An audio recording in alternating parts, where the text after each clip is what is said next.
Cousin Tom Election HQ.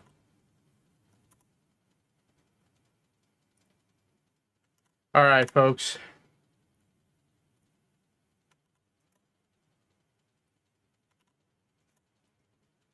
It's time for some election coverage. So, you guys know the rules of the game. All night, we're doing election coverage. It's going to be fun. It's going to be great. It's going to be good. We're covering the American election. So we're going to be talking a lot of politics. We're going to have some special guest speakers throughout points tonight. I'm taking my medication so that I'm not in pain the entire time.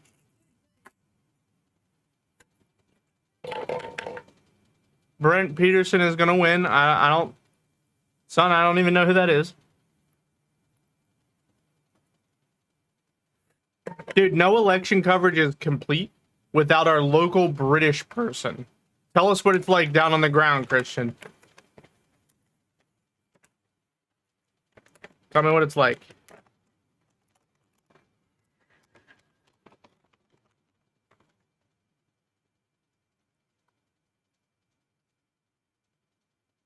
What's the word on the ground? It's cold. Talked to not here in Pennsylvania. Chuck earlier today. I think they're cautiously optimistic about a slight clouds. Okay, okay. That's Texas. Mm-hmm. Who's gonna win, Christian? There just was the big story about the Texan woman who died because of, and you've got a lieutenant governor down there who's trying to get the court to force women to give him their medical records. Mm-hmm. There's just a lot going on down there around the Trump. Here's a better question, Christian. And it's really who is going to win the state of Michigan? Between that and Cancun, Ted Cruz has his hands full down there. As in where Ted Cruz went, yes. The others are close.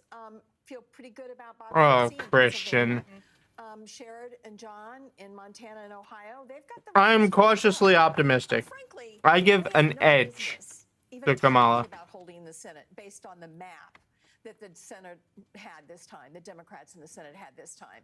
It's a really tough map. I give Kamala like a 56% chance of winning. When you run in a presidential year in a red state in the Senate, is so definitely not a shoo-in. Ahead of the person who's at the top of the ticket and rely on split. Everyone, keep in mind, polls are not closed.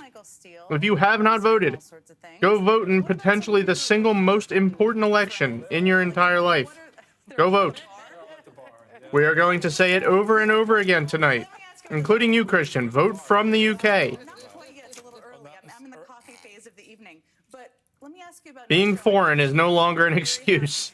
North Carolina. So what are you hearing from people on the ground right now? There are a couple of things that I think are really important to stoke here, and North Carolina is one of them. As the feeling is, she's going to pick up North Carolina, which aligns with what I saw 6-8 weeks ago, and we talked about it on our show. But we're about to. We are 3 minutes away from the Georgia polls closing, and multiple other states as well. 7 p.m. is going to be a big moment. You saw that play out. Iowa is one big crosstab for this night. And when you go and you look at what happened in Iowa and you start peeling it back to and applying it to other states, you begin to see a pattern.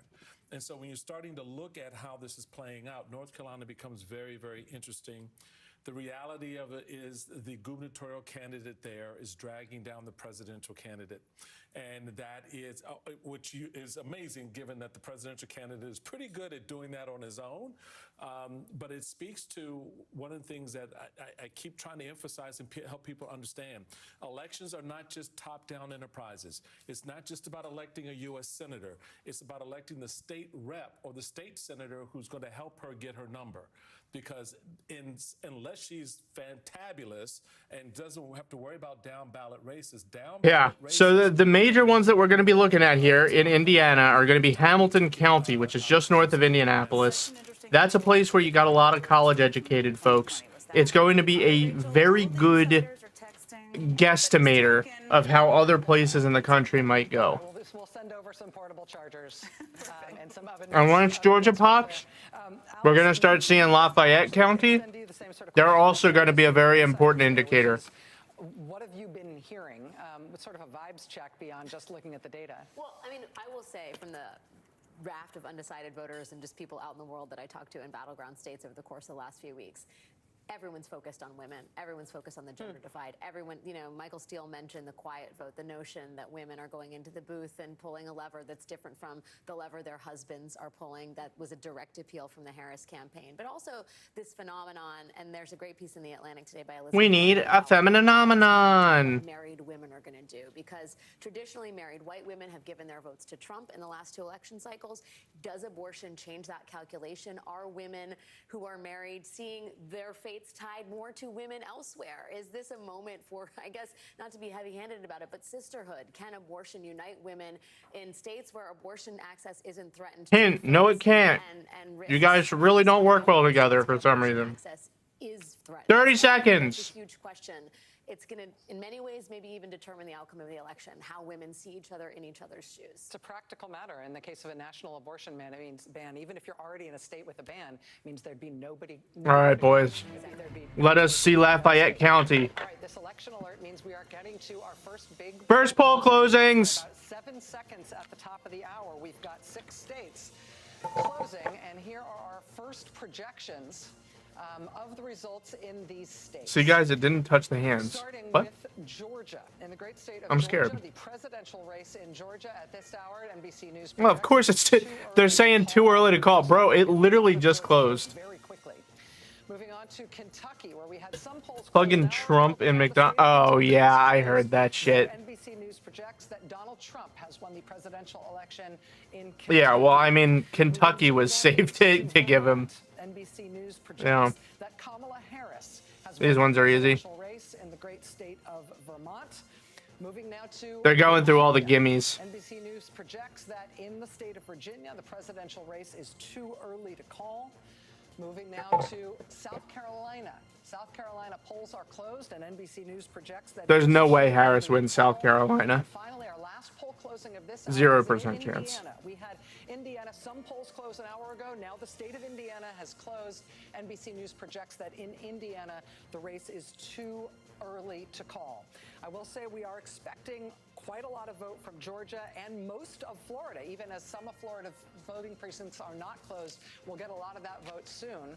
Right now, in terms of the road to 270, we're very early on that road. Donald Trump with 8 electoral votes and Kamala Harris with 3. Let's take a look at what we've got in the Senate race thus far. We do have some Senate races in states that have just closed. In Virginia, we've got Democratic incumbent Senator Tim Kaine and Hung Kao, who is the Republican challenger right there. NBC News projects that the Virginia Christian, he Senate race actually is said too early that. to call. Going now to Indiana. In the Indiana Senate race, we've got Republican Jim Banks and Democrat Valerie McRae. Indiana projects that, NBC News projects that the Indiana Senate race is too early to call. No chance that the Dems win that one. Vermont, where incumbent independent who caucuses with the Democrats, Bernie Sanders, is facing No chance Bernie's losing that one. Vermont. The Senate race, NBC News projects, is too early to call. Let's look at a couple of governor's races. In Indiana, we have a very closely watched governor's race, which itself is interesting, given This one's interesting. It's a strong red state.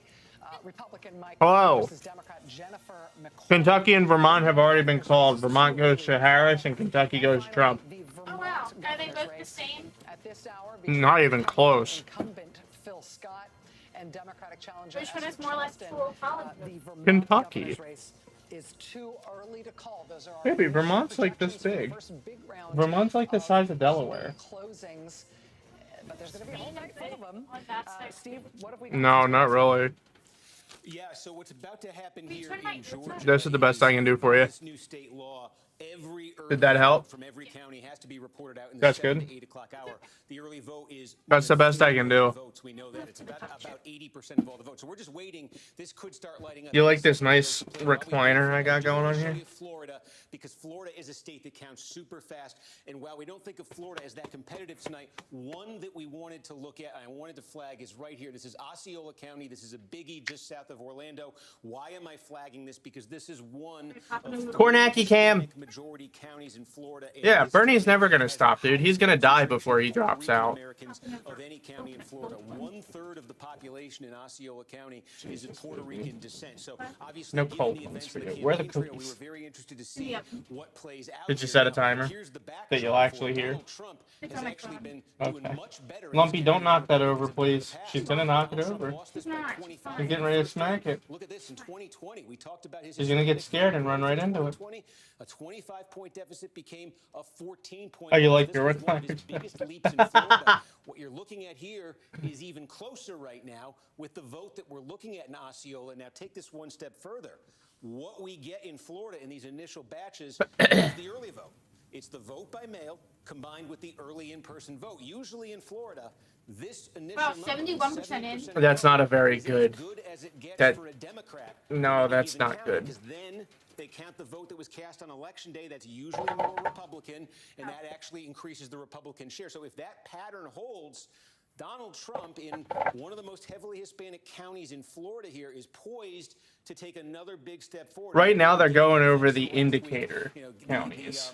The fact that there's a large Puerto Rican population. So, like, you can use this one to indicate how the whole state might go. Here, these patterns we're used to, where Republicans vote more on Election Day, maybe that blows up a little bit this year, but we're going to see that's. And then at 7:30, we get North Carolina, but then at 8, Again, we get all the eyes, though, big on Georgia. I'm fish. hoping to Which see is some like that. Pennsylvania. What they're doing in Georgia, just so They're you not know, gonna be done I said then, though. Florida is one No, of the but you'll biggest, most be able to efficient figure it voting out. in the country. Of all the big states, it is the most efficient. Probably by What they're doing midnight. in Georgia is trying to replicate what they do in Florida. In Florida, the law is half an hour after poll close, all the early vote reported out.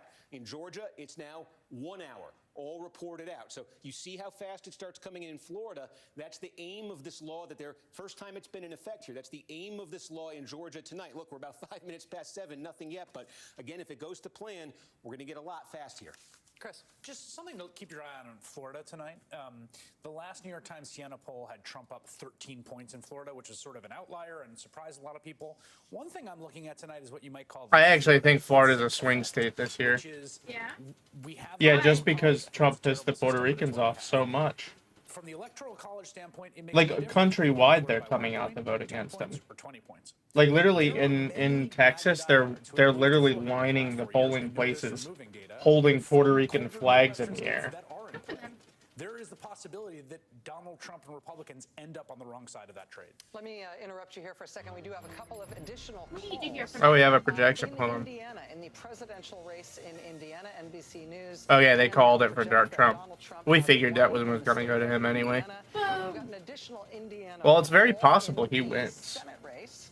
The Indiana I only Senate- give the Indiana Kamala Senate like a race, 6% lean. NBC News now projects that Republican Jim Banks has I won wonder the how race. red Boonville, Missouri is going to be. All right, you're done. Indiana, there is Who an asked additional race in Indiana that we are Christian. watching that's got nationwide eyes on it. He's which, from is a England. remarkable thing given Republican prospects broadly in Indiana, but that governor's race in Indiana has been one to watch, and so we'll keep eyes there. So sorry to interrupt you. No, just to Put Kornacki back on the screen. What the fuck is this? We know that a lot of conservatives have moved to Florida. We've seen it in the voter registration data. We know this. Time for the Kornacki partly cam. because of influx of folks. There is an That's what they call inefficiency it. in the electoral college to winning Florida by 10 or 13 points. I've been watching the Kornacki cam since I was like 9 years old. Down to Orlando. Baby Kornacki. How much your vote counts, but it Oh, I does wasn't for that voter young. purposes. And so one of the things I'm looking at tonight is that Florida margin. The party colors are reversed here. Yes, I'm aware, actually. That shows strength. That Me might too. actually Most places in the world are the opposite of the United for States. Republicans in terms of the efficiency And they're of both the wankers. Well, that's everywhere in the whole world. Calls that we just got on the I wonder why presidential blue and race red. was the first call for Yeah, fuck Vice it. President Harris. Red, She white, has and blue. been projected by NBC News to be the winner in Vermont, and I reiterate that now because, interestingly, Vermont's governor is a Republican. His name is Phil Scott. There isn't a call yet in the Vermont governor's race. It's still too early to call. But Governor Phil Scott of Vermont walked out of his We've polling projected place it with today and said 0% of the vote in. did some That's soul not a searching, good plan. thought about a lot of different things and came to the They conclusion, projected it with 0% of the vote in. I voted for Kamala Harris, the Vermont Republican governor up for re-election in a very blue state, saying that he crossed party lines to vote for the Democratic nominee for president. Yeah.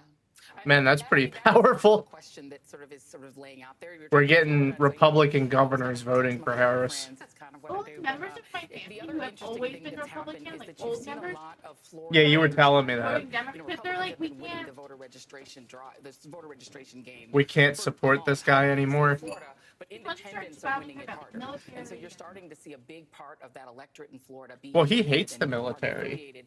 And the That's like a turnout big He thing. called looks like he it's calls statewide soldiers representative suckers and numbers, losers. when we get them approved He was today, standing on the it's graves looking of the like it's gonna dead be soldiers in important. Arlington, Now, that does and he not mean turned to Donald his Trump's general and policy he asked him, Florida is a well, state what was in it for them? Republican Why'd they state, do it? But it does throw into kind of the air, kind of what happens. What was in when it for them? Particularly white and Latino voters. It's like, who maybe bro, in what the last week, fuck? To your point, That's what I love about watched Kansas Donald City. Trump do some really strange, crude, odd things. Just like, that I think don't this say that though. Vermont That's the thing. Republican governor Just also shut the watched fuck up. That's an instead. internal who thought, decided not late external. going.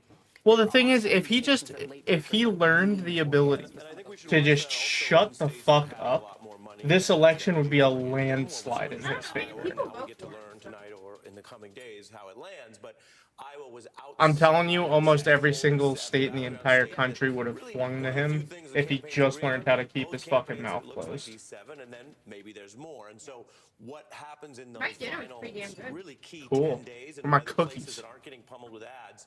More got important than news and dinner. information, and the women's vote, whether that breaks one way or the other, is what we're watching for as well. You better have used a new pan That all too. those undecided voters who are making game time calls want to vote for a winner. So I make them vote. You had to think about it for a I second, make didn't them you? vote for both of the boxes. But the last Oh, one okay, has been good. a very good 'Cause we campaign gotta for get Kamala the Harris, not only turkey close for cookies Donald soon. Trump, he hasn't Yeah, been well, I'm able to gonna fill get the free rallies, some of the he's worst addled, he has racist No, comedians no. opening it, whatever. It's been a trashy week for Donald Trump. It's been a You very better bring, strong like, week for only Kamala 5 Harris. to And work if you're tomorrow. sitting there in the line thinking, You heard I what wanna I vote said. for the person who has I'm the not kidding. I legal want name in their cookies, name, goddammit. whatever, At least that's a one good whole thing. box. Can I just add, and I think I want more than to this. say that, if you're watching, as Nicole said, You can at least get one. Fuck them, they get nothing. There have been some extended voting hours, so I just want to, say to Why do they people get the who listen to cookies us I on Sirius bought? XM and not at home, if you are in one of these states, Fuck your and coworkers. NBC now is able to report this as well. You have Cambria County, Pennsylvania. You have extended voting until 10 p.m. Eastern because they have a Wow. voting machine. I want outages this cookies. You morning. can have cookies, but only if she doesn't give them to her If you're in Cambria coworkers. County, You don't get any Pennsylvania, cookies. If you're in Luzerne County, Told Pennsylvania, you. extended till Tom doesn't share. 9:30. There are 2 Yeah, I precincts do. in I Cook just County, told him I'd Georgia, share. that will be open for another 10 minutes. Pay If you're attention. in line per judge's orders, you can still vote. 2 Thank precincts God. in North Carolina, Wilson County, and 1 in Burke. Both were extended till 8 p.m. For this Eastern time. expert on the One in ground St. coverage Clair of the County, U.S. Alabama. election, yeah, that's right. Polling locations affected by ballot printing issues stay open until 9. So I think to that point, late breakers are probably they're election day voters for the most part. So don't get out of line. And also be careful what you're hearing in those lines. We've seen a lot of threats. We've seen a lot of sort of strange rumors. Try not to spread them. Yeah. Don't text them to people. Don't spread disinformation on accident. Just stay in line and do your thing. You got one job. Vote. Don't be dissuaded. Don't be afraid. That's don't right. let anybody talk you out of it. Exactly. While we are waiting for, I don't know. I think Georgia might go red. Georgia. Let's go live to Scottsdale, Arizona, where Liz Kreutz has been talking to voters as they've been queued up to vote in Arizona. Liz, what have you seen today? Hey, Rachel. Yeah, we are in the critical Maricopa County. Often people say so goes Maricopa County, so goes the state. And right now there's a very long line here at this polling location in Scottsdale right now. We'll show it to you. Maybe about 60 or 70 people here in line waiting. And some people saying it's taking about an hour for them to get inside there. Part of it Holy is because shit. of this long 2-page ballot here in the state. It's the longest Cumming, ballot Georgia. since Is that where you're on the 2006. It ground? takes a long time to fill out. But not every polling place has a line this long. In fact, there are even there's a Republican group here that's been renting out a South Carolina is starting to come in. train, and they're actually shuttling people from here to a nearby polling location that doesn't have as long of lines. There's also signs here that say it's fine, stay in line. So they're hoping people don't see this and get discouraged. Yes. As we talk about Are you turnout, though, participating in the Rachel, namesake? Republicans are feeling pretty encouraged here at this moment. Coming into today in Maricopa County, there were more than 1.5 million voters who had cast their ballots. Today, Maricopa County has seen more than 200,000 people cast their ballots. 40% of those ballots today have been from those independent voters, 39% from Republican 21% from Democrat. Going into today, Republican turnout had been higher, which is to be expected since voter registration among Republicans is higher than Democrat here. I think Democrats have been hoping they'd see some high turnout Wow. today. So they're certainly going Better to be set banking on another those timer. independent voters, those other voters, to see On how your they phone? break and if they go for Harris here in Arizona, Rachel. Then you like using that dumbass oven. Maricopa County, really I long can't hear ballots in from here. Arizona. Yeah, and good. Maricopa County voters on average being asked to vote on 79. You can't hear it anyway, even when you're downstairs. So I don't know why you're pretending. But while we were checking in with Liz, we got the first big batch of votes out of Georgia. Steve, what do we South Carolina came in. Oh, we got our first big batch of Georgia. Show me Lafayette. What's to happen is all of the early vote. That includes vote by mail and in-person early voting that's been going on the last few weeks. All of that needs to be reported out by all of these counties in the first hour. So what we're seeing so far is it may be in some of these counties they're going to report that incrementally because it's varying what we're getting. But I'll tell you, Come on, Kornacki, give me the goods. Show me Lafayette. What we call, or I call at least, the blue blob, which is the immediate Atlanta metro area. In 2 counties there, this is where Democrats are just trying to run up the score. Two counties here have substantial vote in right now. One of them right here is Douglas County. Douglas, And you can that's see here, this is okay. about 3/4 of the vote. And again, That's that not is really probably as good early as we vote wanted. that was cast here. Now, to put this in some perspective, Harris basically beating Trump 2-1. This is one of these counties where the population's been growing. It's been diversifying, sort of an emerging suburb. It's now, the population's now about half black. It's a place Republicans used to win. Harris up 2-1 here. Last time around, Biden won this 62-37. They're gonna need more. He won by 25. Currently, Harris is about 32.5 up on Trump. The key question here, and this is going to be the key question in Georgia, The same-day vote as is we gonna start kill to her. get these big batches around the state. What we expect from the past is that the rest of the vote Dude, in Trump Douglas has County already is gonna said be that the more voting is rigged. Republican-friendly. It's going to be the He's election already done it. people 3 days have ago, he voted. already You claimed remember that the from voting 2020, that they're was cheating. overwhelmingly He hasn't Republican. We don't lost think it's yet. going to be any Already, overwhelming. he claimed that they Shouldn't he cheated. wait until, like, if he had won, like, Well, it's like you said that they cheated. If you win it now, did you cheat? What do you mean? You said they were cheating. Harris over Trump. When this he gets should up have to waited to 100, pull has that this bullshit moved? until How after much he has won. this moved? He Because that couldn't. is gonna be the He story can't for help statewide. himself. If Harris lands somewhere around here in Douglas, that's progress for her. That's what the Democrats want to be doing. They want to be squeezing Nah. How out is of the this vote big count? population dense What do you mean? Atlanta metro area. Again, I'm Like, just showing you how It this depends on Is the it by state that count, you're in. Look at or this. is It it was a by, like, battleground in overall number of 2012. votes? Oh, the total votes of the state are what determines. Okay. Well, it depends on the state too, actually. Quick, go get the cookies. Hurry. 9 counties right around States Atlanta. that can This do, is like, what they the want. They want to half keep their votes go driving one that place, number half up, their votes keep go No, that's not how that works. big No. margins there because It's just very something specific all across the state. electoral That is votes Douglas will County. go. Take a look now. Again, this is part of that blue area we're talking about. This is Rockdale County. Geographically, this is small. It's very population dense here. And again, now Harris by about a little bit more than 50. This is all the early vote in Rockdale County. Put it in some perspective. Joe Biden won here by 41. Harris is leading by 51.5. That's pretty good Key numbers. question here, as the rest of this comes in, is this number receding back to 2020? That's where Republicans. Yeah, are. honestly. Is it stabilizing? Honestly, Going Christian, that's forward, exactly what he's gonna that's what say. Democrats want to have happen. Again, every one of these counties in the core Atlanta area, Democrats want the Harris number to be bigger than the Biden number. They need to squeeze as many votes as they can. And then, if you were watching at the top of the broadcast this evening, there's one county, it's right here. Where's Lafayette? Fayette County. This There one it is. remains red, as all these other counties in That's here have pretty turned good. blue, It's only but it's been 6% though. getting close. Now, this is when I say they may be reporting votes out incrementally here. Where the fuck- And I think we got all the early Oh my votes God, how in long these did you other put them in counties. As you for? can see, this is a 11 very minutes, small and then I came in number, for we know there were a 14. lot more It's early just votes than there's was I'm cast in putting more Fayette. cookies than But usual, Fayette so is it's the gonna take one longer. we really want to pay attention to because, again, just putting this in some perspective. last- This is really good. High income, high college degree concentration suburb right outside Atlanta, exactly the kind of place where Democrats have been gaining by leaps and strides in the Like if they really get Oh, wow. yeah, if she can win I keep calling it Lafayette, but Fayette County, If she wins that by a really large margin, she's probably going to take Georgia. And that'll be a big deal. We're going to keep looking at because I think it's a test for more broadly how the night might be going. Like if she wins Georgia, the odds really flip heavily in her favor. These are the far northern part of the state. The important states are North Carolina, Georgia, Pennsylvania, Michigan, Wisconsin, Arizona. Kind of random states it feels like. No, they're just Pennsylvania, Michigan, and Wisconsin combined are like 90 votes. Relatively small, but this is okay. And then like California and Florida usually always vote. What? California and Florida usually always vote party line. No. Florida only very, very recently went red. So They why went. is it- so why They is it went. not a swing state? It was. It has only ever gone red for Trump. Just based on the numbers we were seeing. It went blue for Obama twice, and it went for Kerry, I believe. I think Florida went blue for Kerry too. From Union is more Republican than what's come out. Trump could be hitting that number from 2020. Again, it's not close here, but every one of these counties, they add up. Trump wants to be maintaining the number he got in 2020, because if you multiply this, there's dozens of counties like this around the state. And if Trump's losing a point or two in all of them, that does start to add up statewide. So that's what we're going to be looking for in North Georgia. Sorry, I didn't mean to get ahead of the state. No, Kerry lost it too. But Obama won it both times. This is like the most racially, ethnically diverse county. And I'm pretty sure that Clinton won.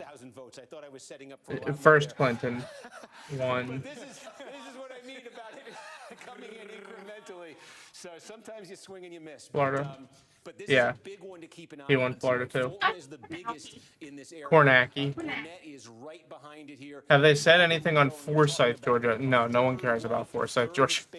A quarter Hispanic, a quarter black, about 15% Asian American, very diverse, growing Democratic. So again, we're going to keep an eye here, see what else comes in, and I'll give a shout if we got some more. I'm just all right. there you go. Georgia making good on its promise that it would produce a lot of vote very early. Let me just tell you one thing about Georgia. We're looking at Georgia vote right now because Georgia polls closed at 7. But as Joy was mentioning earlier, there are a number of precincts in Georgia where polls are still open because of a variety of reasons. There were a dozen Cumming is there. Oh, I see. He's on the ground in Cumming giving us the report. Where precincts were able to extend their hours. They had to extend their hours because there were false bomb threats that were made in those polling locations. So again, a dozen precincts in DeKalb County. There's 6 of them in DeKalb, 5 in Fulton, 1 in Gwinnett County. There's an additional 2 precincts in Cobb County, 1 in Glynn County. Those have also been allowed to remain open late due to some other Dude, issues. shut the fuck up and show me the goddamn county breakdown. Coming in and Georgia polls being closed. Hold on. There's more than a dozen. I'm gonna have it on my phone. More than a dozen locations. I can't take this anymore. Where voting This is not happening. knowing. So if you are within the sound of our voice and you are still in line to vote in Georgia, and your voting place is still open, stay in line. You will be allowed to vote. Don't let anybody tell you to get out of line. The other thing I need to tell you is that coming up in less than 9 minutes is our next Dude, come on. of a big important swing state, and that is North Carolina. We're going to take a break right now because It's not letting me go to the counties on the online map. Democratic governor joining us here. Oh, that's such bullshit. I hate my life.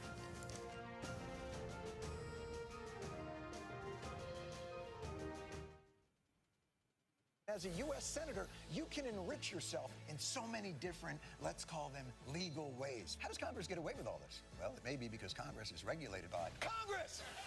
The Daily Show on Comedy Central, and watch next day on Paramount Plus.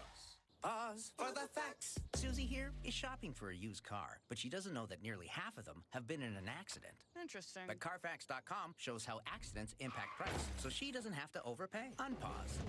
Shop I made the bomb threats for the memes. All right, you're done. I'm thinking about our honeymoon.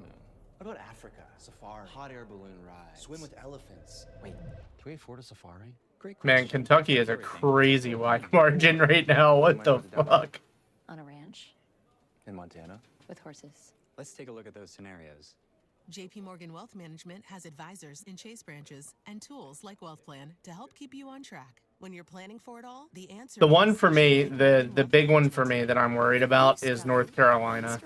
I think that North Carolina is going to be a big deal for Kamala's campaign. No mask, no Oh, the votes have already been taken, Christian. They're just counting them now. The polls closed at 7 p.m., which was 30 minutes ago. Not all of them. Literally, we're talking about one specific thing. You missed like 90% of the conversation. No. I'm missing some cookies here. Does your fiance know you're spending this much money? Well, they're pulling. What the outfit? I'm playing with you. Where do you see that? Just get Rocket Money. It shows all the subscriptions in one place. You know, we should get like hamburgers and cheesesteaks to celebrate the American election. Over $100 for leggings. I'm moving America. It's our right as Americans. Feel better like Take them. What do you mean you fixed them? little boost. I wish they could come further. They can't. There you go. There, I can do this. But that's the absolute most you can possibly get. At least doesn't make them. All right, Christian's heading to Boonville now, he says. To you, we entrust our communities, our leaders, our president, our country. We give it all up to you. I gotta pee. Jesus, we trust in you.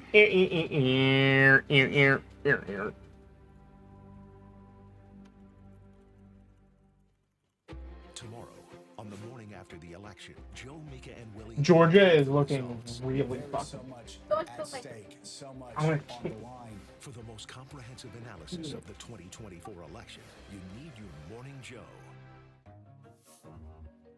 I think it's so exciting to watch and see where the American people come down on their decision. And ultimately, that's what voting, what democracy, and what elections are all about.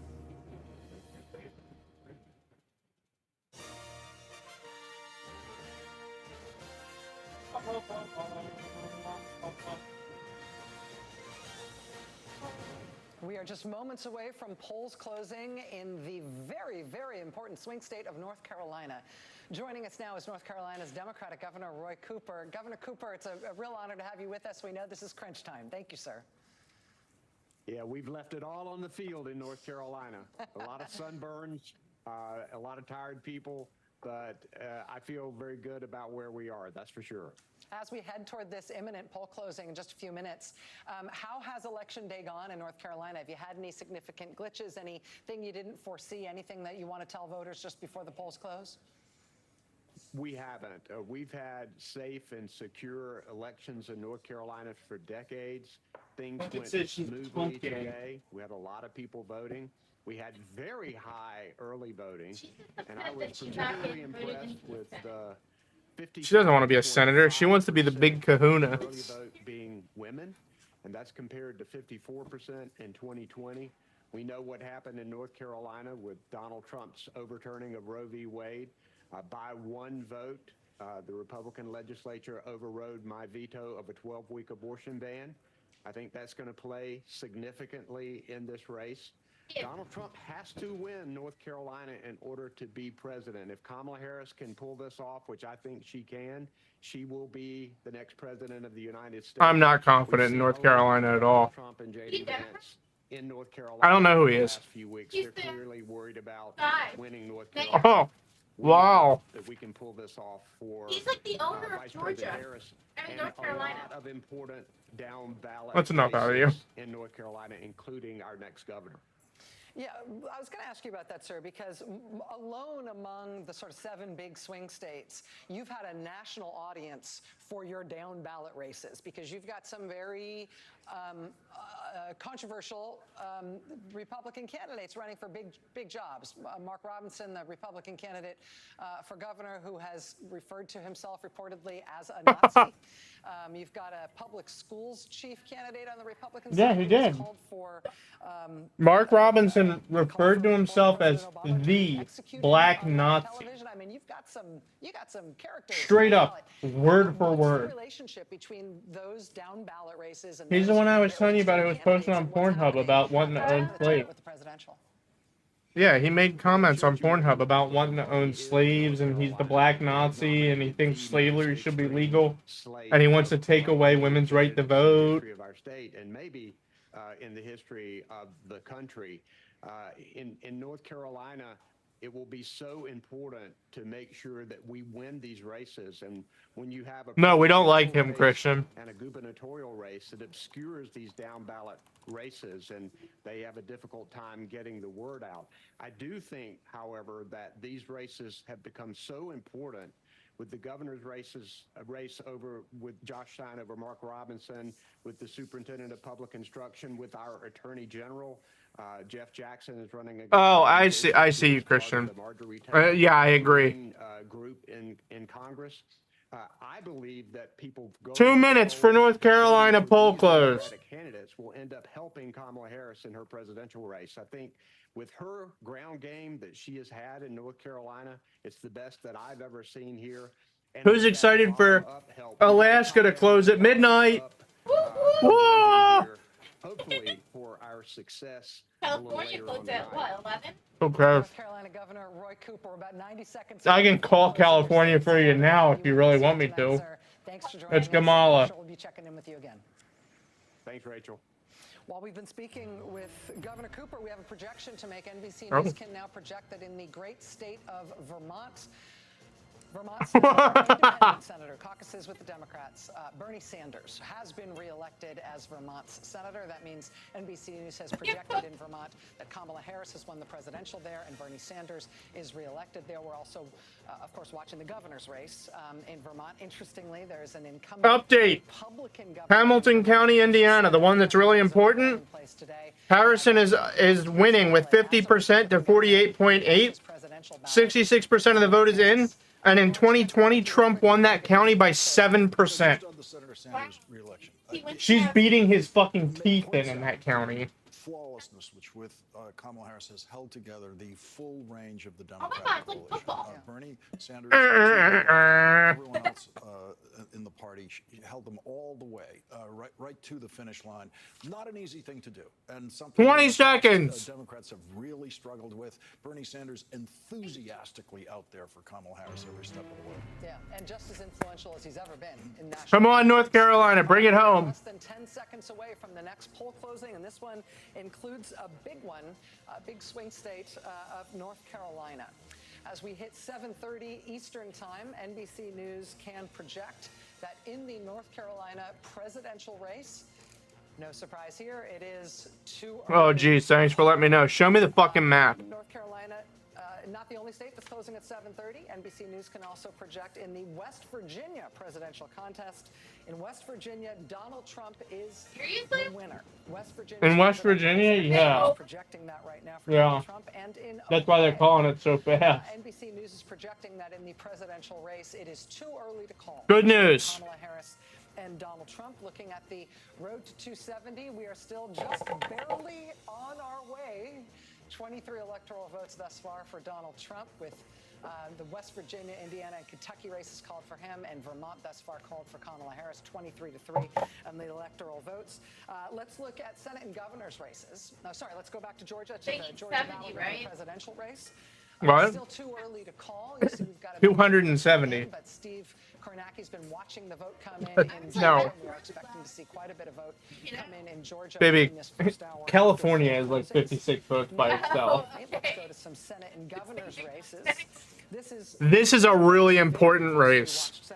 So let's just go over my predictions right here.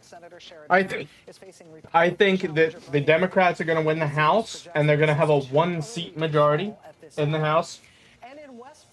I think that the Democrats are going to gain 2 or 3 seats in the Senate, which would really solidify their majority. And I think that Kamala Harris is going to win the presidency. No. Pumpkin's getting nominated for prom queen. She mentioned coming. Bitch sent me to Boonville, then started reporting on my shit. Looking now, That's how it is. North Carolina governor's race. This has been a very Bro, if Mark Robinson somehow wins that race, I'm done. in large part because of the I'm done with North Carolina. Lieutenant Governor Mark Robinson, NBC News projecting at this Brother, time North Carolina. show me the counties. Too early to call between Democrat Josh Stein. I can't get county view on my own. I have to watch this In shit. West Virginia, we've got a governor's race as well. I know, but I want to see the counties already. Show me the shit that matters. Morrissey, this is an open seat. It's There's no numbers here. This is just... This is literally them stopping the numbers coming up on the screen to say we don't know. 30 minutes. Yeah, we're keeping an eye on Georgia here, and again, what you see Kornacki Cam. the counties lit up right now. In a lot of these, as we were saying, Well, that's statewide and it's 9%, baby. Incrementally rather than in It'll be big fine. batch. So while you see a lot of counties, She had a really good margin around Atlanta. That's where we really care about. again, the Democrats, you see Harris far back there, Because that's like 80% of the population of the whole state. metro area, and there's not a ton in from there, especially from Fulton County, the biggest. We already showed you Gwinnett. Democrats are counting on a lot out of there. There's only about 1,000 votes there. So where are we seeing substantial vote in Georgia right now? One place that we just got a lot from is Houston County, and this is a place that apparently He always wins that one, though. early vote all at once. That's near Macon. 80% of all the vote we're expecting out of Houston County. Now, this is sort of the mid-state region, and this is the kind of a county where Trump lost some significant ground in 2020. He still won it. He's going to win that It one. was reduced in 2020. The city of Warner Robins is here. There's an Air Force base here. It's about a third black. It's a pretty diverse county. In the early vote, you see Trump leading 56-43. This is the kind of place. Trump slipped in 2020. He does not want to slip any further. In fact, to have a good night in Georgia, he wants to go back a ways. Let me show you. This is what happened in 2020. That's not a very big margin for him. 2016. Trump won it by almost 22 points when he won the Georgia and won the presidency. Fell all the way to 12 in 2020, and he wants to get this number back up. So as we say, we expect the vote you're seeing right now, the early vote, to be the best it is for Democrats because it includes that vote by mail, and we expect the remaining vote to be more Republican. About what? We don't know if that's going to happen. We got to see these completed counties, but if that is the pattern, and if that holds, then that Yeah, that is because a, third-party positive candidates development for Trump in exist. that county, and that's something he needs to replicate in a lot of other counties. We also got a big batch here. This is a Coney County. This is right outside of Athens, where the University of Georgia is. This is one of the wealthiest counties in Georgia. It's heavily white, high concentration of college degrees, yet actually still a very Republican county. And again, you're looking at all of the early vote here. And again, the kind of place Trump doesn't want to be slipping anymore from 2020. So again, he wants that number above 66. So that's only 2 counties, but that's what we're looking for as the Trump counties start to come in. Let me just take a look. I think we might have, and again, resetting statewide there. Those are the numbers statewide in Georgia. Are we going to North Carolina finally? Democrats, so much is going to have to do with that Atlanta metro Yes. starting to get vote in here in North Carolina again. It's a lot of blue, but we're only at 1%. Don't count the We chicken. only see about 27,000 votes statewide in. I might need some booze by the end of this. Here, look where Raleigh is. I know. County. This is one of the biggest Democratic vote-producing counties in the state. You got Durham County right next door to it. Something big just came in. We'll take a look here in a minute. Orange County. But I just give you a sense of North Carolina. A couple things. We expect what's going to be reported out here in the earliest part of the night is the vote by mail. Again, this is going to be very familiar in a lot of places. The vote by mail and the early in-person vote. And that's the majority of all the vote in North Carolina is going to be those 2 methods. Again, we expect that to be a little bit more Democratic friendly on the whole than the same-day vote. We're going to see if that's how it plays out. But as we get big batches in these counties, we're looking at that pattern here where perhaps the Democrats do their best. Holy shit, Harris is up in Virginia. Is trying to come back. Just give you a sense here. Baby, down here. Political geography of the state we're going to be following tonight. Okay. A couple things to keep in mind. There are some big Just assume I know what I'm talking about. areas where the name of the game for the Democrats is to run up the score. This I just mentioned is one of them. Yeah, Raleigh is going to be a big deal, but there's no way that Raleigh goes red. North Carolina in Orange County, Durham here, Duke Bom, bom, bom, bom. the white population there, a lot of Carolina concentration a big of college degrees. I told you, North Carolina, Georgia, Pennsylvania, Michigan, Wisconsin, and Arizona. Democrats got a margin of Those are the ones that really matter, those 6 states. just out of Mecklenburg. I'm sure I will. I mean, my viewers who pop in and out will love to hear it too. Again, they just want to run up margins. I'm feeling pretty good here. These are good margins for, I know it's really early, but this is really good numbers. Asheville in Buncombe County is the sort of one of 2 blue counties out in the He mountains. said Buncombe County. And Democrats actually depend on a pretty big plurality out of Asheville. There wasn't. If she wins North Carolina and Georgia, it's a wrap. Whether Helene was going to drive down turn. Trump We didn't really see needs North Carolina to win. Like, it's not an automatic loss, but he needs it pretty bad. Fayetteville is so core Democratic areas, and we're also tonight going to be looking sort of in the eastern part of North Carolina. This could be key. These are a lot of rural counties and smaller That's counties gonna get red. that have substantial black populations. And these are counties, a lot of these Barack Obama either won in 2008 when he became the last Democrat to carry North Carolina, or he came close to winning. And since then, the numbers have come way down for Democrats. They think they can get the turnout up here this year. We're going to be paying attention to those counties. It's not as they gonna come in. happen. But again, statewide right now in North Carolina, very early. That's what you see with just over 100,000 votes. And we'll just check back in on Georgia, and we are still about where we left off there. So we just had North Carolina, West Virginia, and Ohio poll closings. We had Georgia poll closings at 7. This is I'm gaining confidence. This is pretty good. Promised by Georgia officials that vote will come in, that a lot of it will come in relatively early. So that's why we keep checking back on those Georgia numbers. While we have been talking, we have a new projection, again in the great state of Vermont. The incumbent Republican governor of Vermont, Phil Scott, has been reelected. NBC News can project that Phil Scott will hold on to his... He's barely even a Republican. Vermont. He is a moderate and anti-Trump Republican in Vermont, a very blue state. Dude, he's a Republican governor. He voted.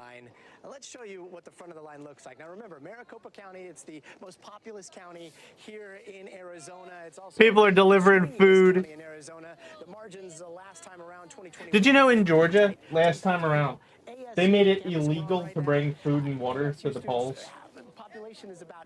Because fuck you. Because the people who were going to vote for Democrats typically got out of work at that time because they're mostly working class people. So they knew if they were hungry, they would be less likely to stay at the polls and vote. So they made it illegal to distribute bottled water and pizza to people. They changed that this year? No. We got people out here working on their fitness, eavesdropping a lot on these conversations, talking to a lot of these voters. But we've been They were trying to say that they were trying to incentivize people to vote one way or the other.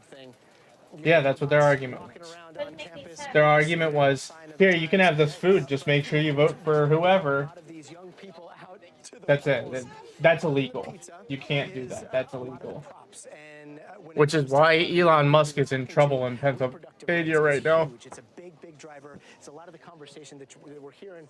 Though, I did hear that a judge in Pennsylvania disappointed everyone and told him that he could keep doing his stupid $1 million giveaway shit. Identity. We've actually been hearing a lot of talk about the Rogan podcast, Joe Rogan podcast. In fact, a little while ago, we were talking to two guys. One of them said that he was on the fence until he said when Kamala did not go on the Joe Rogan podcast, that was what influenced his vote. He ended up voting for Trump, but he said that he was open to listening to Kamala on the podcast. And That's so stupid. Again, not necessarily all the issues, but the fact that he said Well, Donald Trump did. like a real person because she couldn't talk. Yeah, why would That's they were all doing podcasts this election, baby. It was a great idea. Like Kamala did podcasts too. She did the Call Her Daddy podcast. That's PewDiePie Cinderella. Do you know who that is? And these red hats, the MAGA hats, they stand out and they're being given out left and right here. And then you've got this battle of these stickers. You've got Harris Walls. We're not going back. Going around giving stickers, and it seems like back in the day you'd go to a poll site. Oh, 139. So I guess abortion is literally on the ballot in the state of Arizona right now. They have a referendum where you can choose to vote 139 to ban abortion or not. So they're probably going to get a lot of women turning out, which is great for Kamala Harris. At the polls, heading into the polls, whether it's any indication as to how things go in Arizona. All right, we're 10% in Georgia.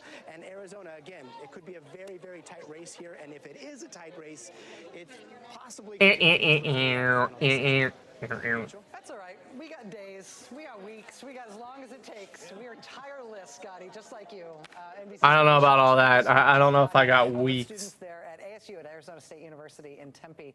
I'm pretty confident that we'll know who the president is by the end of the day. Received at polling places in Georgia. We've got a little more detail on that. I guess the last election just kind of...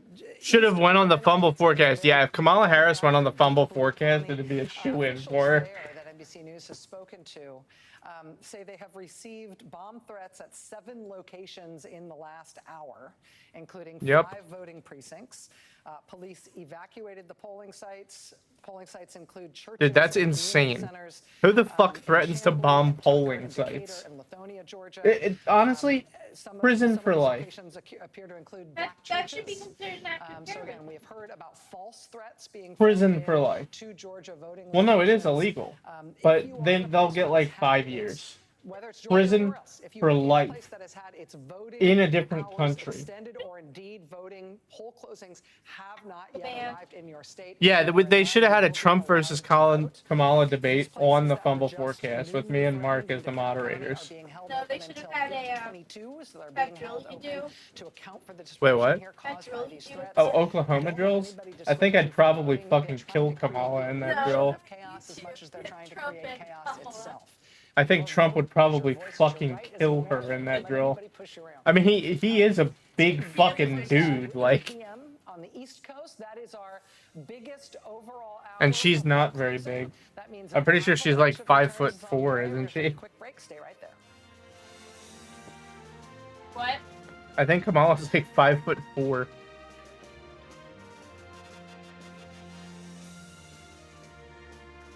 Yep, on the dot, 5'4". Man, I know this shit too well. I need to get a life.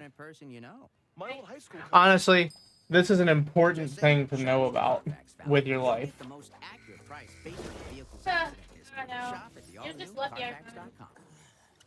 No, I'm not. You knew you were voting. Whether you were with me or not, you'd have fucking voted in this election.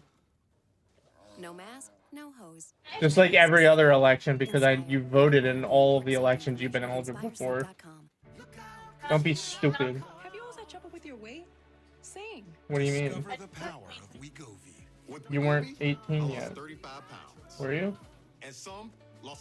Wait, what do you mean 2021? And I'm keeping the weight There off. was no election in 2021. That's 2022. It's every 2 years. Well, technically it is every year there's somebody up, but the ones that matter are every 2 years. Like, matter a lot. Yeah, you should go get more. Tell your prescriber if you are breastfeeding, pregnant, or plan to be. Stop taking and get medical help right away if you get a lump or swelling. I'm glad you acknowledge that it's my plate. Give me my plate. Check on Pumpkin. Pancreas inflammation and gallbladder problems. Call your prescriber if you have any of these symptoms. All right, boys, we're really starting to get into it now. We're 14% of the way through Georgia, but a lot of the big counties that are Democrat focused have not been counted yet. We're looking really good in North Carolina so far, but it's still very early. Way too early to call at this point. But we're starting to look pretty good here. And in only 13 minutes, we're going to get Pennsylvania. Yeah, for real, Christian. Now you're speaking my language. Don't sit in courses you've already taken. At University of Phoenix, you could save time by transferring prior eligible college credits. Plus, there's a transfer scholarship that could help you save money. Earn your degree at University. That is so silly. I'm about to put you onto something incredible. Am I really watching a fucking Viagra commercial during the election? Blue Chew, and it helps men achieve stronger, Bro. more lasting erections, which is pretty helpful. Come on, man. At Bombas, we dream of comfort and softness. You don't gotta have the Viagra commercial during the election coverage. There was a fucking Viagra commercial. Give me that. Oh, Pumpkin's coming to cuddle. Here, you want a cookie? She said, bitch, I don't want a cookie, I want the whole plate. Well, I track my subscriptions in spreadsheets and I always get it right. We'll see about that. I just downloaded Rock 'em on your phone, and it looks. I'm like really not worried. Meal delivery kit. What? There goes $400. Are you still worried? You cancel through the app, they'll even try to get you a refund. Download Rock 'em I on think. today. Do you have a box of videotapes, film reels, or photos that She's I'm not creating? like a swallower. Professionally converts them to DVDs, thumb You're drive, spitter or the cloud. That's not what I meant. Don't be weird. What are you, a Viagra commercial? No, what I meant is like when she plays with stuff, she kind of just munches on stuff. She doesn't like. She doesn't really like swallow noodle-sized things. This PlayStation 5 sold for only 50 cents. This iPad Pro sold for less than $34. So I'm thinking, Nintendo Switch sold for less than $20. if she ate any of it, it'd be like chewed up little tiny pieces. And shipping is She's fucking fine. Go to dealdash.com right now and see how much you can save. Bro, you know she's a Trump supporter.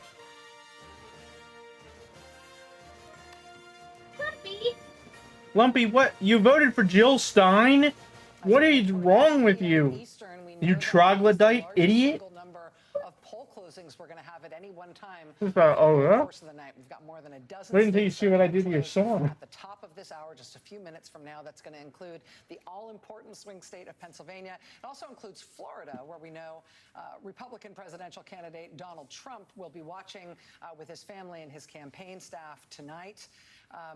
The Democratic candidate, Vice President Kamala Harris, will be watching from somewhere else. She'll be watching from her alma mater. And Chris Hayes has an interview along those lines right now. We want to bring in now our MSNBC colleague, senior contributing editor Michelle Norris, who was at the Harris election night headquarters at Howard University, of course, where the vice president graduated from undergrad. Douglas, Georgia. A very important county in Georgia. The margin in 2024 right now for Harris is plus 32, which beats Biden's 2020 numbers of 25. That's big. Yeah, that's like a 10% increase in margin over what Biden got. Voted for her instead of Trump. It's a differential between her and Trump.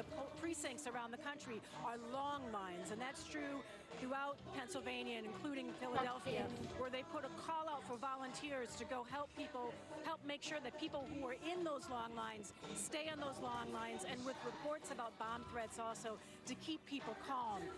The Harris campaign is reporting that long lines are the story all throughout the country, and they're deploying people, an interesting cadre of celebrities, to go out and help entertain people and keep them motivated to stay on those long lines. I like her hair. Scad is at Lehigh University in the Lehigh Valley. Always.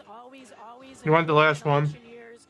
Mark Cuban is at UNC Charlotte. That's what I'm talking about, baby. Jennifer Garner is in Villanova. So they're using a tactic that the Obama campaign used in the 2008 election, where they actually deployed DJs to go out to. Viagra companies hit up the election ad cycle like it's the California gold rush. But the long lines have been reported. But I certainly know their demographic. 8 college campuses in Wisconsin have 1 to 2 hour lines as of midday. And the campaign is tracking what this means. They're saying that I feel like JFK is about to revive from the grave and run for president and take it over all of a sudden.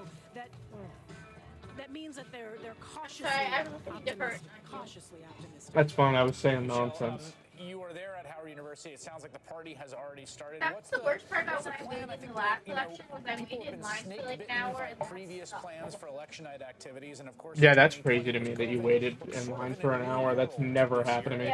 Today it took me 45 minutes. Plan for this evening's activities at Howard. It took, like I told you, the line was out the fucking door. America has seen an African American get this far in the process. That's never happened to me before. It normally takes me about 5 minutes to fucking vote. Combination of history and pageantry. It depends on where you are. Obviously.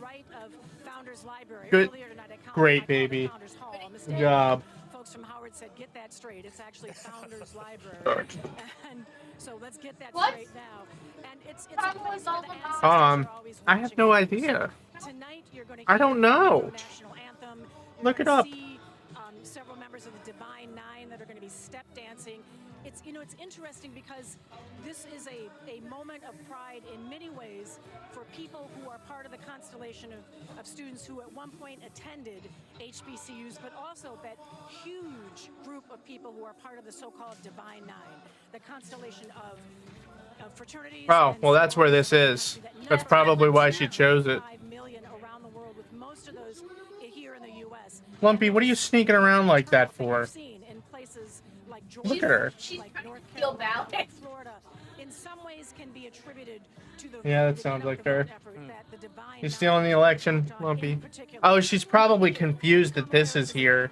So you can imagine if you could see to the right of me, you'd see a C. Yeah, what the fuck else is new? The AKA numbers, but the What's that, Pumpkin? You want a string to play with? Divine Nine fraternities and sororities showed up strong to support her. All right, Michelle Norris, who is there at Howard University, thank you so much for being there. I think it's a pretty good assignment, if I had to guess. I was just going to say, sort of not bad. It's sort of interesting scene. We are here back at 30 Rock. Go back to Rachel. Yeah, she's just come on board at MSNBC. What in the fuck are you on over there, Christian? Alphonse, how's it going, buddy? Welcome to the Super Bowl of American politics. NBC's Jacob Soboroff. Jacob, that looks fun. That does look fun. Rachel, this is a first for me. I was on my way to the ballot processing center. At West Philadelphia High School, we got word that De La Soul was giving a concert. I'm here right now with Poston Maceo. It's an honor to be here with you guys. Thank you. And like I said, this is a first. What brought you guys out to West Philadelphia High School to do this election night concert? As people are We're in Philly. Voting. Yeah, you know what? These dudes look like they're from Philly. What brought us out was to participate Don't and get they? people to vote. They look like they're from Philly. Joy to the poll. De La brings joy. Who are we rooting for? I like Kamala Harris. We wanted to bring joy to the polls and get everybody to get out there to vote. Say, Philadelphia native DJ Jazzy Jeff was also here. Poss, what was this like for you? Have you ever done a concert with people voting in the background? Never.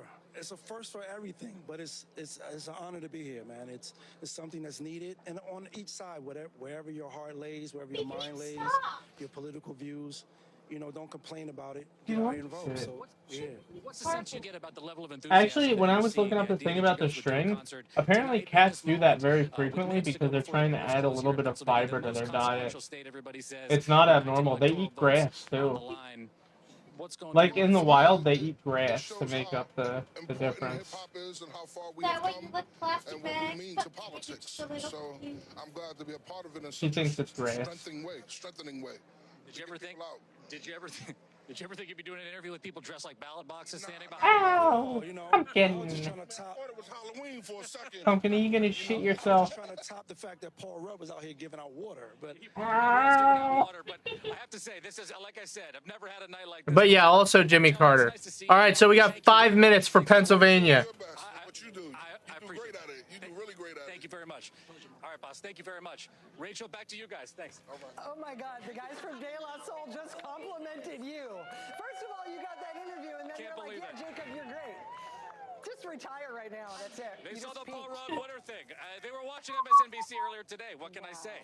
Some great viewers. Wow. Half of my soul is made up of De La Soul, so that is absolutely fantastic. Jacob, thank you. Got to top that next time we come back to you. Good luck, sir. Good luck. I'll see you from the ballot processing center. Not going to be as exciting. Jacob had Paul Rudd walk up to him when I had him on, so Jacob is a bit of a magnet. Paul Rudd, De La Soul, okay, what's next? She sounds slightly drunk, I gotta admit. My college experience was just on TV. That is my, like, they and Tribe Called Quest. Yes. That is me in college. Yes, seriously. That's my two favorite. We are heading hip-hop toward groups. 8 o'clock poll closing. Stephanie Rule has joined us. You have a little bit of reporting out of I'm going to Pennsylvania. tell you what's next. It's not Paul Rudd, and it's not De La Soul, but it is Lehigh University, my alma mater in Bethlehem, Pennsylvania. I saw it on a group text of my friends going, I'm hearing that Lehigh might All have the right, longest boys. lines in the country. We're almost at the I called big the university fish. president. He said, I'm in line. About the I have big been in line fish? for 4.5 hours. And he said, Yeah, she did. I'm surrounded by She voted students for and I Jill love it Stein, here." don't you And he remember? said, there are tons of Like a students here and fucking student volunteers. idiot. I spoke to another student. She Stupid. was in line 5 hours, and he said, Well, don't vote for Jill Stein. I did say the same thing to the people who voted for Jill Stein. and they're all there before 8 p.m. Their votes are going to get counted. Yeah, I think know. they're going to be in line quite a bit She was under here last night, and she was smacking the monitor around. And I said, Lumpy, stop doing that right now. And all I see is, 5+ hours.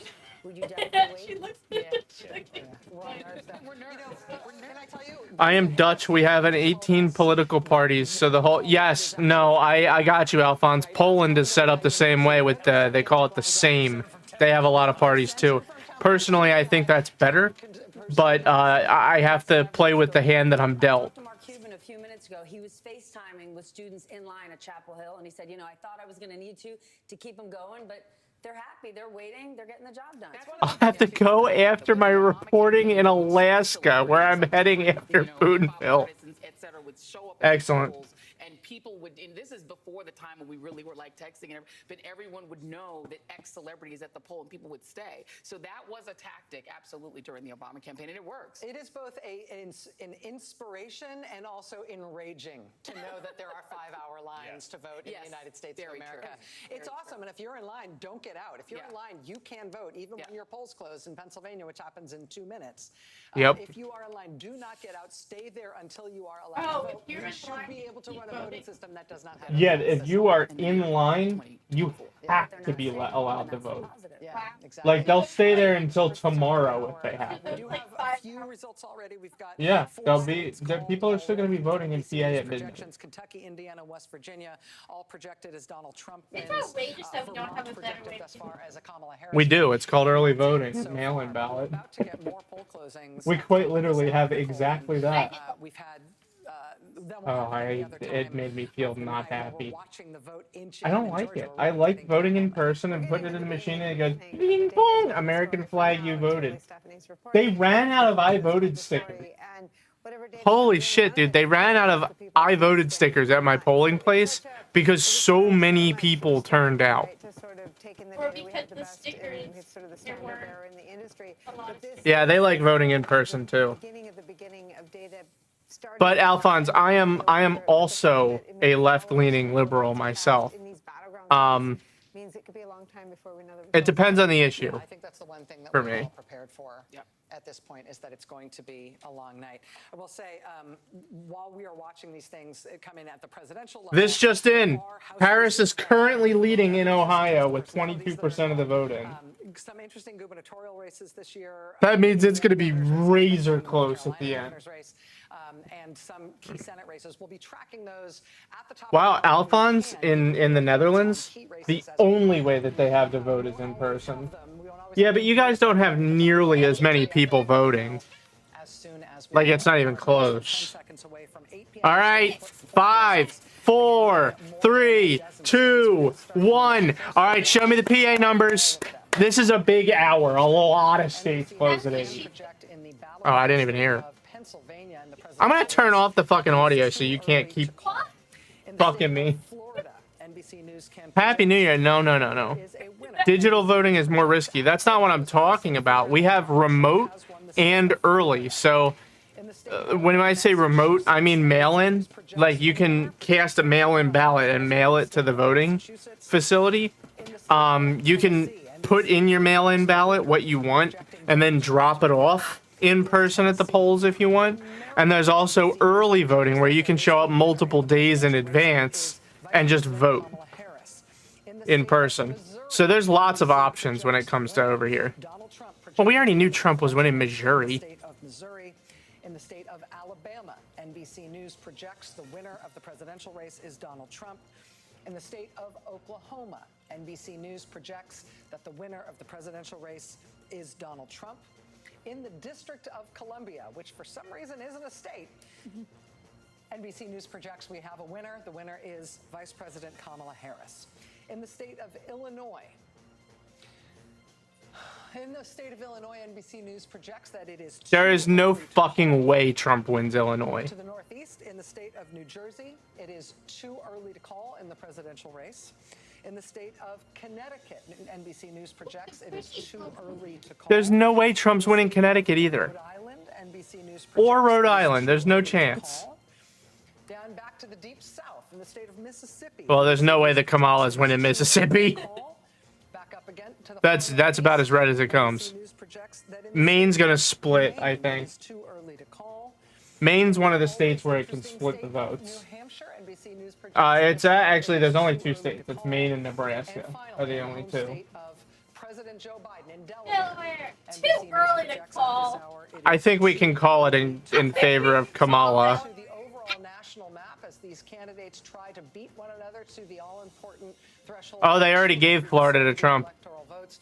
Vice President Kamala Harris, the Democrat, right now at 27 electoral votes, and Donald Trump at 90 electoral votes. Looking back at some of the battleground states where we're watching the vote continue to come in Georgia, we've had polls closed since 7 o'clock with some straggling precincts that have been held open for various reasons. Still too early. She's catching up a little bit, but that's not good. Third of the vote in. Also, North Carolina, another crucial swing state. Polls closed there at 7:30 Eastern time. We've only got about 5 in North Carolina. And NBC We're not happy about these numbers. It is too early to call. Looking at a few key Senate races. The Senate. Senate race. This point between incumbent Democrat Bob Casey and I find it hard to believe that Dave McCormick wins this Senate race. Pennsylvania Senate race is too early to call. In Florida, Senate race here, NBC News projects there is. For me as a Dutch person, no matter who wins in Europe, we're fucked. Well, that's not true. One of the candidates running right now wants to completely break away from the alliances that we have in Europe, including oh, I can't remember the name of it. What the fuck? The important military alliance in Europe. I can't remember. NATO, yeah. Trump wants to pull out of NATO. He wants to pull out of NATO, but the other candidate, Kamala, does not want to pull out of NATO.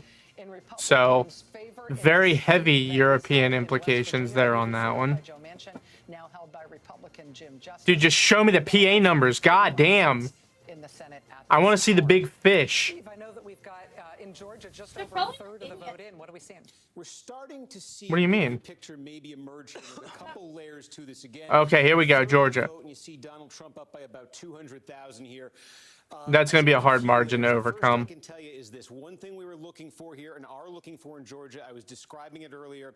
There's just a lot of very small rural counties that are going to be deep, deep red. And one of the questions coming into tonight was, would there be any slippage for Donald Trump in those counties, those core Republican Trump counties? Remember, he's trying to make up a deficit. He lost by about 12,000 votes last time. So we've got about 10. There's a huge difference there, Alphonse. It's not even close.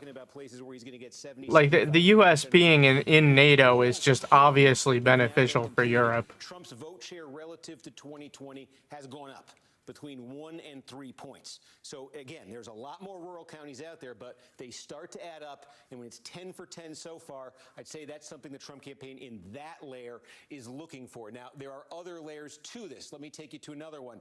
We talk about for the Democrats, this core blue area in and immediately around Atlanta, and we're starting to get a lot more out of here. So let's say Fulton County, this is the biggest. That's not what you want to see. Atlanta is, or most of Atlanta, it bleeds over into another county.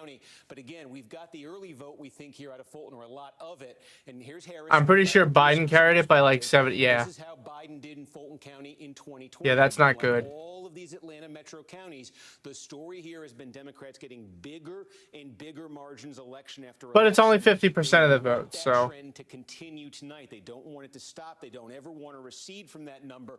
And so with some same-day vote here still to come in Fulton, we want to see how this develops, but they want to have the number Democrats do high. 71 is a very high number, and the margin's very big. They want to have it higher than 71. There's still votes to come, but we're keeping an eye on that.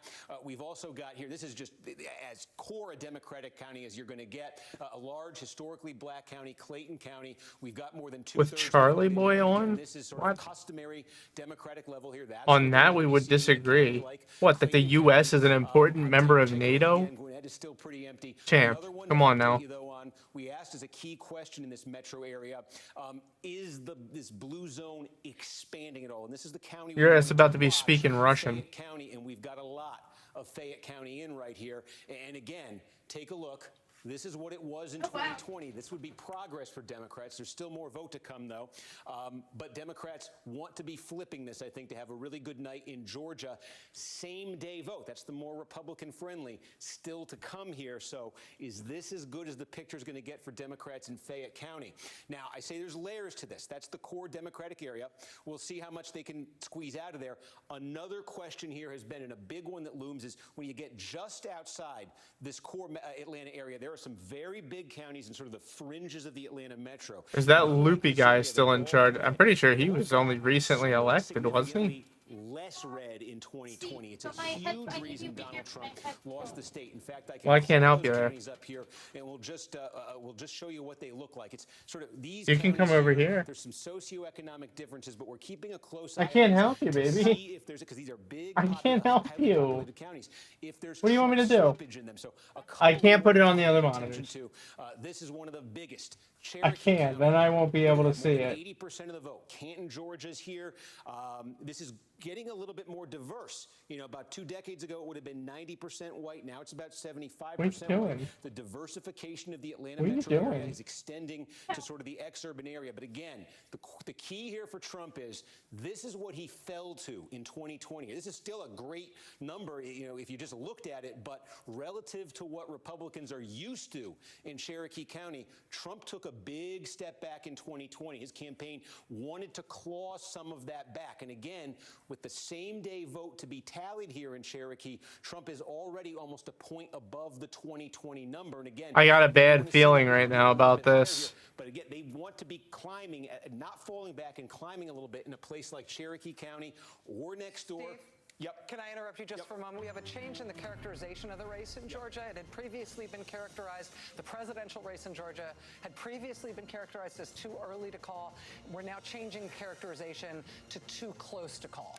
So again, it doesn't mean that we're anywhere closer to a result, but I wanted to get that in while you continue your exposition of why we feel that way.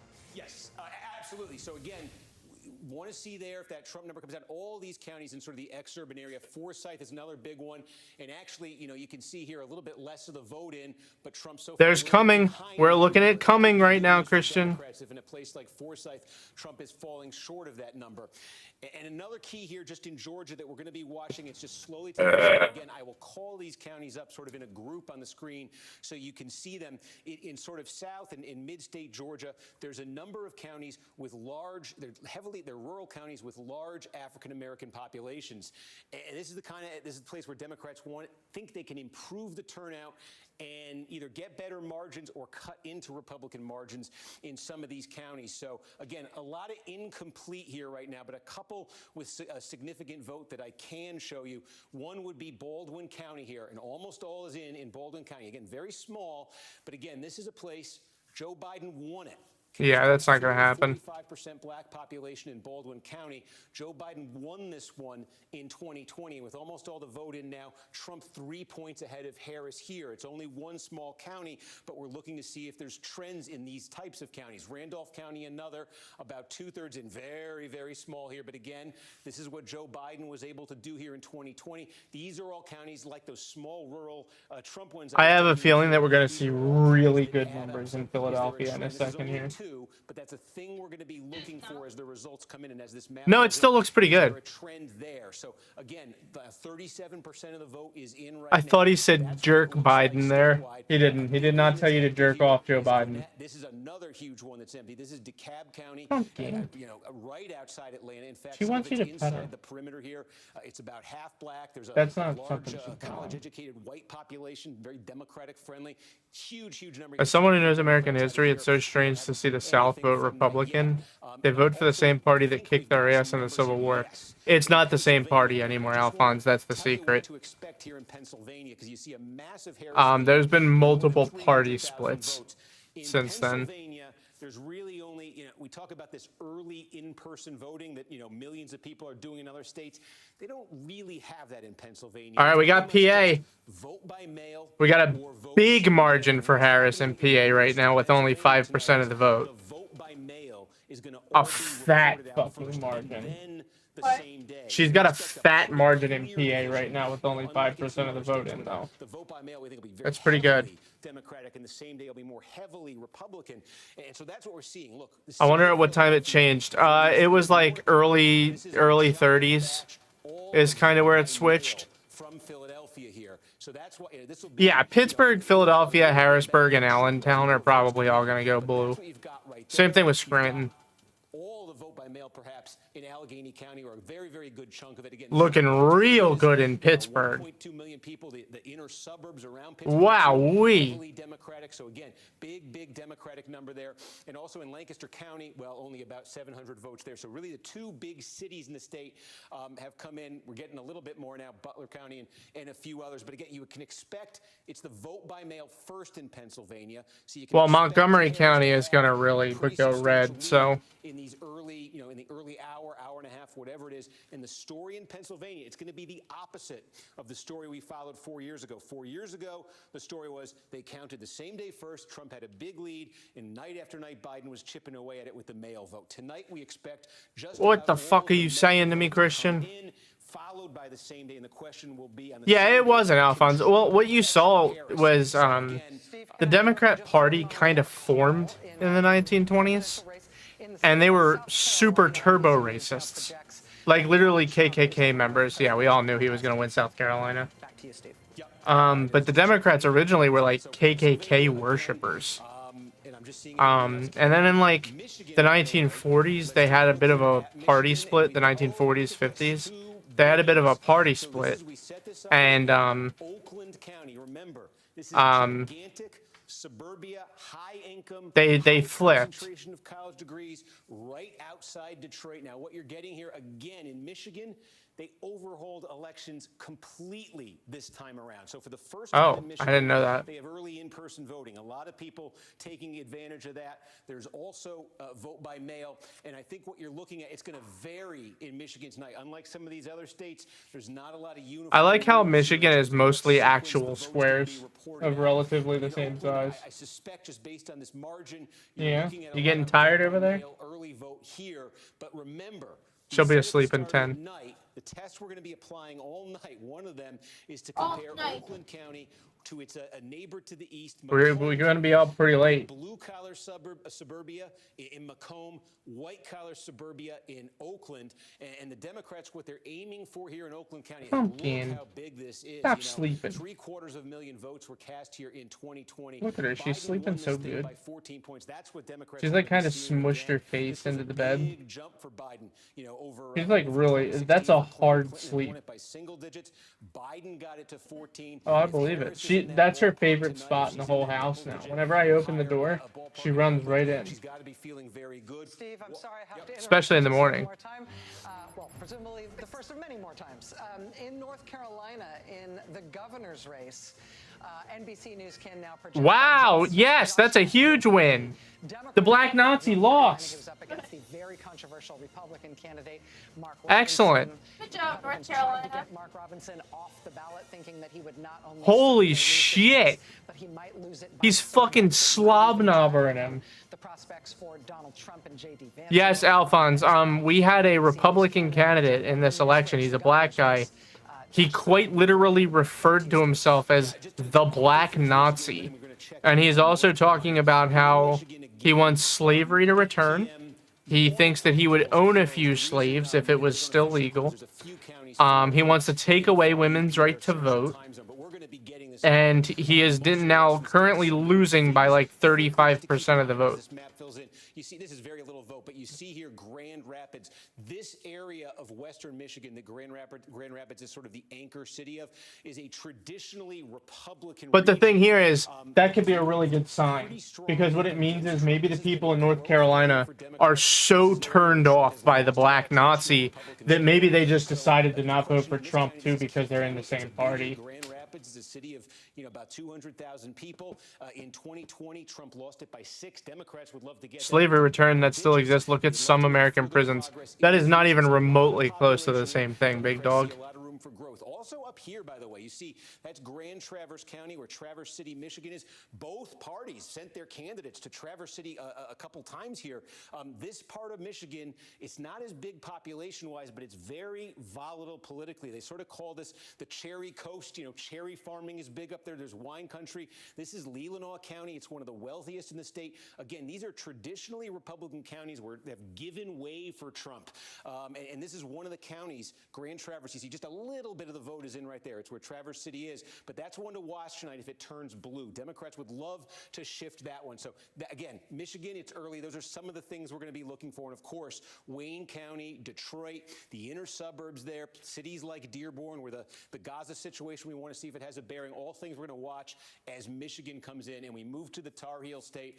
Now about 10% in here in North Carolina. And again, you see the Harris advantage. We're just going to check in here. I haven't actually seen them, so I'm looking right now. Again, Wake County. It's a big margin, but state capital. This is one of the biggest single. the intern is taking over.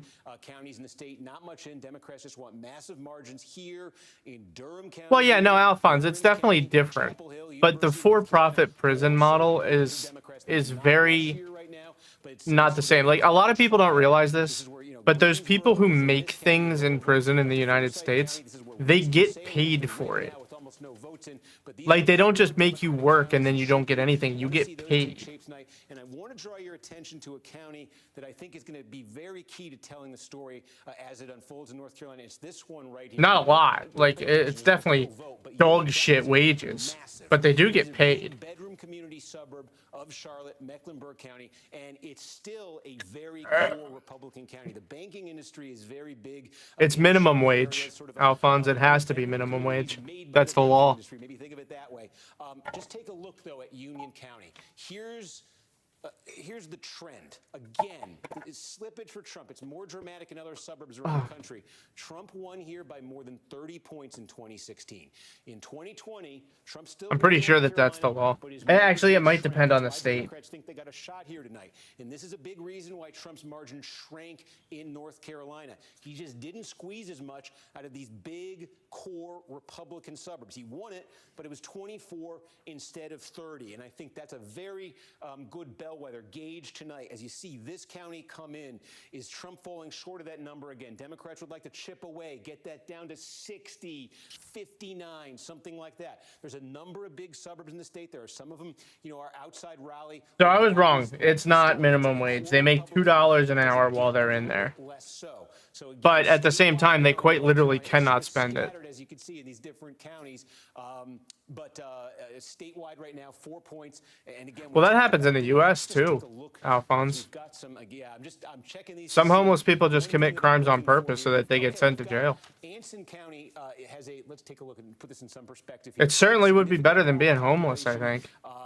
This is one of the stories in North Carolina. The Democrats in counties with large black populations think they can improve the turnout, think they can improve Democratic margins in some cases, maybe flip some of them. So we do have 3/4. It's very small, but this is the kind of county we're going to be looking at. There's a lot of them in rural eastern North Carolina. Not much to show you right now, but with large black populations, Barack Obama. Yeah, that's what I'm saying, Alphonse. I'd rather be I'd rather be in prison than homeless too. Democrats have kind of fallen off dramatically in them. Okay. Harris is slightly beating Biden in North Carolina right now. Democrats taking strides forward there. They think they can with Kamala Harris as the nominee. Just across the board in all of them, she's outperforming him by just a little bit. About 9% statewide in North Carolina, and returning to Georgia, where we now have about half of the vote. It's not looking good in Georgia. Take a quick look. I have struck out on this every time, but this is going to be very big when we get votes from Gwinnett. And we don't have many more from It's only 1%. You're starting to take shape here again. That's that core Democratic area. Just see if we have any more from Fayette. I'm going to go back and take a look right here. But again, now almost half the vote in Georgia, and I think starting to see a little bit in the way of patterns, just in terms of the rurals, at least in Georgia. I disagree with you, Alphonse. I don't think this election is even remotely fucking close. Keeping an eye on this other story, which is false bomb threats that have been called in at polling places. Like quite literally, I don't think it's even close. From Georgia officials, at least 38 different election-associated locations saw bomb threats today. Fulton Police Chief says 32 bomb threats at different locations in Fulton alone. Some threats were called into 911, some were called to the specific location, some were emailed. Fulton County Chief saying that all but 2 cities in Fulton County received bomb threats. They were spread all throughout the county. Obviously, this is concerning and disgusting. The intrigue here is that oh baby, I'm getting a little bit concerned. State Brad Raffensperger earlier today attributed at least some of these threats to Russian origin, which means that an enemy enemy of the United States, a foreign adversary, is targeting American voters in Georgia. Yeah, Texas ain't gonna win. Influence our election that way. You're not having it. Terrorizing us. You know, this is the sort of thing that is that has a functional effect in terms of how people think about getting out to vote. They're, you know, it will do some of what they want it to do, but it also has national security consequences for us as a country in terms of. You how said we rub deal my with the belly, people, bitch. in other countries who are trying to dissuade us from doing what we do as a democracy and who are trying to determine the outcome. Rub her of this belly. That's this what she election. wants. Raises Oh, questions on how we're pumpkin. gonna contend with that as a nation. All right, we're going to take a quick break. We'll be right back. Stay with us. Clothes are frigid. Well, it's gonna be close, Alphonse. Put a blanket on them then. You got a blanket under your head. Gels are faster and stronger Oh, here's than blanket. Tylenol rapid release gels. Okay. Also from Advil Targeted Relief, the only topical with 4 powerful pain-fighting ingredients that start working out. I like I wanted to give you that lasts up blanket to 8 already. hours. Still congested? Nope. Uh-oh. New Mucinex 2-in-1 Saline Nasal Spray. Spray the body. I'll be right back, boys. New Mucinex 2-in-1 Saline Nasal Spray. With a gentle mist and innovative power jet, spray goodbye to congestion. It's comeback season. So what are you thinking? I'm thinking about our honeymoon. What about Africa? A safari, hot air balloon ride, swim with elephants. Wait, can we afford a safari? Great question. Like everything, it takes a little planning. Or put the money towards a down payment On a ranch in Montana. with horses. Let's take a look at those scenarios.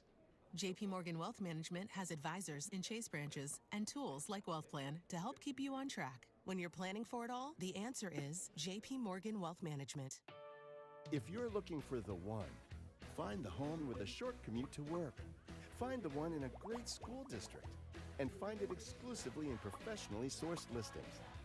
Download the Realtor.com app today. Things keep trending the way they are. Pennsylvania is going to determine the election. No. I mean, it's What other unlimited one? premium wireless for That's not $15 good. a month for me. Honestly, when I started this, I thought I was going to do like 4 of these. How are there still people paying 2 or 3 times that much? I'm sorry, I shouldn't be victim blaming here. Ah. Anyway, it's still $15 a month, so whenever you're ready. Sorry about all that production value. All right, back. Oh, what did they call for Trump while I was gone? Oh no, it's because they called South Carolina. TD felt embarrassing. I felt like disconnecting. I asked my doctor about treating my TD and learned about Ingrezza. Ingrezza is What the fuck are they treating? TD, quickly reducing TD by greater than 5 times in 2 weeks. #1 prescribed Ingrezza has dosing that's always 1 pill once daily, and you can keep taking most mental health meds. What's with the MLG horns on the ad? You're just crazy, Christian. I don't know what the fuck you're talking about, brother. Depressed, have sudden behavior or mood changes, or suicidal thoughts. Don't take Ingrezza if allergic. Serious side effects may The include big chungus. sudden, potentially fatal swelling and hives, sleepiness, the most common side effect, and heart If it's a rhythm big problems. Know how Ingrezza I've had helps enough of you. before operating a car or dangerous machinery. Report fever, stiff muscles, Oh, or problems thinking pumpkin. disease might be life-threatening. She's Shaking, trying to stiffness, protect her drooling, spot trouble from you. moving or balance may occur. She doesn't want it to be Controlled stinky. by asking your doctor about Ingrezza. With pumpkin? At Harbor I Freight, think that's a we do yes. business differently from the Pumpkin, others. please don't eat We that design wire. and test our own tools Don't and let her sell eat them it. directly to you. No middle. Baby, I don't know if you can keep an eye on the things right in front of you. At prices you'll love. 5 minutes until the next poll closings. And these are big ones. We're going to have Arizona, Michigan, and Wisconsin. 13 subscriptions, which is costing you around $270. What? You can cancel the ones you don't want right through the app, and it can even help you try and get a refund. Dude, I've had enough of Rocket Money ads, bro. Camera for only $41 on DealDash. DealDash.com. Online auctions since 2009. This PlayStation 5 sold for only 50 cents. This iPad Pro sold for less than $34. And this Nintendo Switch sold for less than $20. I got this KitchenAid stand mixer for only $56. I got this barbecue smoker for $26. And shipping is always free. Go to DealDash.com right now and see how much you can save. My name is Dave, and I hate money, which is why I don't like Rocket Money. Rocket Money notified me I could save money by finding and canceling unwanted subscriptions in the app, which is great for people who love money. But that's not me.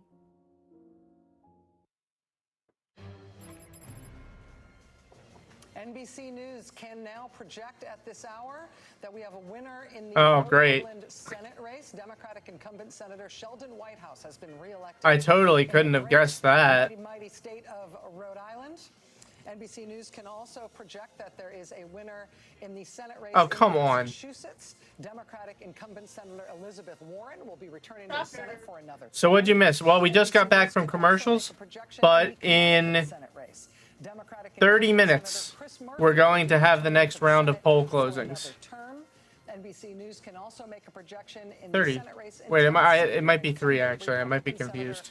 Marsha Blackburn will be returning to the United States Senate. At this hour, this is the standing in the United States Senate. 32 Democratic-held seats, 42 Republican-held seats. That reflects the Republicans picking up 1 seat. They picked up a seat in West Virginia, the seat currently held by now independent, previously Democrat Joe. What is happening in Missouri other than the color red? Nothing. Missouri is a nothing state. I feel like no matter who wins, either side will go nuts tonight. That's just not how this... Alphonse, you have an extremely skewed view of how things in the U.S. are, if that's how you feel. Only one side in this election tried to insurrect the entire government. A strong challenge from the Democrat there. Literally staged a coup. Hasn't held the governorship in Indiana in 20 years, so it would have been a big upset. Or attempted to stage a coup, at least. Will hold that seat. Looking at a couple of ballot measures now. October 6th. What? It was January the 6th. Measures in Florida was an amendment number 3 that would have legalized marijuana. That is now projected to fail. So legalization of marijuana will fail in Florida. It has to pass. Yeah, it was crazy. So even though there is a 55% margin in favor, that is short of the 60% margin that is needed to pass this amendment. Man. We're looking at the very, very important and very closely watched abortion rights measure on the ballot in Florida. Again, you need. Well, it's a little bit more complicated than that, Alphonse. So before the protesters were at the Capitol, Trump was screaming and yelling and riling them up and telling them to go get the politicians. And then he even said, "I will walk with you to the Capitol building." So thousands of people, thinking that he was leading them there, went to the Capitol building, and they set up guillotines, brought weapons with them. They were ready to kill people. Some people brought handcuffs so that they could capture people and kidnap them. And then they stormed the Capitol building, beat down police officers, burst into the Capitol building, and started trying to round up people that they politically disagree with. Threatening letters to Florida television stations, threatening them with prosecution for airing ads in support of that abortion rights measure. Yeah. So we'll see how that comes out. We don't yet know. Yeah, Ron DeSantis has put everything on trying to ensure that Florida will buck the trend. But you also have to consider the reason that they were there protesting, Alphonse. The reason they were there protesting is because they were attempting to stop the government from certifying the results of the election. Using the power of government in a way that is, I would say, openly fascist. They were quite literally there to stop the government because, of course, this is something from transferring power to the next president. Thinking that it would allow him to defeat Donald Trump and move to his right and make him a national star and potentially the heir to Donald Trump in the party. But I want to really quickly talk about the other amendment, the marijuana amendment, which I think a lot of people assumed would pass. A good friend down there that is in politics in the state of Florida. The advertising against the marijuana amendment was really based on the fact that it would empower. So why didn't they arrest Trump? Well, he actually was found guilty for 39 different counts of felonies, and his case, like the sentencing, was adjudicated to 3 weeks after the election because they didn't want anybody to try and claim that it was politically motivated and that they were trying to attempt to stop him from being eligible for the presidency. So they moved his sentencing to after the election. But he already was found guilty. And DeSantis also very strongly pushing, just as he was pushing against the abortion amendment, also pushing on that one. Oh, Let me just interject. Well, that's a shame, Alphonse. While we have been talking here at 8:30 p.m. Eastern, polls closed in the great state of Arkansas, and at poll closing, NBC News can project that the winner. I mean, that's too easy. In Arkansas will be Donald Trump. Stephanie Roll. Floridians for Freedom is the group that worked to get this abortion measure on the ballot. In the last week alone, they have had to upgrade. They've had to The great state of Arkansas. because they've had so No, many of more course not. volunteers.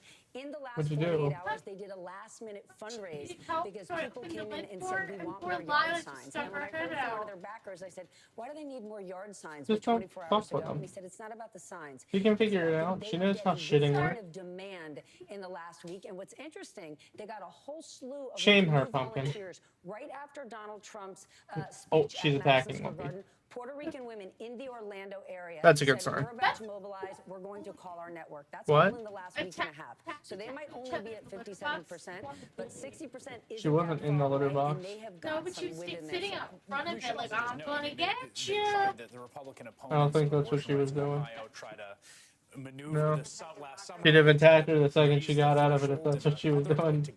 Oh no, Pumpkin's preparing to go in it. They lost that, then they lost Look at her. at the ballot box.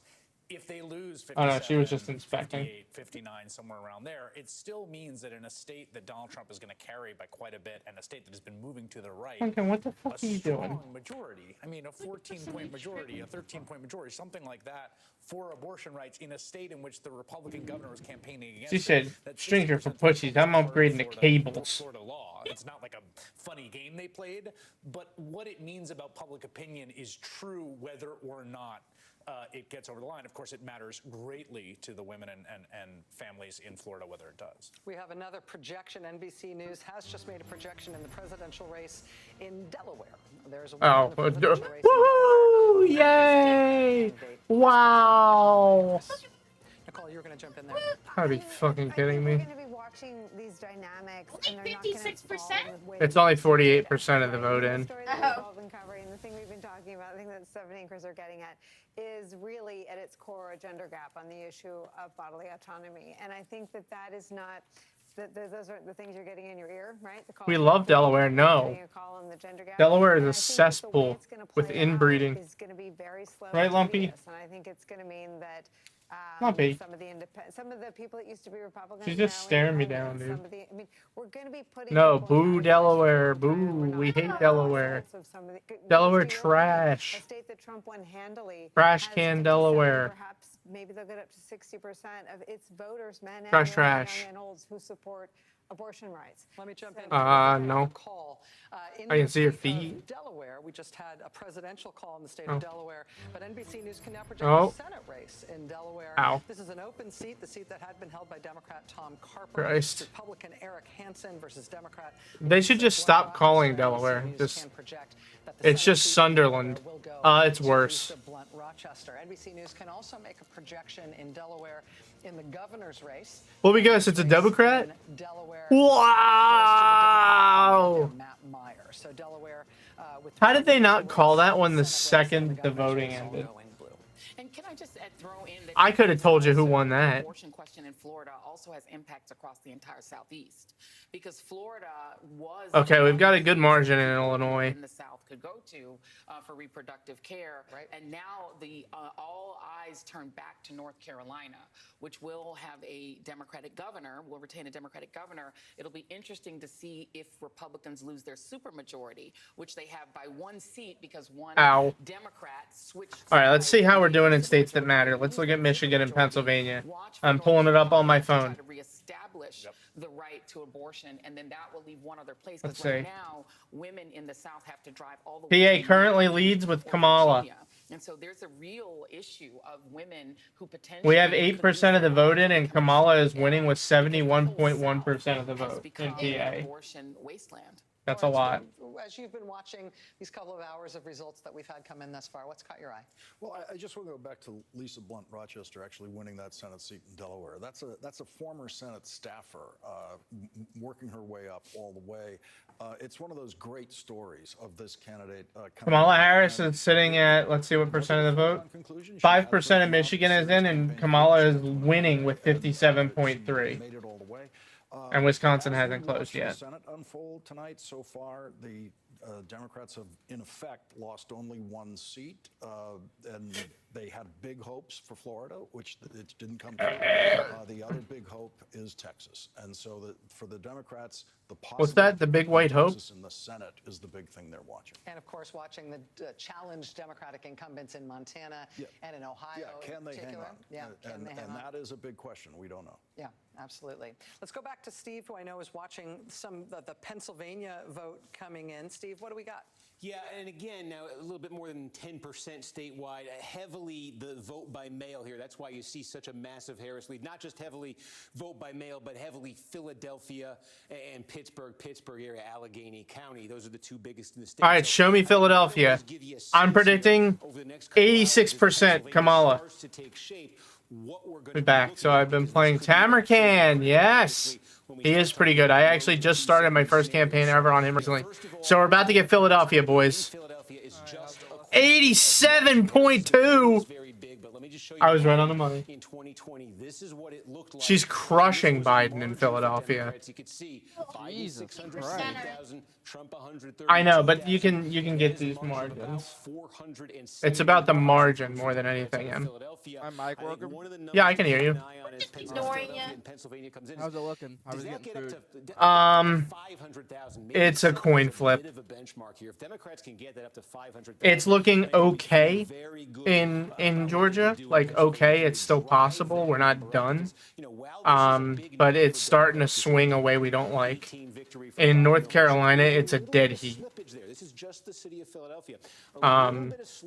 In Philadelphia, like good indicator. Philadelphia, she's got a better margin than Biden did against Trump, and it's by a lot. She's up like 6% compared to Biden in 2020. I've just touched down in Coldfoot, Alaska.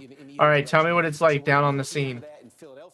The other big thing, look, the collar counties of Philadelphia, these four right here. Show me Delaware. County, Chester County, Montgomery County, and Bucks County. Show me Delaware. In almost two sections here. Take these three together. Delaware County, where we do have a little bit of vote, can show you right 75. Holy fuck. This is a little bit more racially diverse. You see Biden won this by 26 points. It's just that's a very big margin. In Delaware County, he's doing very well in Pennsylvania. Now Chester County, again, this is I'm surprised. We talk about high concentration of college degrees, higher income. That's where I went to school. Pennsylvania in the Trump era that has become more Democratic to the degree that Chester County has. So as you start to look at the results come in, what did you say? It'll be a while. See what Biden got here, 58%. That's not going to happen. That's wishful thinking. Pray for Georgia and North Carolina. That's realistic. What's happening in Pennsylvania, and this is going to be a theme. Though I would welcome Texas into the fold happily. Is the Democratic base is geographically contracting. Trump came along in 2016 and he started to run up massive margins in rural areas of the state, rural blue-collar areas of the state. And what's happened is the Democratic base has become more geographically concentrated into cities and metro areas. Again, suburbs, places, as I say, keep saying it, but it's what the stats show, high concentrations of college degrees. So what the Democrats increasingly need to do is just focus on running up margins in those places that can offset the Trump gains elsewhere in the state. So that's what these three counties are all about. Bucks is a big one, about 400 people here. It's a little bit different. This is a true I'm really surprised. County here. How this one goes tonight could tell us a lot about how the state is going. It's just it's more blue collar than these other collar counties. So we're going to be watching there. South Central, Pennsylvania, sort of this region in here, Harrisburg. That's where Lancaster is, yeah. This is actually an area. There are some Republican counties in here, but this is an area where Trump had some slippage. Cumberland County, this is an area where Trump had some slippage in 2020, a potential area of growth here for Democrats. We're going to keep an eye on this region. Western Pennsylvania, you see a lot of blue here again because it's vote by mail. These are almost all going to be red tonight. And this is, when I say Trump has been running up the score, these are the counties where he gets 65, 70, 75% of the vote. Oh my God, in this part of the Christian. state. And I think where the game may be won or lost in Pennsylvania is going to be Northeast Pennsylvania. I think we showed you at the start of the night, but I'll go back to it again. Going to be paying a lot of attention to Lackawanna County, and we've got about a quarter of the vote in here. Again, this is the vote by mail, but here's the story in Lackawanna County where the city of Scranton is. This was pre-Trump a big... Wow, she's doing better in Scranton than Biden did. Almost won this in 2016. What a shift. Democrats actually jumped up to close to a 10-point win here in 2020. Was that because Joe Biden and his Scranton ties? Was that because of, something else, changing attitudes towards Trump, perhaps? Big question here, and there's a lot of counties like this in Pennsylvania and Michigan and Wisconsin. Big question here is, can Trump get this back to 2016 levels, or really, can he win this county? That's what he wants to be doing. And there's also a lot of these counties in this sort of stretch of the state right here. You've got a lot of counties with substantial Hispanic populations. And that's the other thing that the Trump campaign has been talking about. Berks is where the city of Reading is. Reading is about 2/3 Hispanic, largest concentration of Hispanic voters anywhere in the state. Trump actually, he lost the city of Reading. He made gains there in 2020. He made gains in a lot of these small, mid-sized cities in Pennsylvania, sort of this part of the state right here, that have substantial Hispanic populations. His campaign is betting a lot on that being a trend that continues this election, and there being improvement for Trump in those small, mid-sized cities and the counties around them. Geez, who do you think's gonna win Alabama? So again, Democrats just need to get massive I'd be margins shook. in Philadelphia, Pittsburgh, and the suburbs right around them. And Trump needs to get back to his 2016 levels in the blue-collar parts of the state. Again, it's pretty much just vote by mail that you're seeing there in Pennsylvania. But as this takes shape, that's what we're going to be looking for. And just I want to see Ohio. That's what I'm interested in. I think Trump's going to take Georgia. One thing I've been looking at, and this is the clearest thing yet in terms of completed counties, you're always looking to see. Trump's going to take Georgia, I think.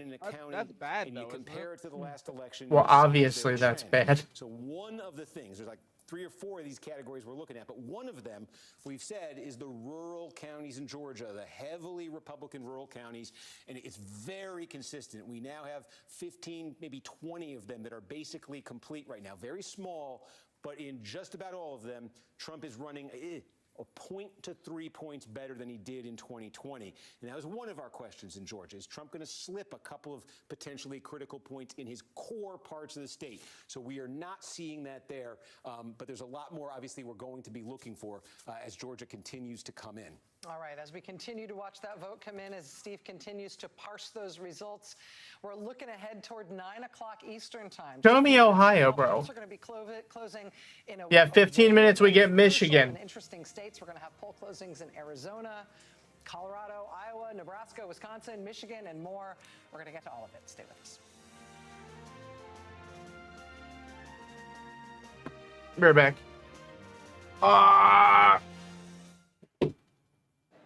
Psoriasis.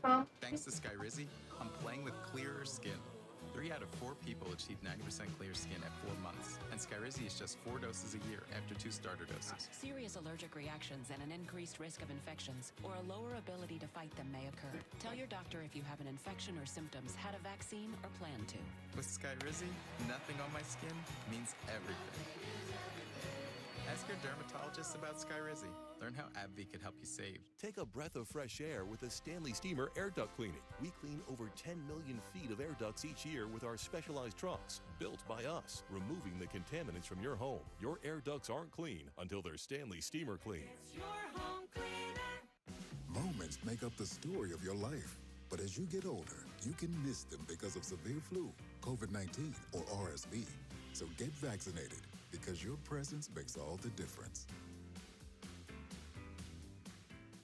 Everyone's forgotten who runs this valley.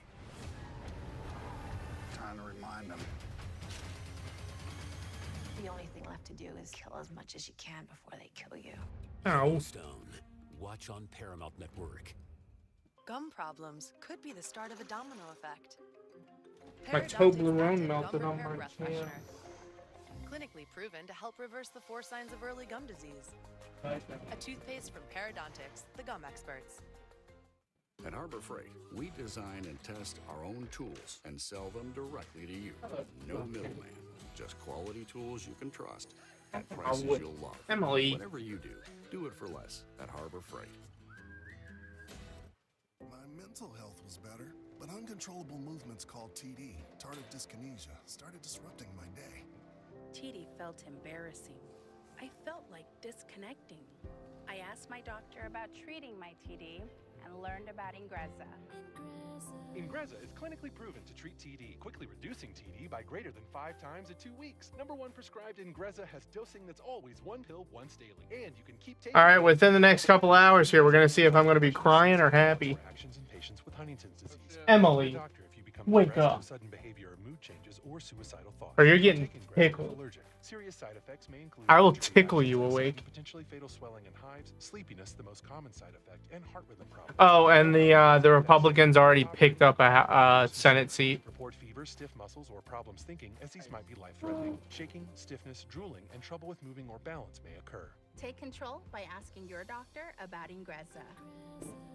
Ingrezza. Feel like me. A car is a reflection of its owner, right? My dream car was out there. I just needed to find it at a price less fantasy, more reality. Look at me now. Christian, you're a scary individual. Car Gurus. Get it with Gurus.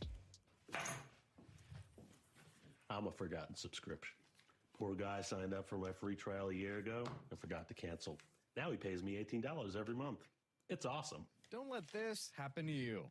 Download Rocket Money today. The votes are in. The next president of the United States is...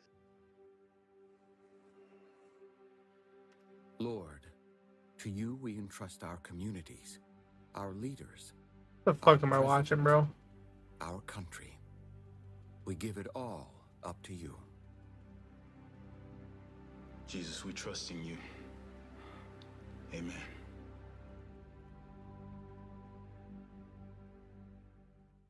Do you have a box of videotapes, film reels, or photos that are degrading? Legacy Box professionally converts them to DVDs, thumb drive, or the cloud. Legacy Box is simple and safe, with over 1 million satisfied customers. Visit legacybox.com.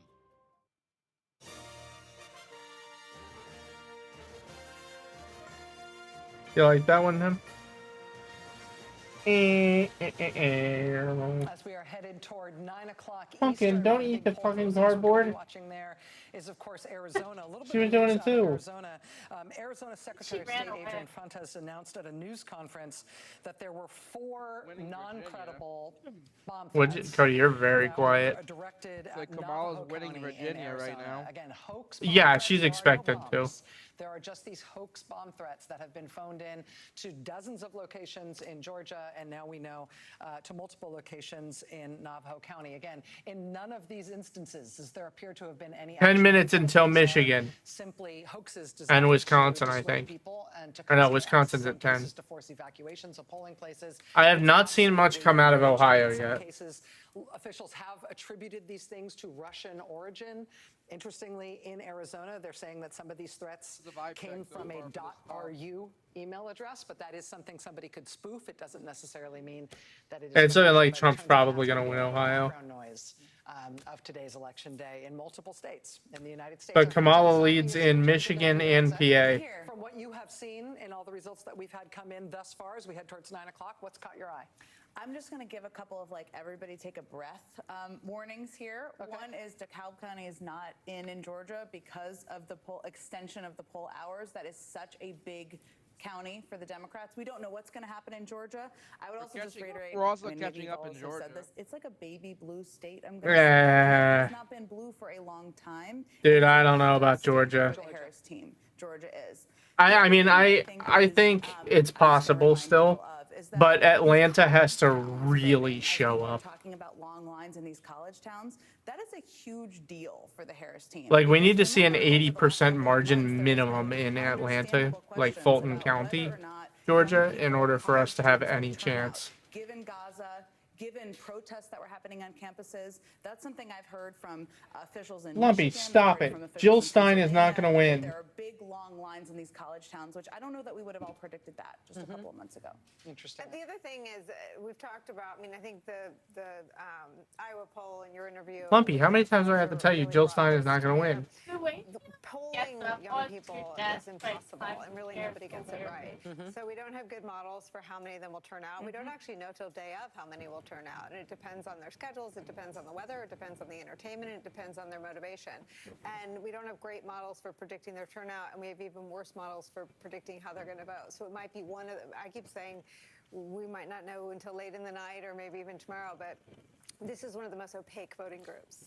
Chris. One thing I think, I mean, again, we're early in the evening here. One of the things that was so striking about my Toblerone. public data going into this election was that the public polling said this is the closest race that we've ever had.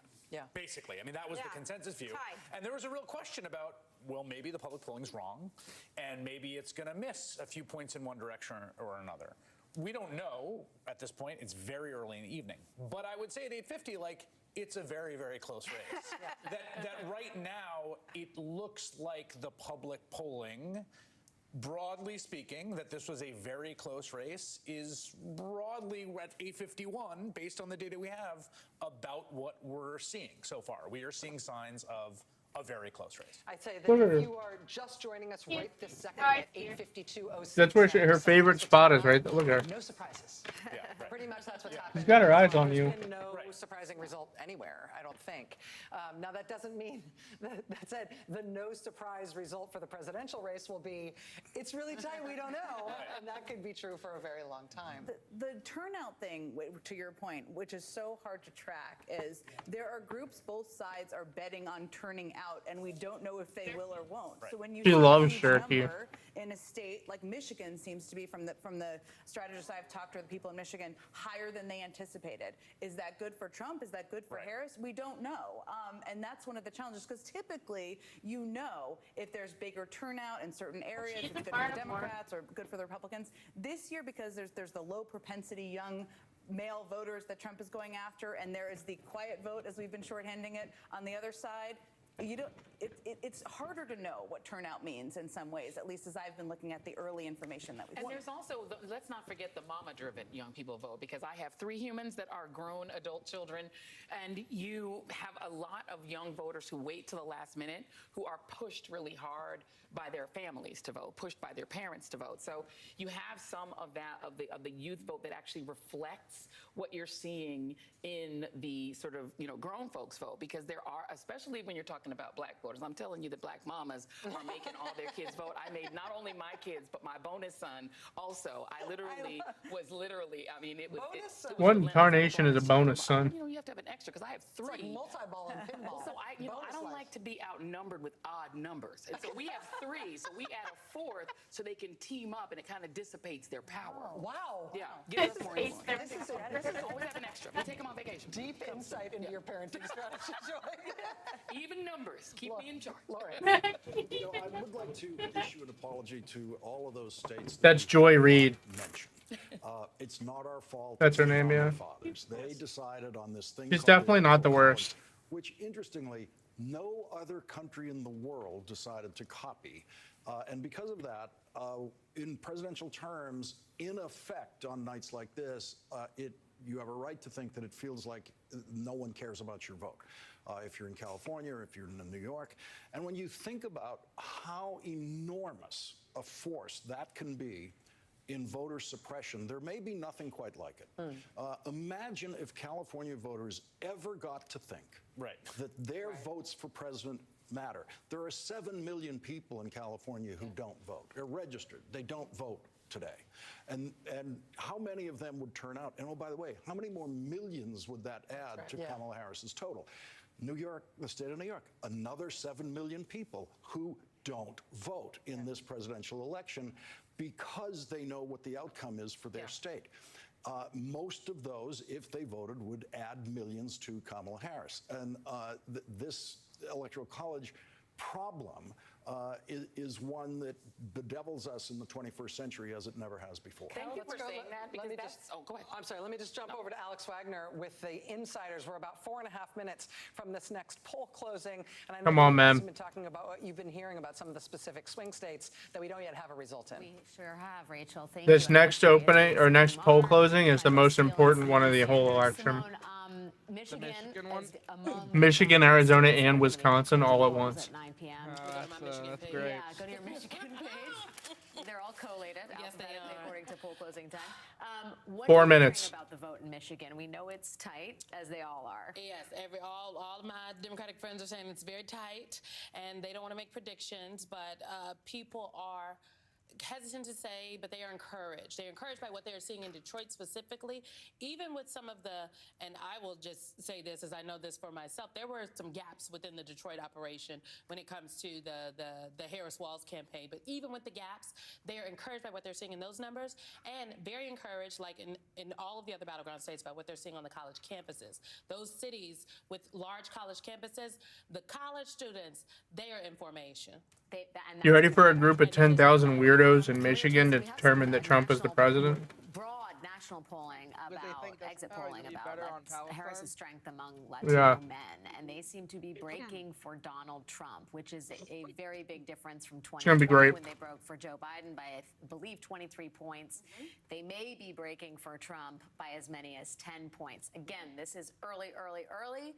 But can you talk to me about your thoughts on those numbers and what that might portend for a state like Pennsylvania, where there's a huge Latino population? Yeah, it's interesting because a lot of these exit polls, it really depends on where you're standing, what's precinct you're in. So is the volume of the Latino voter representative of that person? We don't know. If we look back at 2020, exit polls were wildly off last time. I suspect it's going to be the same thing. I was in Reading, Pennsylvania over the weekend knocking on doors, and I could share with you the folks that we were able to talk to. Most of them had already voted, and they had voted for Harris. When I was talking to Catherine Clark and her team, they basically guesstimated that they were knocking at 2,000 doors in Pennsylvania a minute. Wow. If you were to ask me in that whole red part of Pennsylvania what I'm looking at Reading, because that is very much a union town, and people were very upset. Not so much supporting Kamala, but really upset at the Madison Square Garden comments. Yeah. That kept coming out and coming up together. Something though someone that you mentioned too is Lehigh University. People have been waiting in line for 7 hours. Mm-hmm. It's a party in line. It's a party line. Right. They're FaceTiming in. Celebrities are FaceTiming in Pennsylvania from the campaign side to tell people to stay in line. Right. And so if you look at how much the Harris campaign has spent close to $400 million just in Pennsylvania, they understand that that's the holy grail. 1.5 minutes. I'm gonna go take a piss real quick, and then we're gonna find out how doomer we need it. The young vote is so hard to actually analyze because some of them could be registering to vote right now. Some of them are not on landlines. So I think those are going to be across the country. Those are going to be the two populations that people say, what really happened? We actually don't know. None of the black box actually recognize it. The kids are always a black box. Even more so this election season. Michael Steele, let's talk about the Senate. We're getting various degrees of bullishness. Claire McCaskill was here talking about Chuck Schumer. We know that Justice has won Manchin seat in West Virginia. The Senate is officially split here. What can you tell us? Well, the other race that a lot of people were focused on was in my home state of Maryland with Governor Larry Hogan and my county executive, Angela Also Brooks, and that race has been called for the Democrat for Angela. So in terms of the status quo ante, that stays in place. The Dems did not lose a seat. 40 seconds, boys. And it does speak to a very. Let's find out how doomed we are. It kind of wraps into the other aspects of what we're talking about that people need to just calm down. When you're running against history. No, she likes to fuck that thing that's a up. hard hill to climb. And I think Yeah, there's a lot you more about can't them. see So her. just relax, y'all. You heard her playing with the bag and turned the corner. From the Insider studio back to you guys in the main studio, right? She got her eyes on Pumpkin. Thank you, Alex. I should mention Michael Steele just said that All right, here we go. the Senate race has been called. NBC News has not made a projection. 5, 4, 3, 2, 1. On the East Coast. And let's look at some calls. We've got a lot of states closing. NBC News can project at this hour in the Michigan presidential race that it is too early to call. In the just as crucial a swing state of Wisconsin, NBC News can project in the presidential race that it is too early to call. In the equally crucial swing state of Arizona, NBC News projects that the presidential race is too close to call. In the great state of Texas, NBC News projects that there is a winner, that Donald Trump has won in the great state of Texas. Yeah, no surprises there. I told you that was going to happen. Presidential race in North Dakota. The winner is Donald Trump. NBC News also projects a winner in the presidential race in South Dakota. The winner is Donald Trump. NBC News also projects a winner in the Wyoming presidential race. The winner is Donald Trump. In the great state of New York, NBC News projects that the presidential Oh, race is come too early on. to call. That's a Harris call. You can call it. It's okay. Very closely watched state of Iowa, NBC News projects. Yeah, Iowa's really presidential race interesting. is too early to call. NBC News projects also that the presidential race in Minnesota is too Yeah, early that's to going call. to NBC News Harrison projects Walls, that I the think. Presidential race in Nebraska is too early to call. Lumpy, NBC News projects we are that the watching the presidential election race in coverage. Stop Colorado it. is too early to call. Can you get her? The projection in Louisiana is that it is too early to call in the Then why'd you presidential say race. yes? The projection for the Kansas presidential race. Can you is throw it that is ball too to me? early to call. It's right there next to you. And You have to lean up. Southwest Emily, New what the fuck are Mexico. you doing? NBC News projects that The ball was presidential right race next is to your too hand. early to call. Looking They- at the you road almost to touched it. 270 There you go. with those races called thus far. Just throw it the We've fuck now over got here. Donald Trump standing I don't at care. Throw it over here. 154 electoral votes. Emily, Kamala what the Harris fuck? at 30 electoral Just listen, votes. lady. Looking back at the battleground states that have yet Calm to down. be called, just recapping from Come here, earlier Lon. poll closings. In Georgia, we've got just shy of Yeah, you like two-thirds that? of the vote in. It is too close to call, a difference of just over 200,000 votes between the two candidates. In North Carolina, we've got less than 40% of the vote in there, and that is too I don't early think to she's call. winning North Carolina or And in Georgia. the all-important swing state of Pennsylvania. Not even 20% of the vote in yet She in is Pennsylvania. fucking decimating And it is too Pennsylvania. early No, no, this is just the early vote, bro. some of the Senate races, starting with the key Lumpy. very interesting Senate race. Jill Stein is not going to win. Of Texas again, we've got a presidential race called in Texas, but in the Senate race between incumbent Republican Ted Cruz and his Democratic challenger. Dude, let's hope we can at least get the Zodiac Killer out of office. Too early to call. Let's now look at the Arizona Senate race. NBC News projecting that this is also too early to call between Come here, Republican Lump. Kari Lake and Democrat Ruben Gallego. In the Wisconsin Senate race, where here. Democratic incumbent Tammy Baldwin is facing a Republican challenger, Eric Hovde. No kidding. NBC What News else is projects new? In Wisconsin, it is too early to call. In the Well, closely she's not watched Michigan Senate race, where Democrat Alyssa She's not gonna Slotkin win. is up against Republican Mike Rogers, the Michigan Senate race, NBC News projects as too early to call. Yeah, no, that's just for sure, though. Nebraska Senate race. Here we've got an incumbent Republican, Deb Fischer, up against not a Democratic challenger, but an independent challenger, Dan Osborne, the Nebraska Senate race. Well, that'll be too cool. early to call. The Senate at this hour. Again, it's a Lumpy. 100-seat Senate. Enough. We've got 42 Republicans seated. We've got 33 Democrats seated. This reflects one seat gained by the Republican Party in West Virginia, the seat vacated by What do you outgoing want? independent Joe Manchin. Let's hop back down to Florida, where we've got a call in the abortion rights measure. In Florida, this is Amendment Oh, 4 my that God. would enshrine abortion rights in Florida.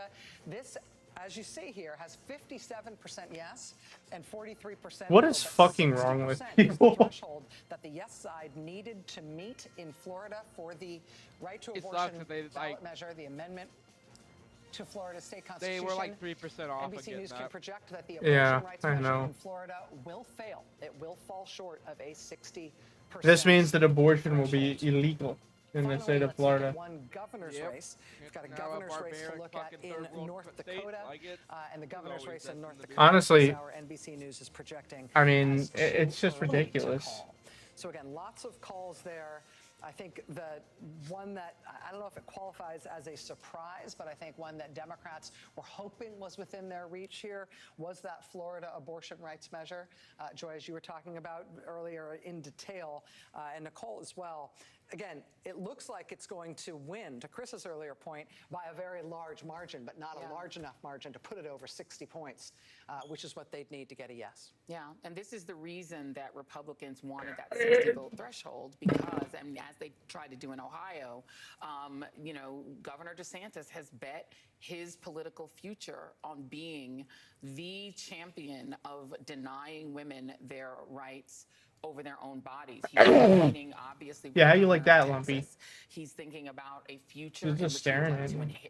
inherit Donald Trump's white evangelical base. And he's decided that this is his marker, and he's been willing to use really the awesome powers of the state to try to intimidate and bully even television stations in the state against running ads that's right, Mom. in favor of that protection. So it will defy all of the other states, including very, very red states that have protected women. Florida, in a lot of ways, it's going to be interesting. And when Stephanie's back, it will be interesting to talk about what Florida's future looks like as a place that can attract corporate headquarters and investment in a state where the governor routinely bullies companies, routinely sues companies that displease him, sued Disney, sued cruise lines, bullied schools about Lumpy's disappointed in you for defying her almighty overlord Jill Stein. pure Project 2025 in miniature in Florida, and that kind of extreme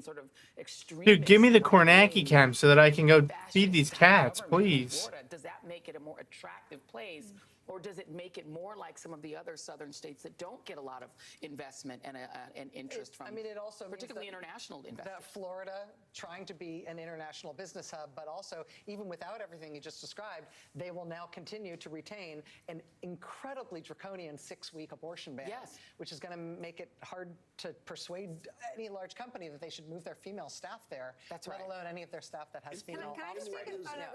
In what is another triumph. Missouri blue. It's not blue, buddy. Minority rule in American democracy in the 21st century, beginning with George W. Bush becoming president with less votes than Al Gore in the country, right through to tonight, 57% in Florida loses. That's not going to happen, Christian. Republican-defined minority rule Lumpy. government, which is intentionally designed and structured to be minority rule government. Wait till you hear about the filibuster. Yeah, right. It looks like a Senate vote. Where you see the motion failed. No, Christian. She's winning in Minnesota, not Missouri. Missouri's already been called for Trump. Instantly, it was called. That has been 57% of all voters in Florida voted for abortion access. If that number tells us a story about how people voted in a deep red state that wasn't even a toss-up, as Lauren said, we apologize to all the states we've been talking about.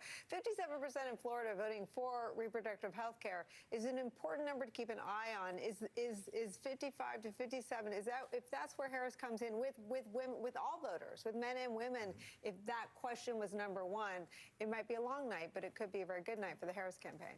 They just called New York and Illinois for Kamala Harris. North Carolina numbers. Yeah, so we've got some counties where we've got, What'd you say? all of the vote that I think Those are were very expected. significant. We Well, yeah, of highlighted the start course. the night in North Carolina, I'm just giving everyone the news. but this Lumpy, county right here, Union County, you'll get your food in a minute. is a core suburban All right, here we go. Republican county, and it's one of those. It's gigantic, first of all, and second of all, it's one of those where Trump still won it in 2020, but he lost ground. Key question tonight: would he lose further ground? That's what Democrats are trying to do in Union County. We basically got all the vote in. Oh, man. Now you can see Trump. That's about a 25.5-point margin. Compare that to 4 years ago. That's not Trump won good. it by She's going to 24. lose North No, Carolina. Trump did not lose ground. In fact, he gained back a little bit here in Union County. That is what his campaign wants to see. They did not want any more slippage. You can go next door from Union County, and you see another trend that I think we're starting to see pretty clearly in North Carolina, and I'll show you that now. This is Anson County. Again, just about complete. Lumpy. This is a rural county with a large black population, and one of the concerns for Democrats was they believed the Oh my turnout God, you recent fucking elections little among bitch. African Americans in these rural counties Plum. has been lower than they need. You know, when Barack Obama ran and won the state in 2008, he did very well, won a lot of these counties. The question was, would Democrats improve in these counties tonight? What they've said about the ground game, maybe having Harris at the top of the ticket, thinking this might help them. So you see it right here.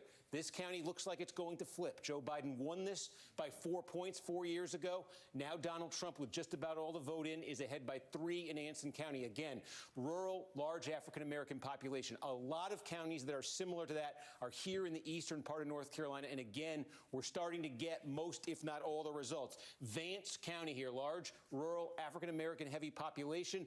Biden won it by 19 tonight. Harris, just about all the vote in, is winning it by less, only 12 points right there. You can go next door to Warren County, 26 for Biden tonight, 20 for Kamala Harris, just about all the voted. I think you might be starting to see the pattern here.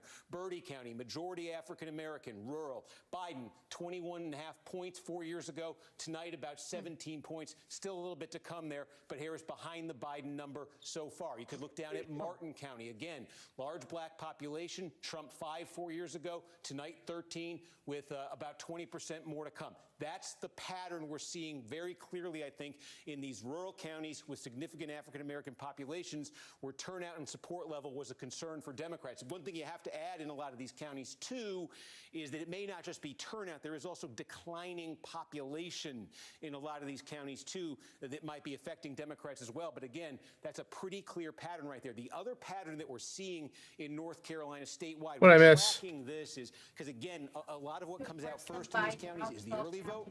It's the That's not in-person good. vote. It's the mail-in vote. Then what comes reported after that is the same day. We want to see, are there partisan differences between how those votes are going? So far, we are finding that Trump is doing better with the election day voters than he did with the pre-election, with the early voters. So as you get, when you get to 80% in a county, generally what's left to come, not uniformly, but generally is going to be that same day vote. We're finding that that's a better, a stronger vote for Trump.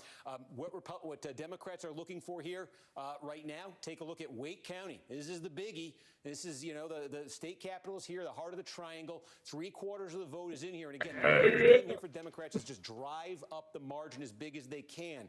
So look, it was 26. Not a big enough improvement. 2020 for Biden. It's a little bit stronger now for Harris. That's what they want to see. They want to get the number up. She can still win. It's just unlikely to happen. We don't have too much in right there. There's also been a question in North Carolina about. Well, it's too early to say. When you get into the Blue Ridge Mountains, it was They're performing in Ohio too, which is good. Is that going to affect turnout levels? They're underperforming or outperforming? A couple things we can tell you. Most of this region, Harris, as you're saying. Most of these counties are rural and heavily Republican. I don't know why I just did that. They're mostly rural and heavily Republican. I'm gonna go ahead and just tell you that Trump's winning Ohio. But this is what you're seeing in the rural, heavily Republican mountain counties that are getting close to fully complete. Trump hitting that 2020 number, maybe going even a little bit north of it. And you can just see in terms of the turnout question here, which everybody's had in the wake of the hurricane. Look, 3857, 839. You're at about 4,700 votes. In 2016, it was 37. They're a little bit above 2020 level here. And I think if you're above 2020, that is, of course, an all-time record for turnout. That indicates, I don't think there's an indication there, that's one county, but we're seeing it elsewhere, of a big turnout issue. There are 2 blue counties in the mountains. The big one is Buncombe. That's where Asheville is. Now, we have about half here with the same day to come.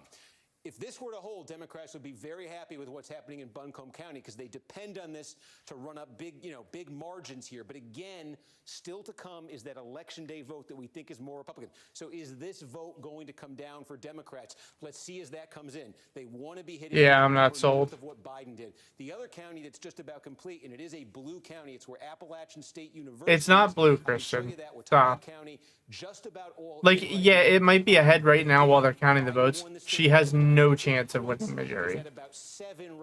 That will never happen. Even in like the that meme map of like what would happen if the Iowa poll was like an accurate predictor of every state, and there was a massive blue wave, Missouri was still like plus 20, like Trump. Yeah, they're super Republican in Missouri. Hill is here. This is basically on par for Democrats, even a touch above what they did in 2020. That's what they want to see. One other place I could just flag here. This is Carrabas County. I don't know a hell of a lot about the North Carolina counties. This is the one that swung the most to Democrats in the last election. Again, right outside Charlotte. It's growing. It's diversifying. It's pretty quickly diversifying. So again, you can see Democrats want to make. That's pretty good. Won this thing by almost 20 in 2016.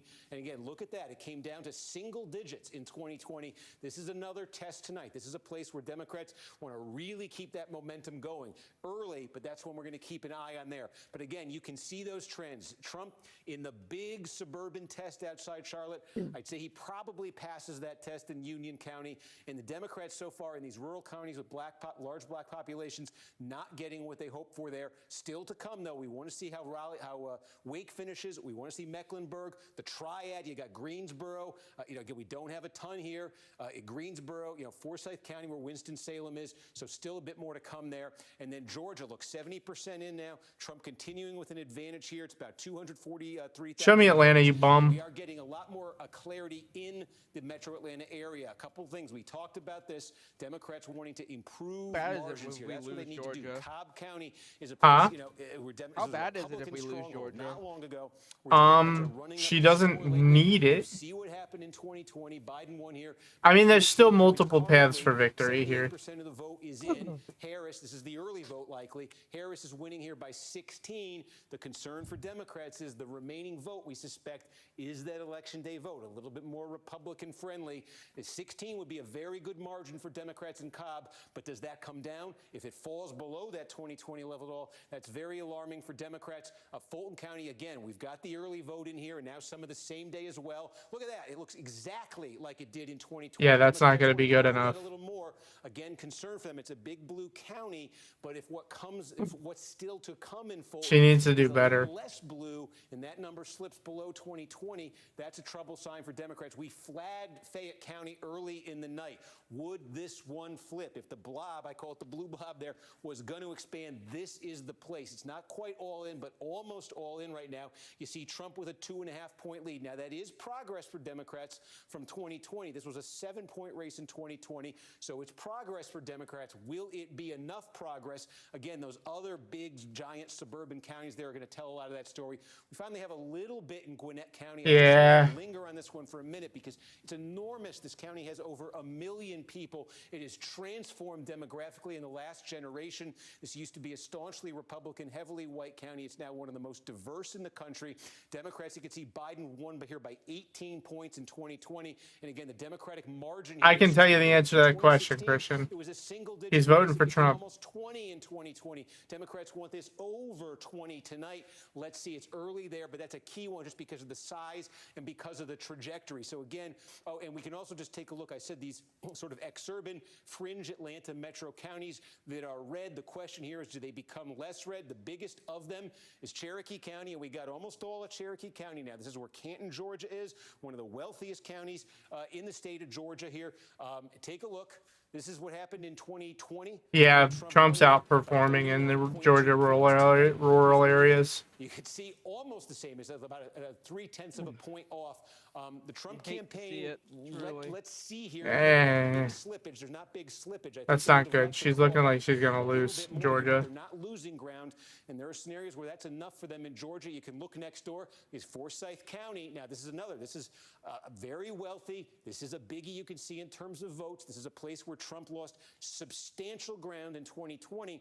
Now, bulk of the vote is in. Same day still to come, so room for Trump growth here. He's already overperforming. Oh, Jesus, we actually got a spammer. 2020. That's an encouraging one for Republicans. You could just kind of complete on my election coverage. Some of them here. Who'd have guessed? All county is one, almost all in. Trump had slippage here in 2020. Trump's outperforming in almost every county. Here. Not major, but this was a state that was decided by a fraction of a point in 2020. So any shift is significant. Barrow County, almost all in. Again, Trump had slippage here in 2020. A little bit more slippage here tonight for Trump. You can see Harris running 1.5 points better than Biden did. Trump basically level with. Not going to be enough.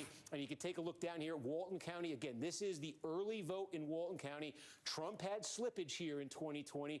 49 points, believe it or not, was slippage for the Republican. Tonight, 46. This is the early vote. Again, same day. Does it get back to 49? Does it get back to 50? That's what Trump wants with the remaining vote there. You are currently calling it a red mirage. Douglas County in right now. And again, a red mirage? How can you say that? He's close to winning Georgia. It's transforming politically. It's diversifying. And you can see here, Democrats, it looks like in Douglas have achieved what they wanted. Like I said, she just has to, if the blue blob right there, that Kornacki keeps calling it, the Atlanta metro area, if there was really high voter turnout there, she has a good chance of winning Georgia. But if there wasn't, there's a very little chance that she's going to win. Take a look. We've got them marked off on here. I'll show you.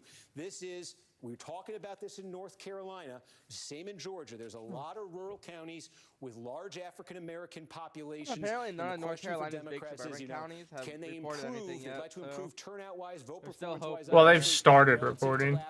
So again, I think they're at like 15%. But North Carolina closed an hour after Georgia did, so they're quite a bit behind. Look, you can see here, Wilkes County, just about all the vote is in. Trump by 17. Trump won this thing. Yeah, it's not what I want to say. 13 points and change in 2020. So we're seeing a bit of what we saw in North Carolina, Randolph County, very small, but a lot of this is in right now.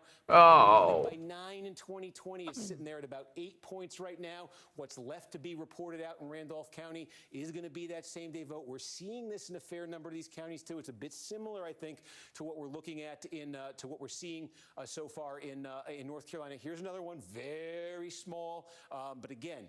This is a large black population, 19 points here in 2020. Tonight it's sitting at about 16 and a half with just about all the votes. And again, these slight differences in a state like Georgia can make all the difference. Where of all these millions of votes, we expect about 5 million votes. And in 2020, it was separated by 12,000 of them. So again, if there's any slippage for Democrats here off that 2020 number in full, that's a very bad sign for them. And they are at right now.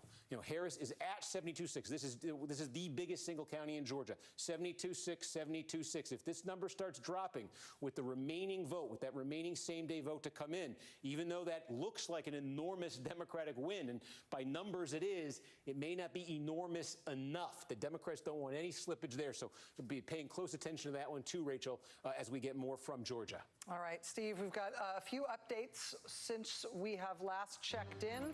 The NBC News projection in the New York? state of Rhode Island is that there's a winner. Dude, fuck off with these tiny little states. Kamala Harris is projected to win Everybody the knows. presidential race in Rhode Island. NBC News can also project in Mississippi that the winner of the presidential contest is Donald Trump. NBC News can also project in Louisiana that the winner of the presidential contest is Donald Trump. A couple of other interesting updates for you. Back to Delaware. This is a historic outcome in a House race. So this is the Delaware House seat, an at-large House seat. This is an open seat because the incumbent was Lisa Blunt Rochester, who just won a U.S. Senate seat in Delaware tonight. When she left that seat and opened it up, the Democrat running for it is Sarah McBride. The Republican running for it is John Whalen. NBC News can project that Sarah McBride has won that seat. And I mentioned that this is a historic win because Sarah McBride will be the first openly transgender member of Congress. And Who gives a won shit? this seat tonight in Delaware. Congratulations to her. I should also mention it's another race that would not necessarily make national news, except for a very important piece of it that will become immediately clear to you in one moment, which is that our affiliate, our NBC affiliate in Georgia, WXIA, has now made its own call in the Fulton County District Attorney's race. Again, we wouldn't generally be following individual district attorneys' races in the national news, but this is the Fani Willis race. Fani Willis is the district attorney in Fulton County who brought the RICO prosecution against Donald Trump and a number of co-defendants. Fani Willis has been reelected to a second term and by a considerable margin by voters in Fulton County, Georgia, tonight. Emily. One other piece of news to bring you. Emily. NBC News can now report that the You wake FBI up. is tracking and investigating You want to go to bomb bed? threats attributable to Russia. You're literally asleep. Georgia and Wisconsin and Oh yeah? Michigan Who's winning and right now? Arizona. We do also have reports of new bomb threats at polling sites in Pennsylvania. Yeah, you're Governor right. Josh Shapiro says that there have been multiple bomb threats in Philadelphia, multiple voting locations targeted. All of these bomb threats are non-credible. These are hoax bomb threats. There are no bombs, but bomb threats are being phoned in or otherwise communicated in multiple states. Voting hours were extended to 9 p.m. in Clearfield County in Pennsylvania, which is in the central part of the state, because of a bomb threat in the building where votes were being counted there. According to NBC News reporting, it's not necessarily apparent to the FBI that these new bomb threats that we're just disclosing now, these Pennsylvania ones, are attributable to Russia, but they say they are investigating Russian-attributed bomb threats in Georgia, Wisconsin, Michigan, and Arizona. The FBI also reportedly investigating more threats in undisclosed other states, so it's more even than we have previously mentioned. Let me just reiterate and underscore and repeat. There aren't bombs. There's no real threat. The threat that happens here is the calling in the bomb threat where there isn't a bomb in place, specifically to try to achieve chaos, to try to get these sites evacuated, and in some cases to disrupt voting patterns. And for kids watching for the first time election results, they should know that we... Always Russia with you guys. What are you talking about? I didn't mention Russia at all. Joining us now from a polling location in Reno, Nevada, where we're expecting polls to close at the top of this next hour, is NBC's Steve Patterson. Steve, what are you seeing there in Reno? Bro, show me fucking Michigan. Yeah, I don't give a fuck about Nevada. Rachel, in Nevada, one is ridiculously long lines, and two is deciphering the nonpartisan vote. We can do the report. Associated Press has called Ohio for Donald Trump. Washoe County complex. It's basically the big government complex where everything is: the clerk's office, the registrar of voters, the county recorder, which, by the way, if you've made it to this point, it means you are now 40 minutes from the front of the line. The other thing we should talk about is that nonpartisan vote, right? It's about a third of the electorate. It is confounding pundits who are trying to decipher what the vote is going to be as we continue to walk through the line. You can see just how long it is. But part of that it is such a big part of the vote now that, you know, these pundits aren't necessarily sure how these nonpartisans are going to vote. And they are that way because primarily of a rule of a law that was instituted in about 2020. It said that everybody that gets signed up, and by the way, this line snakes past the chamber in there. It goes ridiculously long through this building. So Cody, if Kamala doesn't win Georgia or North Carolina, she must win Wisconsin, Michigan, Pennsylvania. Has to be registered as a nonpartisan. You have to essentially must assign win yourself to a Republican Party or a Democratic Party in this state. A lot of people chose not to do that. That's why there's such a large population of nonpartisan voters. But I've spent about 6 months here, and I've equally seen many people that are proud. Oh Jesus, I'll be right back. Who gives a shit what this asshole has to say? They should just give the whole show to just Steve Kornacki. And that is the tough part about deciphering a place like this, a bellwether within a bellwether, where so many people are trying to read the tea leaves, so difficult to do. But certainly nonpartisans, as returns are coming back, about a third of the vote between Republicans, Democrats, and now this third group, which we don't know which way it's going to go. I've spoken to both campaigns.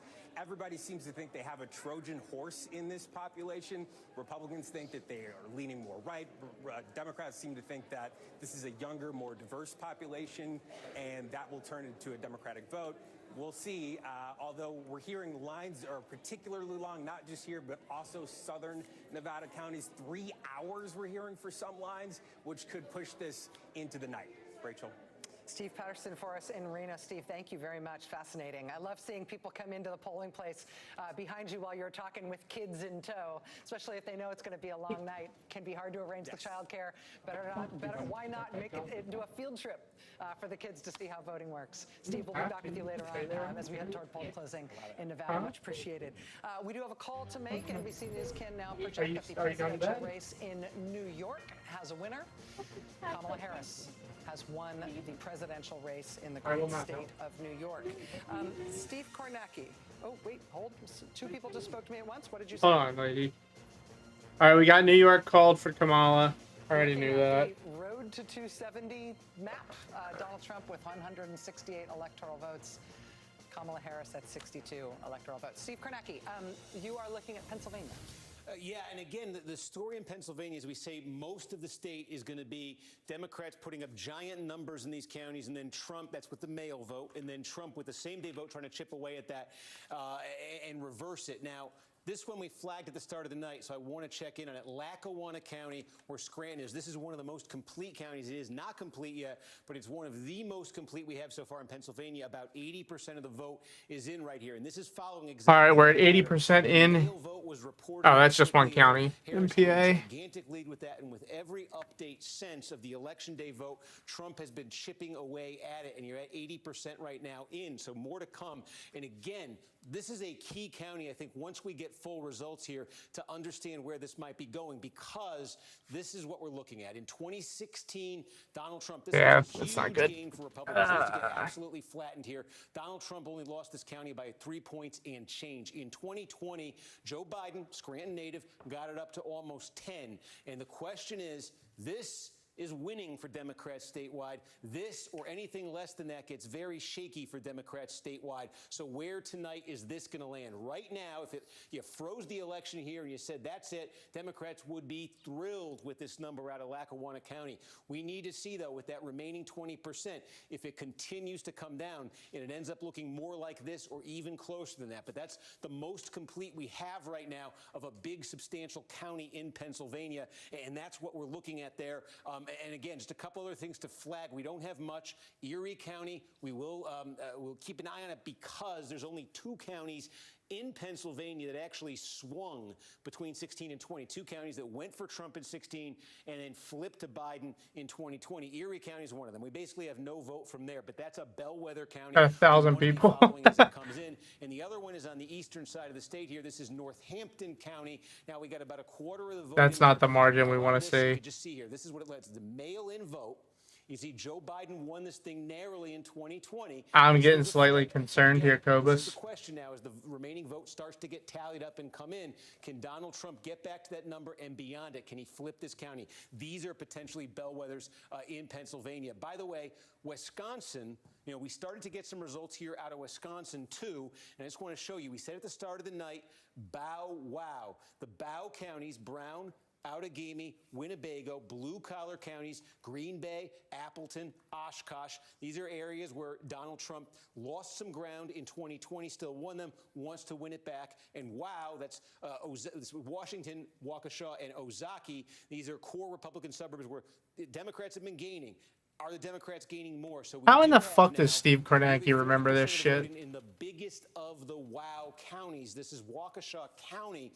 And just to put this in some perspective, this was a bad showing for Republicans. Trump won Waukesha in 2020 by 21 points. But look, in 2016, Trump won it by 27. Go back to Mitt Romney, it was more than 2-1 Republican. This was bad. This is one of the reasons why Donald Trump lost in Wisconsin 4 years ago. Now, the way the vote is coming out in Wisconsin tonight is the absentee vote. We may get absentee vote a little bit later from some of these counties. It's done at the municipal level, but there could be opportunities here for Harris to grow the support. This is not like Pennsylvania, where this is just all Republican gains later on. So we want to keep an eye on here because the Democrats want to get Harris over 40% in Waukesha. They want to keep making gains here. And so with 40% in, you're at about the 2020 level. And this is the other one. Ozaukee County, of all the counties in Wisconsin, this one has the second highest level of educational attainment. That is, people with college degrees. Democrats have been doing much better with this demographic. This showing for Joe Biden in Ozaukee County in 2016, I don't know why I did that, 2020, this showing for Joe Biden, he lost by 12 points, was the best showing for a Democrat in this county. It's pretty good. We're starting to see some promising stuff out of Wisconsin, at least. Where you want to see if Harris is further improving on this, getting this down, into single digits, 5, 7, 8 points, something like that. So far, a little bit more than a quarter of the vote in. This would be a very good number for Democrats out of Ozaukee County. These suburbs right outside Milwaukee used to win Wisconsin for Republicans. Democrats have been eroding that support for Republicans. If they can do more, that's big for them tonight. And then there's this. About a third is in now in Dane County, and this is the mother lode of votes for Democrats. It has become this way in Wisconsin. It used to be that the Democratic coalition was very spread out in the state. Democrats could win dozens of rural counties with blue-collar populations. Trump came along. He's gobbled just about all of those up. So the Democrats are increasingly dependent on just running up the score. This is a massive county, Madison State Capital, University of Wisconsin, high-density suburbs here. And here's the thing in Dane County. Every election this century, Democrats have gotten a bigger and bigger margin out of here. This is where it landed in 2020. It's not just the margin, Biden winning this by more than 50 points. It's this. Biden, 260,000. Trump, 78,000. That's a margin of nearly 182,000 votes for Democrats out of this county. And again, if you went back to the turn of the century, Democrats were winning here by about 50,000 votes. Every 04, 08, I don't know, 16, Kornacki. bigger and bigger and bigger. I'm not feeling so confident at this point. More out of this tonight because again, they're taking This has become a total coin flip, in my opinion. Can they get this thing up to 195? Could they ever get this to 200,000 votes? Every time you think they've gotten the most they possibly can out of Dane, they get more. They're probably going to need more tonight. So again, a third of the vote in there right now. Let's see that one as it starts to develop. But seeing that in Wisconsin overall now, again, 10% or so in statewide, a 13% now, and that's what you got in Wisconsin. Steve, thank you. We're going to go now to Jacob Soboroff, who is standing by in Philly. And Jacob is actually with the Philadelphia City Commissioner, who is in charge of running elections in that city. Jacob, over to you. Yeah, that's right, Rachel. This is Seth Bluestein. So there are 3 Philadelphia city commissioners, all of them responsible for administering elections here in the city and county, same jurisdiction, at least same populace in Philadelphia. There are 2 Democrats and 1 Republican. Seth succeeded Al Schmidt, who is now the Secretary of the Commonwealth here. You were the Deputy Commissioner to Al Schmidt, who became very famous when former President Trump was attacking him in the wake of the 2020 election. First thing I want to ask you about, sir, is former President Trump did put out a message on Truth Social this evening, said a lot of talk about massive cheating in Philadelphia, law enforcement coming, triple exclamation point. Again, a lot of talk about massive cheating in Philadelphia. This is former President Trump. Your response, please. Well, it's absolutely not true that there was massive cheating in Philadelphia.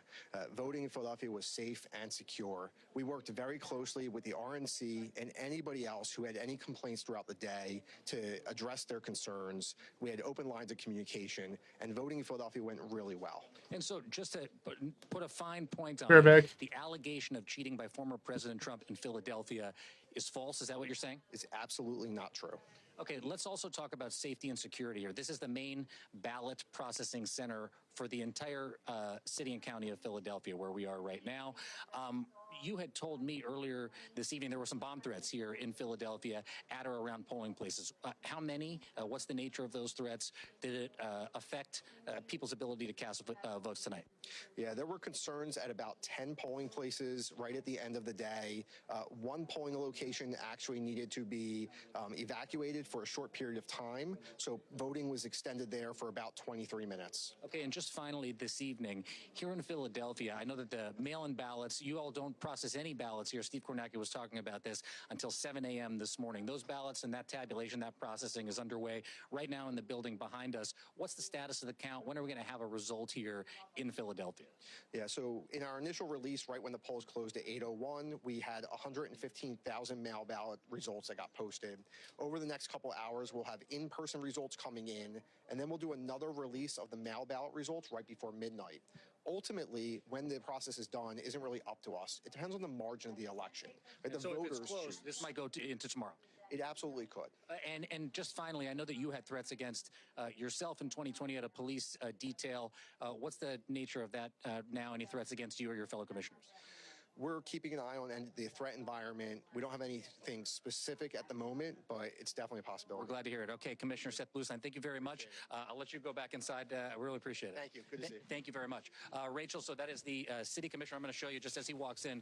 This is the ballot processing and tabulation center. It'll be the one chance we have to actually look inside because we're not allowed inside here tonight. But this is where the votes are being tabulated right now in Philadelphia, and they're going to push us out here because we're not supposed to go inside. Rachel, I'll send it back to you. Jacob, that was very intrepid following up towards that slightly open door and getting everything you could from that momentary peek inside. We count on you for that, Jacob. Much appreciated. And good on the commissioner, obviously. Good on Commissioner Bluestein for getting out ahead of this information about that Trump himself is trying to spread to try to intimidate people out of voting in Pennsylvania. We've got a couple of updates for you in terms of how things are going. NBC News has made a projection in the presidential race in the great state of Illinois. Democratic candidate Vice President Kamala Harris has won the presidential contest in Illinois. Right now, this is the road to 270. Trump at 168 electoral votes, Harris at 81. I've also got an update for you on a couple of ballot measures. First, I think we could talk about Maryland. In Maryland, there was a pro-abortion rights measure on the ballot, question 1 in Maryland. This is an amendment that would guarantee the right to make and effectuate decisions to prevent, continue, or end one's own pregnancy. As you see there, an overwhelming 3-1 vote in Maryland in favor of abortion rights. Question 1 will pass in Maryland. Also, we've got a result in New York. Now, in New York, it isn't specifically an abortion rights amendment per se, but it does have an impact on that. This is question 1 on the New York ballot. It would create a full state-level equal rights amendment in New York State. And so it's not specifically about abortion, but the measure does protect all New York citizens based on pregnancy and pregnancy outcomes and reproductive health care and autonomy. So the effect of this measure in New York will be to undergird and cement New York law, where abortion is currently legal up to 24 weeks. In New York, the abortion rights measure, this equal rights amendment measure, will pass in New York State. Coming up on 9:41 on the East Coast right now, heading towards 10 p.m. poll closings. At this point, we've got no swing states called.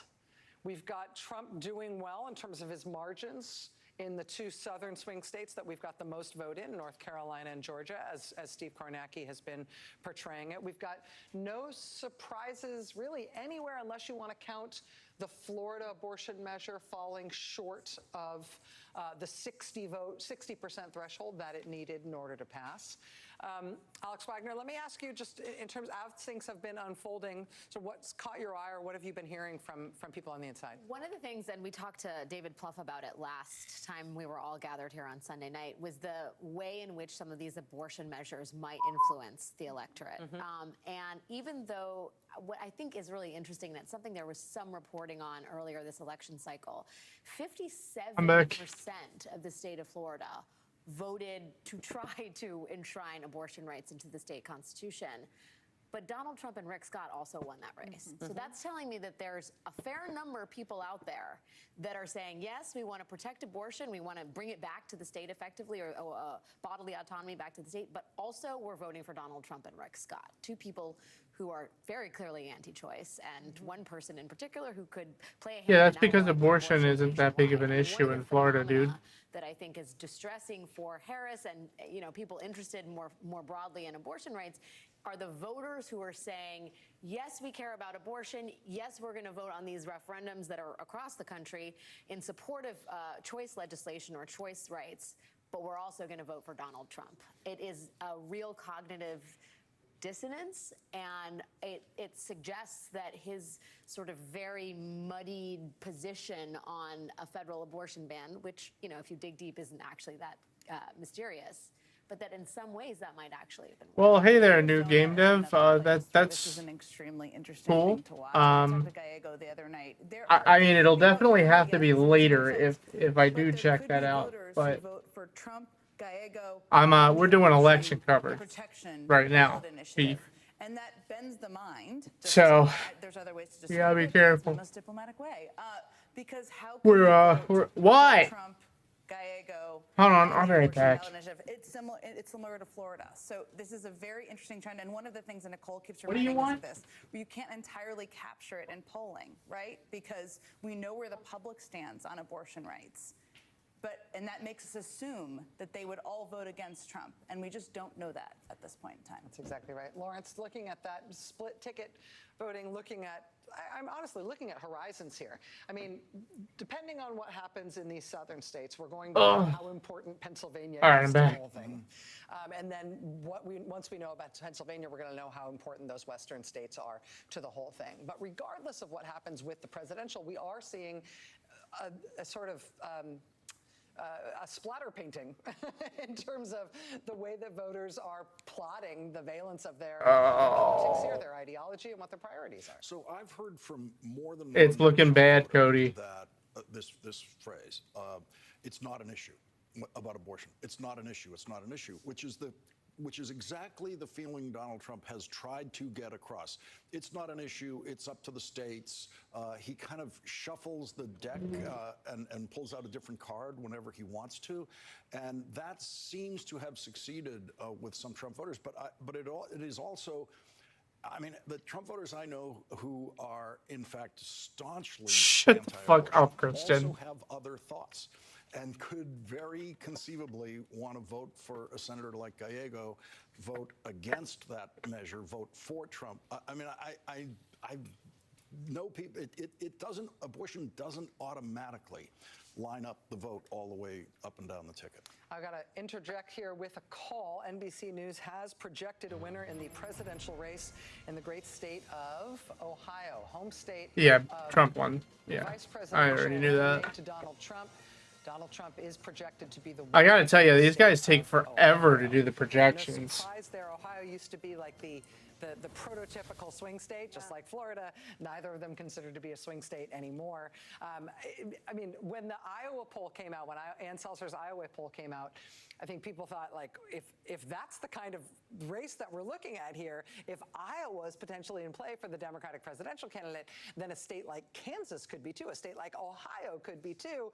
It looks like, again, we are in a realm of no surprises here, which is where we've been all night. Which is where David Plouffe sat, right where Jen Psaki is sitting. And I think we asked about some of these other states, and he shut it down and said, no. And they are waiting for what you just mentioned. I mean, they're watching the blue wall, and they're watching it not anxiously yet. That would be too strong, but eagerly. Yeah. If you will. I mean, right, let's just be blunt about this. If, say, and these are not calls, but let's say Trump wins Georgia and North Carolina. Let's say he also wins Nevada and Arizona. If Kamala Harris wins Michigan and Wisconsin and Pennsylvania, she gets 270, she wins the presidency. And so when we are talking about this being a tight race, it isn't just a tight race in each of these individual swing states. It's a tight race, it's a tight race, it's a tight race, even once we start to get first swing state calls, none of which have been called. And by the way, that is the old-fashioned way, right? Oh no, dude. Shocked the world in 2020. The old-fashioned way. It's happening. Was the blue wall. It was that The third-party candidates are getting a huge amount of the vote in Michigan. You know, off kilter, and so everyone is sort of waiting on states. You know, yeah, waiting on Florida is a waste of time. Like, it's a red state now, and we understand that. But I think the old-fashioned way of doing it, plus that Nebraska special district that's the one little blue dot. I mean, that is the way, the old-fashioned way Democrats won elections. And I can't. That's tell you not the one good. Place, We do not like the that. folks I'm talking to in the campaign are looking outside of the blue wall and paying really Michigan. close attention to it. And Yeah, that's how it is. Whatever Steve Kornacki does is the Georgia suburbs, because that is where they're seeing overperformance for Vice President Harris is in the suburbs of Georgia. And if she overperforms Biden in 2020 in the Georgia suburbs, that is where they see the one place to do sort of a reach state. Because again, Georgia's a reach state. I know it's now got 2 Democratic senators, but it's still a reach state for president. Yeah, honestly, for real. We have a call to make here, but we have a change in characterization in a couple of very important states. In the Pennsylvania presidential race, the previous characterization of this race had been too early to call. It is now too close to call in Pennsylvania. Similarly, in the Wisconsin presidential race, this had previously been too early to call. In Wisconsin, it is now too close to call. We can also change our characterization in a couple of Senate races. Let's look first Fuck the Senate. Senate race. Again, this is Democratic incumbent Senator Tammy Baldwin facing Republican challenger Eric Hovde. This had previously been described, this Wisconsin Senate race, as too early to call. It is now too close to call in the Wisconsin Senate race. Yeah, it's not good. Also, in the Pennsylvania Senate race, we've got a similar shift. This is Dude, how do incumbent people fucking vote for Democrat that guy? Bob Casey. He holds this Senate seat in Pennsylvania right now. His challenger is Republican Dave McCormick. I think I said Republican Bob Casey. Democrat Bob Casey. This was previously too early to call. It is now too close to call in the Pennsylvania Senate race. That dude isn't even from Pennsylvania. Change in characterization. This goes back to the presidential level. This is in Michigan. In Michigan, the presidential race had previously been too early to call. It is now too close to call. Well, yeah, we knew that these states would be too close to call. Look at Michigan Senate. Like, all three of these states are going to come down to the wire. Senate race. Again, here we have got a Democrat versus a Republican. This is an open seat in Michigan. Democrat is Alyssa Slotkin. Republican. Oh, This has dude. previously been too early to call. It is now too close to call. So just recapping here, in Pennsylvania and Wisconsin and Michigan, all of the calls in those three states now have moved from too early to too close. That is true both for the presidential race and all three of those battlegrounds. It is also true for the Senate races in all three of those battlegrounds. I'm going to go back to Steve in just a second. Jen Psaki, I understand you've been getting some intel on Nevada. Well, Nevada, I think, is a very interesting state to look at for a range of reasons, one of which the majority of voters there don't have a college degree. It's a very diverse state. But one of the things I've been hearing a lot from Democrats over the past couple of days is about the nonpartisans that reporter was talking about. There's been a huge surge of vote registration as nonpartisans since 2020. But in 2022, the nonpartisans, that was the closest Senate race in the country. We all remember Jackie Rosen won that seat. She won the nonpartisans by single digits, but she still won the nonpartisans. So yes, you don't exactly know how they're going to vote, but they look at 2022 as a good sign. And that is a sign. That is a state also, I will say, it was so far from being won by the Democrats before there was a change at the top of the ticket. The internal polling numbers there were devastating. That has massively changed. The Senate race there, we don't know what will happen, has massively changed.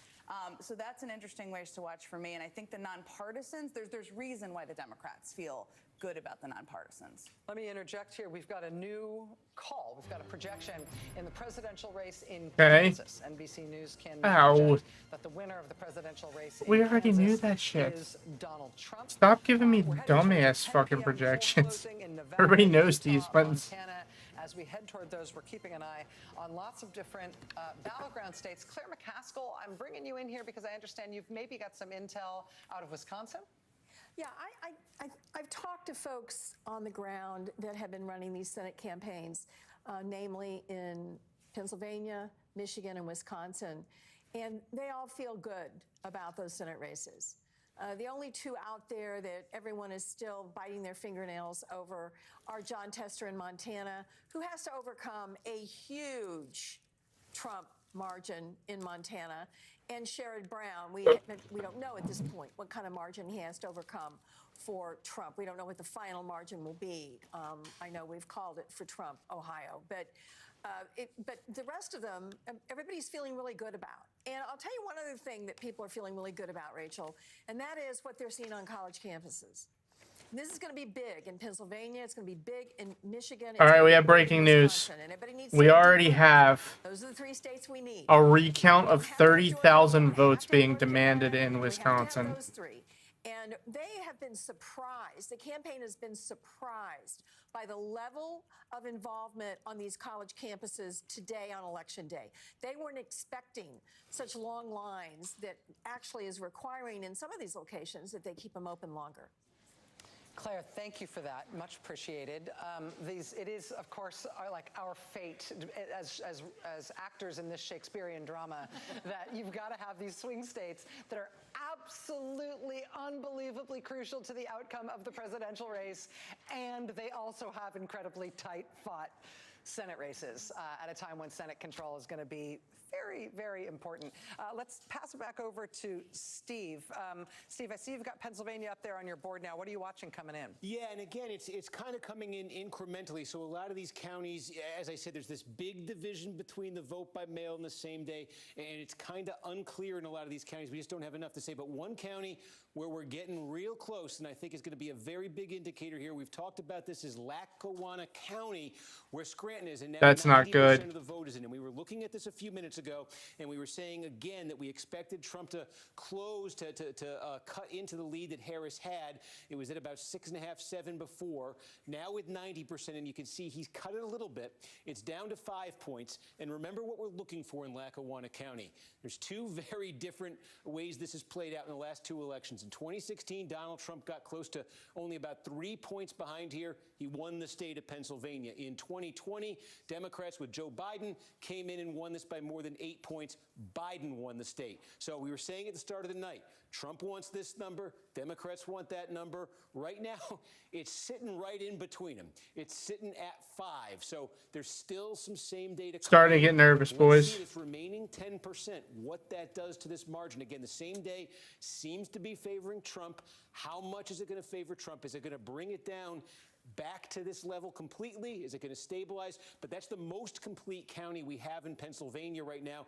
And I think we said at the start of the night, it's a very key one, because this region where Scranton is, where Lackawanna County is, this is very contested political terrain. I could just show you some of the other counties here. Luzerne County, this is where Wilkes-Barre is. This is also where the city of Hazleton is. Hazleton is a majority Hispanic city. Donald Trump actually won Hazleton in 2020. Again, Trump campaign thinks it can make more gains with Hispanic voters. If they do, you'll see it here. About half the vote is in Luzerne County. And again, He lost a little bit of ground. to come here. So Trump's leading by 8 points now. He won this county by more than 14 in 2020. Question for the Trump campaign wants to get over that number. They want to improve on that number here. If the Democrats can stop them from doing that, that's a big development for Democrats. We want to go back and look at Georgia because, again, and Joy was just talking about this, the suburban support for Democrats in this Atlanta metro area. Something interesting is happening. There are some suburban counties here. You call them kind of the emerging suburbs of the Atlanta metro area, where the growth is the fastest and the diversification is the most dramatic. And that is definitely where Harris is posting improvements tonight. I think we showed you Douglas County a few minutes ago. Again, rapid growth here. It's about half black, and you can see in 2020, 25 points. Tonight, Harris is winning this by 32 points. You see it in Rockdale County. Just about all of the vote is in here. Biden got 70%. Harris is Well, that's good. That's a major improvement. Majority black county. You can go to Newton County here. You know, this was the tightest margin of all these Atlanta metro counties. This was the tightest margin for a county that Democrats won almost all in 2020. Almost all the vote is in. Harris has improved on it. You see this. You could take a look at Henry County. Almost 80% of the vote is in. Again, Biden won it by 20. Look at that. That's up to 30 or so for Kamala Harris. So the thing is, though, the counties I just showed you within this Atlanta metro region, relatively speaking, these are the lesser populated counties. The ones with the huge, the huge populations, you start with Fulton County, and we've been monitoring this. This is the biggest. Atlanta's here, but there's also a lot of suburbs. He needs to have better margin. This is key for Democrats because of the sheer size of Fulton County. A drop of a couple points here would more than offset the gains that I just showed you in those other counties. 80% counted in Fulton County, and now you see Biden 72.6 in 2020. Harris has fallen a tick below that. Meanwhile, Trump 26.2 here in 2020 is a tick above his 2020 number. The concerning thing for Democrats here in massive Fulton County is with only 80% counted, there is still a significant, obviously, amount of same-day vote to come in. And you just saw, if you were watching earlier, I think at this point, if Kamala does win Georgia, it's going to be like a 1%, less than 1% of the vote victory. It's not ideal for Kamala in Georgia right now. A lot of the good Democrats might have done themselves in those other counties I just showed you. So see what happens. A little bit of a stinky. We also have, look at this, Douglas. Cobb County, we also have, look at this, getting close in Cobb County again. Take a look at 2020 here. Joe Biden won this by 14 points. Now, right now, it's basically a 15-point margin. This is another one where that margin for Democrats was bigger earlier. It's come down as more same day has come in. And Cobb is a massive, massive county. Again, it's much bigger than any of those others that Yeah, I'm not so sure, man. More same day to come. That's concerning for Democrats if it starts dropping below that. And then Gwinnett County, this is the one that's been the slow one here in the region tonight. We're still where we were. So there's sort of a division here we're seeing between these suburban and metro counties here. Again, there's some clear Democratic growth. We got 1 minute until polls close in Nevada. As the remaining vote comes in. And again, just checking in, we showed you Cherokee. These are the big Republican sort of fringe Atlanta metro counties. Here's one, Forsyth County, where Trump is clearly has improved, I should say, a bit from 2020, a point higher than 2020. You can go over to Paulding County, though. This is interesting. Again, core Republican area, fast-growing. Dallas, Georgia is here. 29 points for Trump last time around. Down. He's fallen quite a bit. So again, that's a feather in the Democrats' cap right there in Paulding County, bringing that Trump number down further. And finally, we close out on this. We're basically done in Fayette County. We ID'd this one at the start of the night as, look, if Democrats were actually flipping this, they are definitely having a good night in Georgia. Looks like they're going to come short. Harris has made progress here in his big suburban county here. Harris has made progress from 7 points, now sitting at 3 points. But is that progress enough for Democrats? Fascinating and so down to the wire. All right, we are coming up on a poll closing at 10 p.m. We're just about under 10 seconds now until 10 p.m. closings in some very interesting states. Let's have a look at the presidential race. NBC News projecting in the presidential race in the great state, the swing state of Nevada, it is too early to call. NBC News projecting a winner in the presidential race in Utah. Donald Trump projected to win the presidential race in Utah. NBC News also projecting a winner in the presidential race in Montana. So Nevada, too early to call. Trump win in Utah, Trump win in Montana.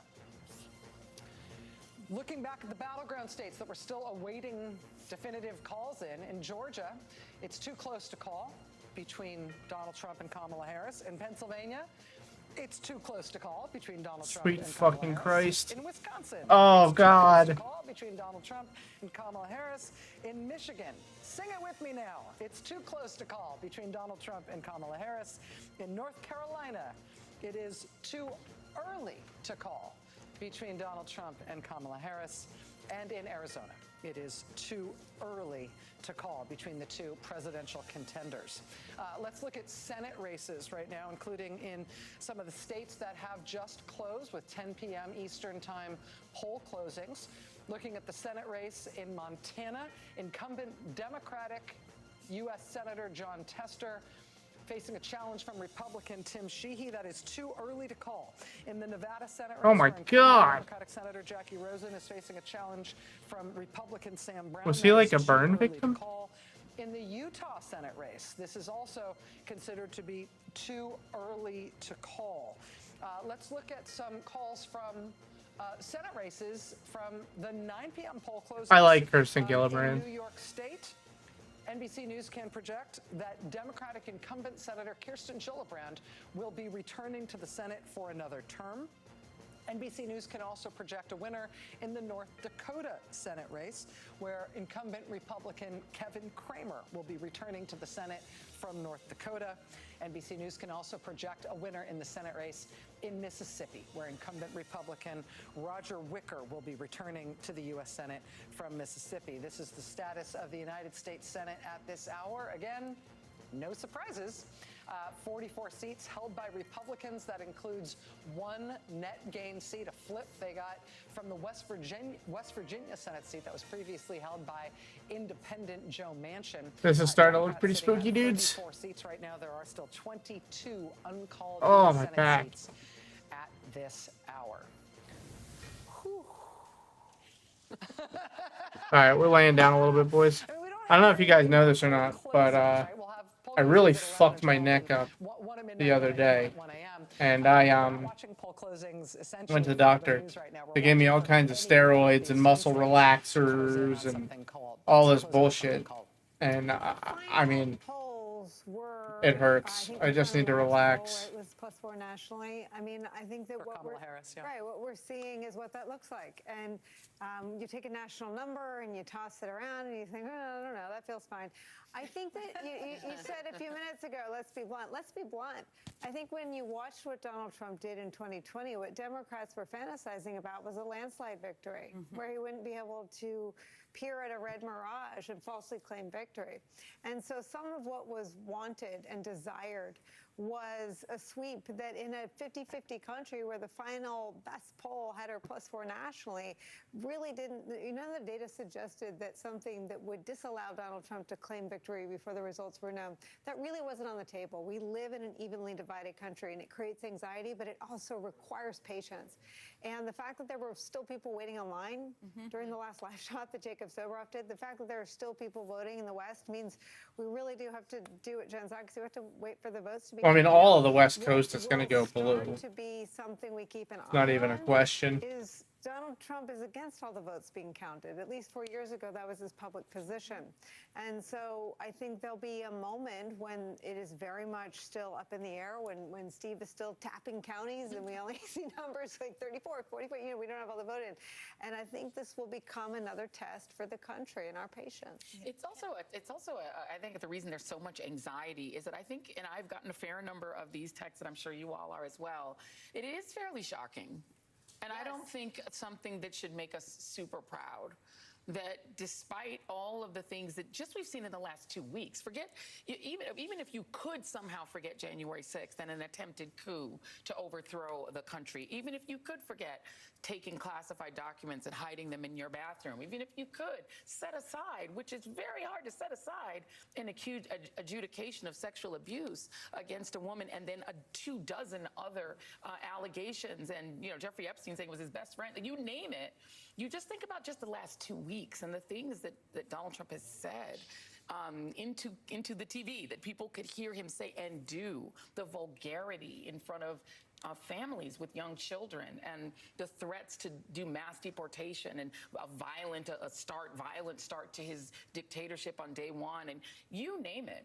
If all of that gets you half of the votes, 48, 49%. What does it tell you? I mean, we need to really take a step back and think about what does that say about us? I think that's right, but I think, again, going back to how the Harris campaign approached this candidacy in these 2 weeks, they sat there presuming that 49% of the country was in. They built a I'm not having fun anymore, guys. A Donald Trump campaign that won over and turned out 49% of the vote. Yeah. So what you're waiting to see come in is what Jen O'Malley Dillon and David Plouffe and Stephanie Cutter and these folks envisioned to defeat a candidate who, all those things are true, but that was baked into the campaign strategy to help Vice President Kamala Harris prevail. And it assumed that 49% of the country would vote and turn out for him. Yeah. So we're waiting to see if what they built will work. And to Joy's point, one of the things that we've discovered in these last few campaigns, all of these Trump campaigns, is that these two parties do not have the same rules. It's like two football teams where, offside is a 20-yard penalty for you and it's no penalty for this other team, right? And so, the idea that if Joe Biden said the wrong word at a certain time or wasn't able to come up with the word he wanted to say at a certain time, the idea that that's worse than all the words we heard Donald Trump say, that he had no trouble retrieving from his racist thoughts about people, and to say there's no price for those. You won't lose a single voter. You might not gain a voter, but you won't lose one, no matter what you say. That is a new phenomenon, and it applies only to one party and not to the other. One thing that as Steve Kornacki keeps doing his updates to us that I think is striking and maybe striking about the evening is the rural and urban divide. And we talk about divides every presidential election cycle, But part of this, I think, is it's just a cultural different world. And I was talking to this strategist in North Carolina, he's in North Carolina, he was telling me about North Carolina. He said, really, it's like rural Alabama and Northern Virginia, and it's two states and one state. But that is true in almost every state. As we go through the numbers, we look at, can the Democrats and can Harris run up the numbers in the city and the suburbs? And then it's like, can they decrease the massive loss in the rural areas? That's where we still are, despite everything that's happened. And that has been a divide that has been the case for many presidential cycles. But to me, it's interesting. It hasn't changed. And maybe that's a kind of a look in the mirror moment, regardless of who wins. It's not, I mean, I'd say I think there's probably another layer to it, which is education. And I think when it's all said and done, what you're going to see is a huge divide over people who are college educated and not college educated. And if that is the case, what is different is that you could be seeing a realignment about the base of each party. And there are warning signs for everybody here, but if the working class, non-college educated voter is now increasingly a Republican voter, Democrats have to rethink the way in which they sell their policies that absolutely benefit working class Americans and in a targeted fashion. But, you know, I was in Saginaw, Michigan at a union hall, and these union voters who are working on infrastructure act jobs that Joe Biden and Kamala Harris literally created for them did not know who they were going to go vote for. And that, to me, suggests that the Democratic Party needs to do a much better job of selling its achievements to working class voters. And working class voters also need to be more engaged in understanding the chasm that separates these two parties in terms of policy. Particularly since one of the candidates is being bankrolled by a billionaire. Right now. Exactly. And can I just say very quickly? Let me, I need to interject with a call. Do a call. This is the time when I feel least bad about interrupting you. I'm sorry. All right, we do have a projection. NBC News can project in the presidential race in Colorado that there is a winner in Colorado, that Kamala Harris has won the state of Colorado. Joy, what were you saying? No, absolutely. I was just going to say on the realignment thing, one place, and I would actually like to put this narrative to bed, maybe forever. One place there's not going to be realignment, black men. Every 4 years, I go through the ritual of having to talk down, the sort of world that wants to say that black men are just realigning and they're all going to run to Donald Trump. There is literally no difference in the exit polls. A 1 point difference is not a difference at all between where black men were in 2020 and where they are in 2024. It's not black men. They are not the ones shifting. What you're seeing are shifts among Latino voters, for sure. But you are not seeing shifts among black men. Please stop saying black men. The only area supporting Trump. There has been some, which just seems like an outlier, is Wisconsin, where there's but again, it's exit polling. So what do we know? Yeah. I want to go over to Steve Kornacki because a rumor has floated its way to me, which is that a whole bunch of vote just came in from Arizona. Yes, absolutely. And this is how it goes in Arizona. They get to that 10 o'clock Eastern Sweet hour, Lord, that's a dead suddenly heat. What you get out of, remember here, Maricopa County, that's what you're looking at right here where Phoenix is. More than 60% of the vote in the entire state is in here. And Maricopa County, all at once, releases this, more than half of its vote. Now, let me tell you what you're looking at here, because if you remember from 2020, the story in Maricopa and in Arizona is very distinct buckets of votes that come in at different times and that have very different looks in terms of which party they favor. What you get first and what you're looking at in Maricopa County, this is all of the in-person early vote, and this is all of the absentee, the mail-in vote that was received by last Friday. So that is what you get first here. That's what you're looking at. What will then happen in Maricopa County over the next few hours is they will count up the same day vote, the folks who went and voted today. That's typically a Republican-friendly batch of voters. So you'll see in the next few hours these numbers change, and then you will have the majority of the vote in Maricopa County will be in. And then we will wait. Because every night now, going through the week, they're going to work through the rest of that vote by mail, the stuff that came in on Saturday, on Sunday, but stuff that was dropped off today. There's still a lot of that to come, but as a starting point, if you compare this to 2020, when this number came out in 2020, Joe Biden had a high single-digit advantage over Harris in that initial batch in Maricopa County. If you remember, the story in 2020 all week was Trump trying to play comeback in Arizona. This is his starting point now in Maricopa. Also, the other big population center in Arizona, this is Pima County, where Tucson is. This is the more Democratic of the two big counties here. Again, basically the same deal. You've got this initial batch here that's half the vote. Again, Biden, you can see where he ran here in 2020. You can see what Harris is getting right now. But what will still be coming out later tonight in Pima will be that same day vote. So we'll see how that affects the count. And again, in Arizona, if we get through tonight and this thing is still very, very close, you're kind of locked in probably for a few days of results just because of that pace, where once a night you'll kind of get updates from these counties. So the question here obviously is, if somebody gets a clear advantage, this is the statewide number right now, half the vote has been counted out. We'll see in the coming hours if there's clear separation between these candidates at all. Otherwise, it could take some time there in Arizona. I want to return to Pennsylvania because I think we've got a pretty big development here in part of the story we've been following all night. We have been flagging Lackawanna County, big one where Scranton is, heart of Northeast Pennsylvania, a very contested region here politically. And the question has been, what would this land at? And you're now basically looking at it. This is probably it in Lackawanna. Oh, shit. This is where Scranton is. Kamala Harris, you see, that's not good. By 3 points over Donald Trump. But remember, we were using this as a gauge because in 2020, Joe Biden won this by 8.5 points, won the state. In 2016, Donald Trump lost this only by about 3.5 points, 3.4 points. This was a winning combination for Donald Trump. He won the state. This was a losing combination for Donald Trump. Tonight, at 3.1 points, his loss here in Lackawanna County is actually a little bit less than the 2016 margin. This was one of our key questions in Pennsylvania tonight. Would Donald Trump get back to his 2016 level in a big blue-collar county like this? Because there are a lot of big blue-collar counties like this throughout the contested northern tier of the battleground. This I'm flagging for you because we said it at the start of the night. We'd use this as a bellwether also because this is now the complete one. We've been looking for complete counties. We've got a complete county here. So that's what it lands at right there. That was the question we asked. We now have an answer. Luzerne County, another biggie. Again, this is all big blue-collar counties, northeast Pennsylvania, slowly getting that same day, that election day vote counted up. Trump's lead now is 11 points. This is where Wilkes-Barre, Pennsylvania is. He needs to hit this number and probably surpass it. So keep an eye as this remaining vote comes in. But like Lackawanna, that's what we're looking at. One other thing to note here. Now, look, half the vote is in. Philadelphia County is the same thing as Philadelphia City. They're the exact same thing. So that's what you're looking at here. We got half the vote in. And you see, Harris is going to win this thing in an absolute landslide.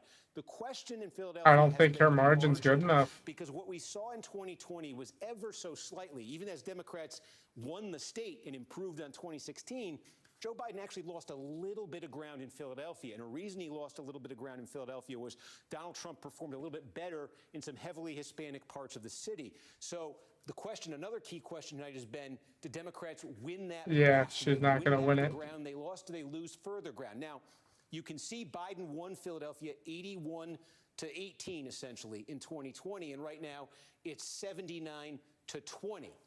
The key is this, as they count up, I keep saying the same day vote. I'm saying that because we know the same day vote is favoring the Republicans a bit. So when I say they're tallying up the same day, there's an expectation there that it's the best numbers for Trump that are still being tabulated right now. The twist in Philadelphia, though, is they still have tens of thousands of vote-by-mail ballots. And we expect at about midnight that they're going to release that second batch of vote-by-mail ballots. So as we get closer there, we're going to follow this and see if Trump can maintain this 20%, maybe even he grows it. That would be fantastic news for him if he does that. But at about midnight, a very big batch of what are going to be very Democratic-friendly votes are going to come in. And so that may answer or really get us close to an answer on this other key question we're asking in Pennsylvania.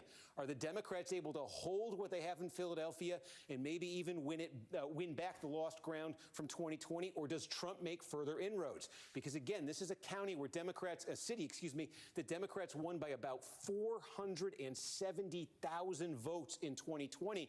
They want to hit that margin. They want want to go higher on that margin tonight. So that's the drama in Philadelphia as this other half of the vote comes in. And we could just zoom right out and see. Oh, I was going to zoom out and show you the running statewide total, and I clicked Ohio for some reason. There you go. A little bit more than half statewide. That is Trump's lead statewide, but it's very spotty in terms of where you're seeing votes. Oh, there is one more I did want to flag for you. This is Cumberland County, because we do have about 3/4 of the vote in here. Why Cumberland County? Because we don't talk much about it, but there's a lot of population in this region of Pennsylvania. You got Lancaster County, you got York County. Here you got Cumberland County, Carlisle, Pennsylvania is in here. This is actually, you see red right now, this has been a growth area for Democrats. There's a lot of fast-growing suburbs in here. Again, demographically very conducive to the Democratic coalition. Right outside, right across the river from Harrisburg, Pennsylvania. So Democrats made gains here in 2020. This was actually a very good performance for Joe Biden. Now you see with almost 3/4 of the vote in, Trump's a little bit short of that number. That was a bad number for him, and he's a little bit short of it now, but this is the thing to look for. With all of this remaining election day vote still to be counted, is that we just saw this happen in Lackawanna County. Is that going to happen in Cumberland County? Is Trump going to gain enough that he hits that number and surpasses that 2020 number? This is the kind of place where his campaign needs to win back ground that they lost in 2020. This is a big part of why, or a significant part of why Trump lost Pennsylvania in 2020. So we're going to follow that as it continues to come in. And I can also note Butler County. This is red. Obviously, it was heavily in the news this summer with that Trump rally. Believe it or not, Butler County in the Trump era, which started in 2016, while it's still deeply red, has actually gotten less red. This has been a bit of a growth area, suburbs right outside Pittsburgh, some rural areas too. The Democrats actually, I'll just show you, put it up on the screen here. This was actually a bit disappointing for Trump in 2020. Just go back here and you take a look. He won it by 37 points in 2016, only 32 in 2020. How bad's it looking? This is a place where Democrats Cody, we're in full meltdown now. Oh, why? It's not looking good in Pennsylvania, dude. Wait, how? She was crushing it in Pennsylvania. Because that was like the... Pennsylvania is very strange, Cody. So they do not allow anybody to count any of the early or mail-in ballots until the polls close in PA. So, like, if you voted early, it didn't even get counted yet. It's treated as same-day voting. So the thing is that in PA at midnight, you're going to see a whole shitload of votes drop that are going to be probably mostly a mix that's pro-Harris. So it's looking like, I got to admit, it's a total coin flip at this point. Who's winning? Been busy playing Elden Ring. No one's winning. It's still a total toss-up at the moment, but it's not the kind of numbers that Harris wants to see, I don't think. But like in Pennsylvania, even though the polls are closed, Cody, the lines at the polling places were so long in Philadelphia that they literally are still voting, even though the polls are closed. Polls closed at 8 p.m. and there's still, like, the wait at 8 p.m. for the last person is estimated to be 5 hours. So there's still going to be a couple of votes coming in at midnight for PA. We'll be back with you. We've got a few projections that we've got to catch up with. There is Man, it looks like to make. NBC News now projects there's I don't know what's happening, but it looks so fucked. In Iowa, Donald Trump. Okay, they gave Iowa to Trump. Oh, yeah, I think it might be over. Well, Iowa's only 6 votes. It doesn't really matter. They never go blue. NBC News is projecting a winner in the Yeah, but like we kind of wanted the. Angela also Brooks, the Democrat, will be the next senator from the state. Not really. I mean, Iowa is completely inconsequential. Like, nobody actually thought she was going to win Iowa. It's just that we thought she was going to do very well in Iowa, and it was going to be an indicator of a broader trend, was the important thing here. Senate race. Incumbent Republican Senator John Barrasso will be returning to the United States Senate. And now let's look at Nebraska. Unusually, Nebraska has effectively 2 Senate seats A lot of Oh, Philly boy. city and suburbs yet to report. Is a special election. Yeah. The Nebraska special Senate election. Cody, that's not a good thing. Term of Ben Sass, Senator Ben Sass, who resigned. Pete Ricketts has held this seat since January, so he's running for it in this special election as a de facto incumbent. NBC News can project that Pete Ricketts will hold on to that seat in the Nebraska special Senate election. Whatever. Now there's another Senate election in Nebraska, and this very interesting one. This is Yeah, isn't it crazy? We might get a third-party Senate from Nebraska. Yeah, it sounds like a Nebraska thing. Challenger, and the independent Very weird. is Dan Osborne. But it would be a -1 seat for Republicans. Senate race in Nebraska. Again, Apparently, there's massive dumps incoming for Georgia. Yeah, of course there is. That's how they do it. In Nebraska, the other Senate election in Nebraska has been called for the Republican incumbent, Lawrence. And that is not. I mean, I remember like 2020 looking kind of like this too, to be honest. And then like. Yeah, but the thing is, the real thing is that Harris, first of all, she's not hitting the numbers that Biden was hitting a few years ago. In certain key counties, especially in Pennsylvania and Georgia. But the thing is, Kamala really needed a sweep in this election, because if she wins by a hair, there's going to be some serious upheaval. There's going to be upheaval if she wins, period. No, I don't think so. I think that if she wins Georgia, North Carolina, Pennsylvania, Michigan, and Wisconsin, and it's just not even fucking close, I think it's the end of the foolishness. I mean, that's definitely not happening now, though, right? Like, it's possible.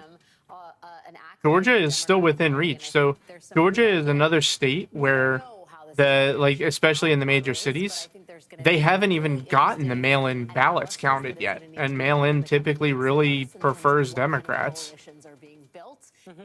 So she does have a really large hill to climb in Georgia, though. I mean, you talked a little about realignment before. So it's not the best. When I worked on the Kerry campaign, I mean, he would still say to this day that he would be president if not for Ohio, which is kind of how it goes. But that was a state that we were waiting. That was the state that determined that night that he was going to lose. That is no longer a state we're watching with the on the edge of our seat seriousness. Texas, and I agree with everything you just said, Alex, but it is still a state where maybe it's 4 years, maybe it's 8 years. That's a state where if Democrats continue to organize, they're betting at some point it couldn't come into their. Oh my God, the Zodiac Killer won again.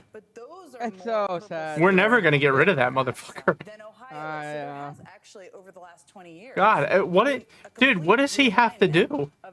Like, does he have to literally murder people in public in front of his own supporters' eyes? Like, what the fuck? Why do they like Ted Cruz? How's it looking so far? It's a coin flip, buddy. We're not going to know who's president for a few days at the absolute least. And they are relentless in it, and that is also. Fuck, I want to drink right about now, man. I'm getting like. Honestly, I'm kind of feeling you. In Illinois, that's the largest number of black voters available, and they are deeply suppressed. In terms it's really close. To the ballot, so Democrats would have to do a lot of work. Especially in the key important states, it's real close. This is the thing. You can't just reappear. Oh, I hate how fucking close it is. Yeah. And Senator Ted Cruz got reelected as well. He was a guy we were really hoping to get rid of. We call him the Zodiac Killer. They all continue to organize. They're on the ground. Because he looks just like him. Talking about North Carolina is because they have this amazing state party chair who's And kind of acts like him too. And because they have a great governor's candidate. He's just awful. He could get away with murder. You don't know who the Zodiac Killer is, Alphonse? He's popular, bro. People hate him. I don't understand, bro. It makes no sense. Cody, do you want to know the correct answer? It's because nobody comes out to fucking vote. With the money, and now Nikki Fried, who actually is doing heroic work trying to organize Florida, but it's not a state that the no clue. He's a very, very, very famous American serial killer going into Georgia, North Carolina, and Arizona, who was never caught. And there's 7 million people who do not vote in Texas because they know the Electoral College outcome of every presidential election. That's it. Yeah. And so within that 7 million who don't vote, there's a Some people have called Georgia for Trumpy. Oh yeah, it's over. Some people have. But that makes no sense though. There's still a huge dump that hasn't even landed yet. Yeah, but the thing is, the margins have to look good enough for it to make any sense. Sunshine to California. California could determine that. Like I said, it's not all of them. It's just some. So I hope people are voting. If they can still vote, my space-time continuum. If you can still vote. But there are states like that where people hopefully are voting. And to sort of synthesize a little bit of what you guys are saying, in Texas, the unmotivated voter who thinks my vote is not going to matter may be thinking about the presidential race. But the reason that Texas... Yeah, the one that we really need to look at, though, Cody, that's a real problem, is Wisconsin. It is looking bad in Wisconsin. By voting in state legislative and other states. It is bad. Races, regardless of what's happening with Texas's electoral votes. And so there is a sort of civics education and a civics awareness and a civics organizing effort that is about changing the way your state is governed so that your vote will matter to the rest of the country. Gary Chambers has been doing heroic work about this in Louisiana. He literally posts every day. Pumpkin, why do you what the do voter this? turnout is, particularly among black voters. This is percentage-wise the largest, other than Mississippi, share of African-American voters. And the voter turnout sometimes is 10% or 12%. And it's that people have given up, forgetting that they just elected a 2-term Democratic governor and that control over things like abortion policy. So, right, if you're saying that abortion policy returns to the state, you might want to control who runs your state. Well, Kamala might lose Arizona, too. Voters are not thinking at that level of, it's not even 3D chess, it's just regular chess, right? That your state It makes no sense, bro. If Trump wins like this hard, like after how he ran, it's just, Well, do you want to know the truth? If Kamala wins, it's because she was a black woman. I'm comfortable with saying that. I think that if she was a white man, I don't think that this would even be close. Lobby them to vote when they say my vote doesn't matter. I'm in a blue state. It doesn't make a difference. Is to explain to them, wait, there's this ballot initiative on your ballot. You're going to shame them on television. Well, we have a family phone plan, and if you want your phone to actually work, you gotta have to comply. I've got that also works. 2 updates for you. First, on this bomb threat thing that we have been talking about, the Maricopa County Sheriff's Office. Dude, right now Trump is even winning the popular vote. Yeah, I know. But that's because California hasn't been counted yet. These bomb threats, again, are not credible, but they are investigating, again, at the recorder's office. Also, 9 polling states and the Navajo Nation in Apache County, Arizona, have been allowed to remain open for 2 hours longer. NBC News is reporting that the FBI is tracking and investigating bomb threats. Again, hoax bomb threats, no real bombs. Bomb threats attributable to Russian email domains in the states of Georgia, Wisconsin, Michigan, and Arizona, including the Navajo Nation. So we are seeing the impact of these things in terms of, trying to create an atmosphere of chaos. Again, these are not real bombs. Nothing is blowing up. There's no violence that's being committed here. But this appears to be, according to the FBI, we won Colorado. As a foreign interference. Well, yeah, obviously. All right, we've got a couple I could have told you that before they even voted. First of all, there's a Senate projection to be made in the great state of Virginia. NBC News. Well, that's good. That Democratic At least we kept our Virginia seat. Will be returning to the United States Senate from Virginia. NBC News can also project in Missouri that the incumbent Republican. Wow, he looks like he's from Missouri. What can I say? He fucking won, bro. What a freak, too. He ran the worst campaign ever. Like, he was getting clowned on. Well, so does Trump, but you see how that is. All right, North Carolina is completely lost, I think. Again, I think we're seeing some clear things we've taken you through, and they're being reinforced the more we look at here. We talked about the rural counties with large black populations where Democrats wanted to run up turnout and make some gains. That has not happened. You take a look at some of these big, well-populated, still Republican suburbs where Trump has had some slippage.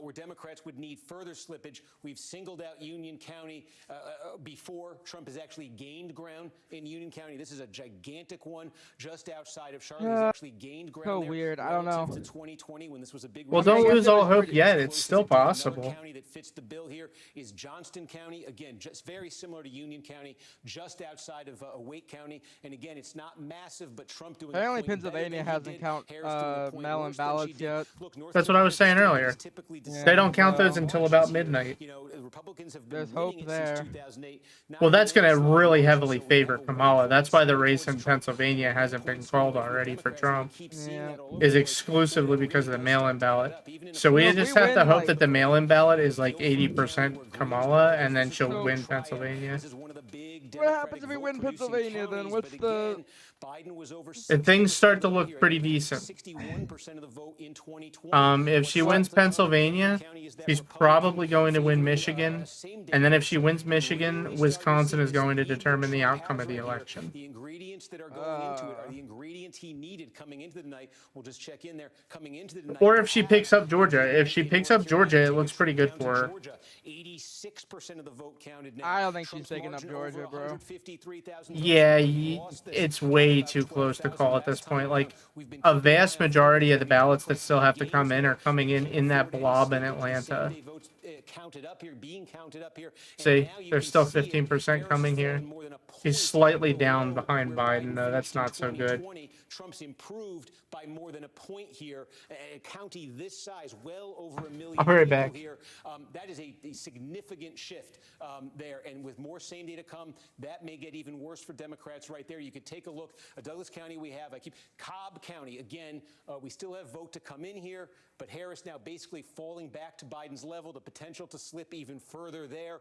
Up here, again, I won't take you through the individual counties, but in North Georgia, this is just the overwhelming Republican part of the state, and this story is being repeated in county after county. Trump is performing better. He won these things by 75 points or so in 2020. He's performing even better in these counties. So look, just zoom out here and look at the implications of this potentially. If this continues with the votes that are still to come in Georgia, North Carolina, I say this as a very, very big if here, but if you just play this out to let you know about the implications here. If Trump gets Georgia, and if Trump gets North Carolina, okay, and there's no other surprises outside of the battlegrounds, and we already saw Iowa called. That was one of the potential surprises people were thinking about. With those two states, Trump would move probably to 251 expected electoral votes. And how many electoral votes are in Pennsylvania? The answer is 19. So if in the remaining votes in North Carolina and Georgia, Donald Trump is able to lock down victories in those states, I say if, but based on what I'm showing you, there's reason for hope for the Trump folks that that could happen. If Trump wins those two states, he'd be at probably 251, and likely in that scenario, if he could get Pennsylvania, that would get him to 270. Now, Pennsylvania, still a scramble here. 57% of the vote is in. We're going to check in here on Luzerne County. We continue to get more vote out of here. This is one of the key bellwethers we're using because this is Northeast Pennsylvania. Boy, there's a ton of vote in here, and this is the area the Trump campaign said they're going to improve on 2020 here. Again, 2/3 of the vote in now. Bro, these motherfuckers have not called, they have not shown us coverage of fucking Michigan at all. Pennsylvania, just given what we're seeing in Georgia and North Carolina, increasingly taking center stage right here as one that the Harris campaign has always wanted, felt they needed. If Trump gets Georgia and Trump gets North Carolina, then Pennsylvania becomes an absolute must for Democrats. Steve, we've got a projection to make. NBC News is making a projection in the presidential race in Nebraska. Now, as you know, in Nebraska, the electoral votes are allotted by congressional district, so I need to be specific here. NBC News is projecting that Donald Trump will win overall the state of Nebraska in the presidential contest, but at this point, NBC News is only comfortable attributing 3 of the 5 electoral votes in Nebraska to Donald Trump. Again, they will go congressional district by congressional district, there is still a chance here that although Trump is winning the state, that Harris may get an electoral vote or two out of the state. So we will watch. 3 of the 5 electoral votes in Nebraska projected to go to Donald Trump per NBC News. Joining us now from Reno, Nevada, which is Washoe County, Nevada, is NBC's Steve Patterson. Steve, I understand that It's not looking good, Mark. we've got It's Yeah, looking oh, stressful. and your state has officially lost the right to abortions. 30 minutes ago, you've still got wicked long lines there in Reno. Yeah, the polls are closed. Yeah, I'm so sure why does it Missouri still did too. sound I'll have to like 4 check. o'clock in the afternoon at one of these polling places? In fact, I can show you the line here. This is, again, the county county administration building. All the different county offices are here. You can see the line. This line, maybe about 30, 40 minutes. This is one of the good ones, Rachel. The county registrar just gave a news update to the press, sort of talking about what lines look like after the polls close. There are 10+ sites in the county with an hour-plus wait, and one of them is the University of Nevada, Reno, which is reporting a 3-hour wait. It is 7:35 right now. 35 But yeah, minutes right now, Mark, if the counting stopped right now, Trump would win a landslide victory. Yeah, it would be an absolute mollywop. It's going through. But in-person votes that were cast today that are still being cast, If the voting stopped or the counting stopped right now, he would win everything except New England and the West Coast. data until the last person in Nevada has voted, which means we won't know anything. I, for one, welcome our new lords. No, me too. I'm just saying, you don't gotta send me to the liberal camp. I'm as conservative as it gets. Not good news if you like sleep. Great news if you're a fan of coffee. For the record. Steve, just to be clear, the long line On every issue, all of them. as you said, at 3 hours. We're already more than a half an hour past when polls are supposed to close in Nevada. If we're looking at 3-hour-plus lines, just to totally underscore what you're saying, the state will not report a single vote. They will not report any data at all until the last person has voted. So even if they've got a lot of stuff tallied, they've been working all day, they've got all that stuff banked essentially in terms of knowing who's cast votes, we won't hear anything from the state at all until the last person's out of line.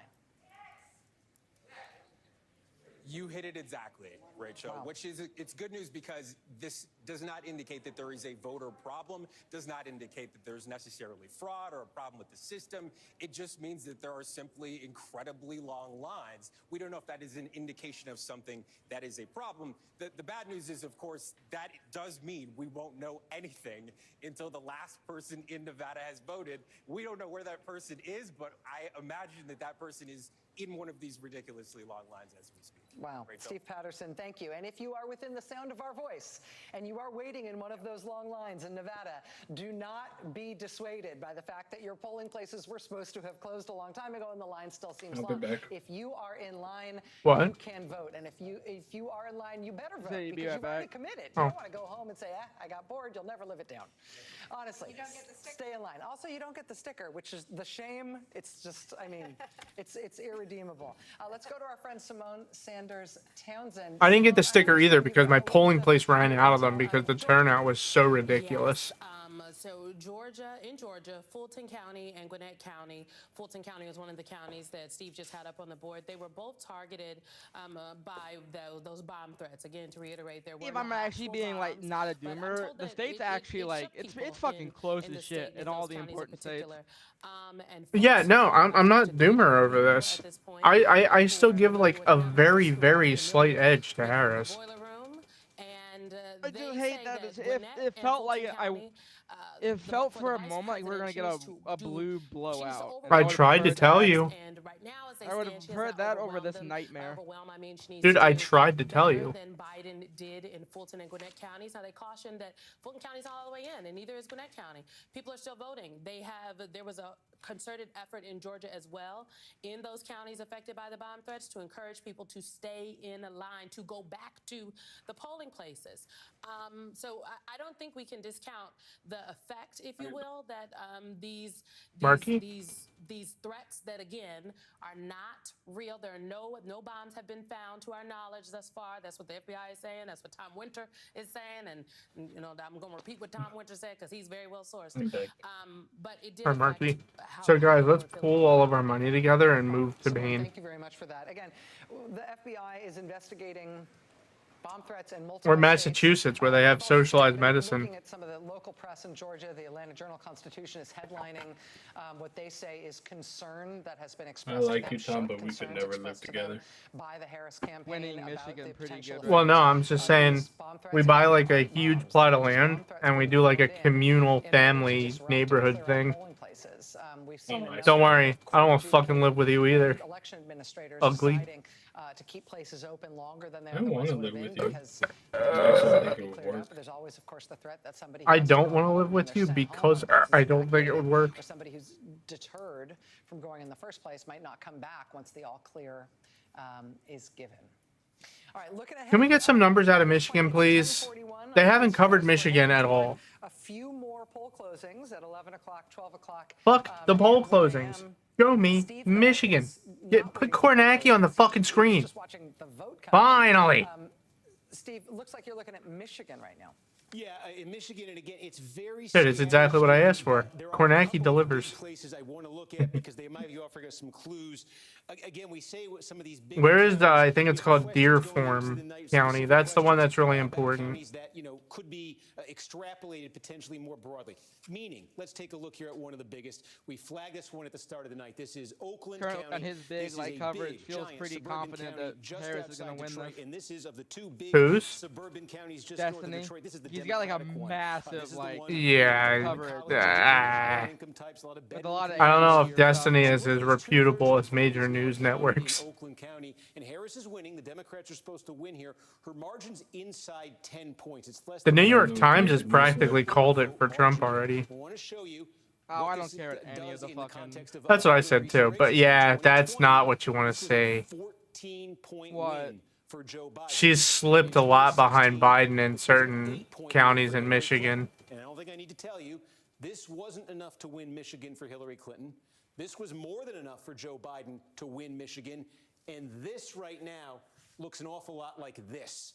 Remember our test coming into the night, one of them was to compare Oakland to its next door neighbor, Macomb. Macomb is blue right now. This is the blue-collar, Trump-friendly suburban county. There's almost no vote that's been counted there, so yet to be seen how this is going to measure up. But one of the reasons Democrats... No, we need to see. I think it's called Deerfoam. Joe Biden was able to win Michigan 4 years ago was this. He was able to run up a monster number in a gigantic, highly populated suburban county, and it more than offset Trump's strength in the other gigantic blue-collar suburban county.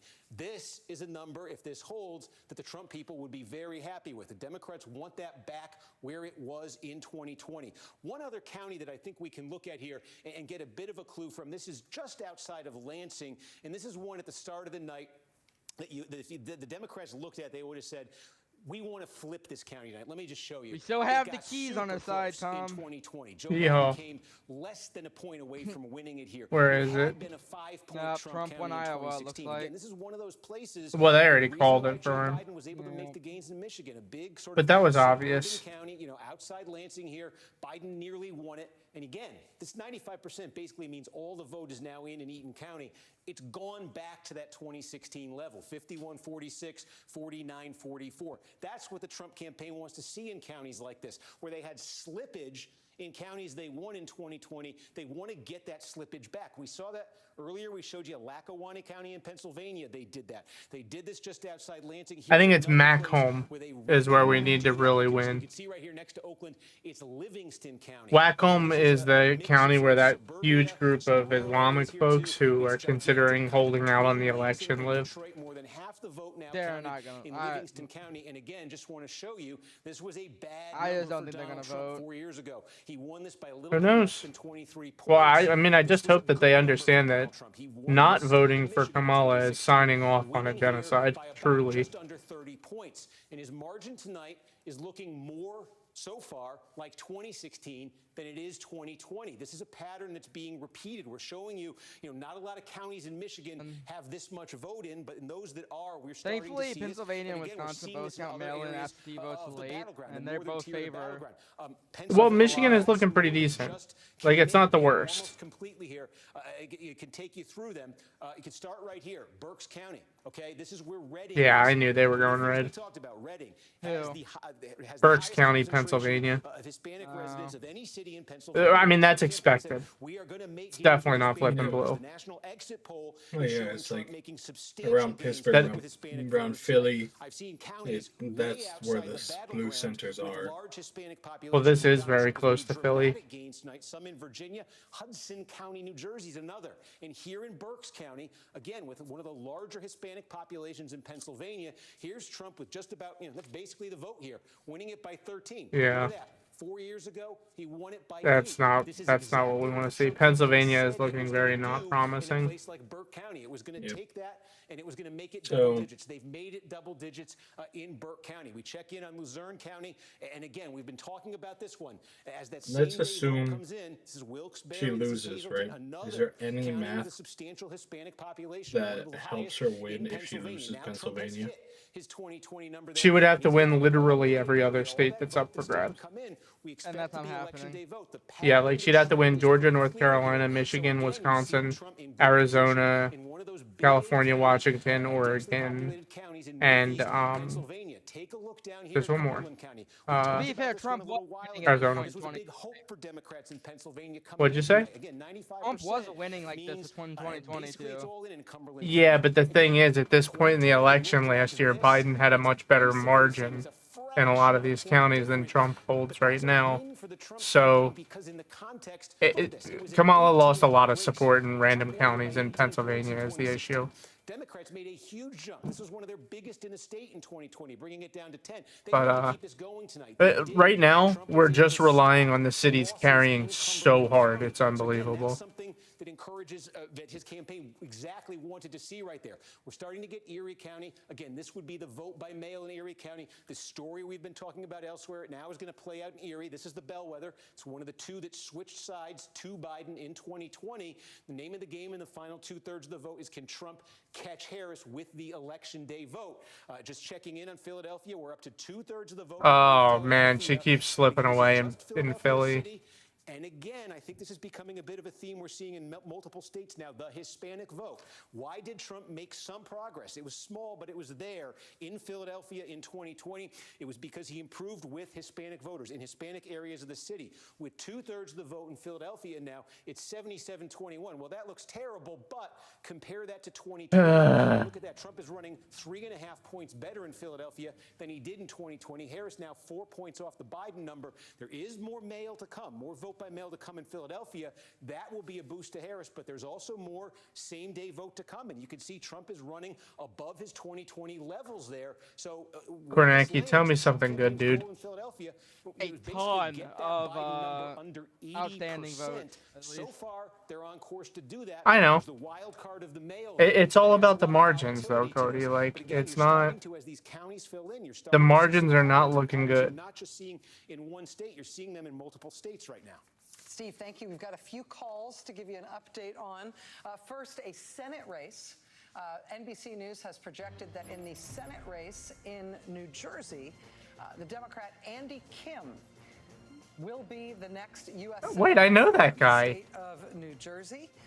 NBC News can also make a projection in the governor's race in New Hampshire. And this was an interesting one to watch. In the end, it looks like it will be Republican.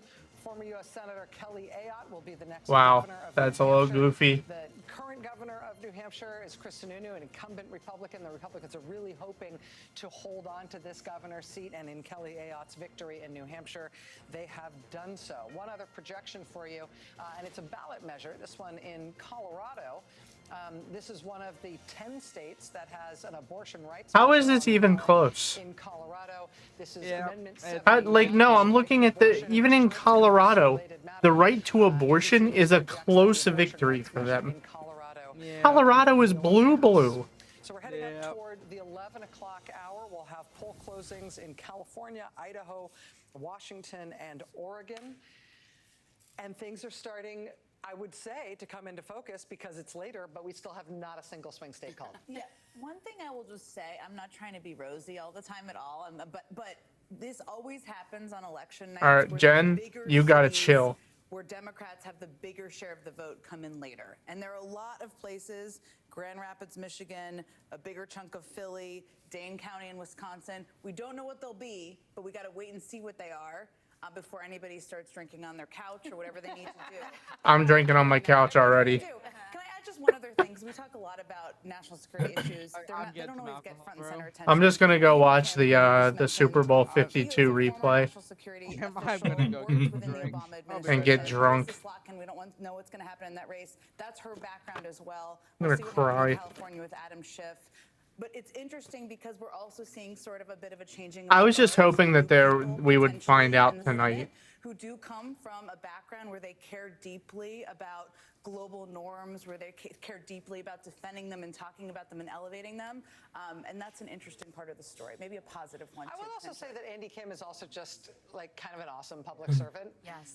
And obviously, one of the things we've talked to him about him here. Yeah, I like Andy Kim. He's cool. Poignant thing that happened on January 6th, where he took it upon Versus Bashaw, who kind of looks like a wooden puppet. of the insurrection, but also just like a both well-spoken and like compassionate, like a solid leader, and to see him move into that sort of next tier of Democratic leaders, leadership, particularly after the mess that was the Bob Menendez conviction, it just like.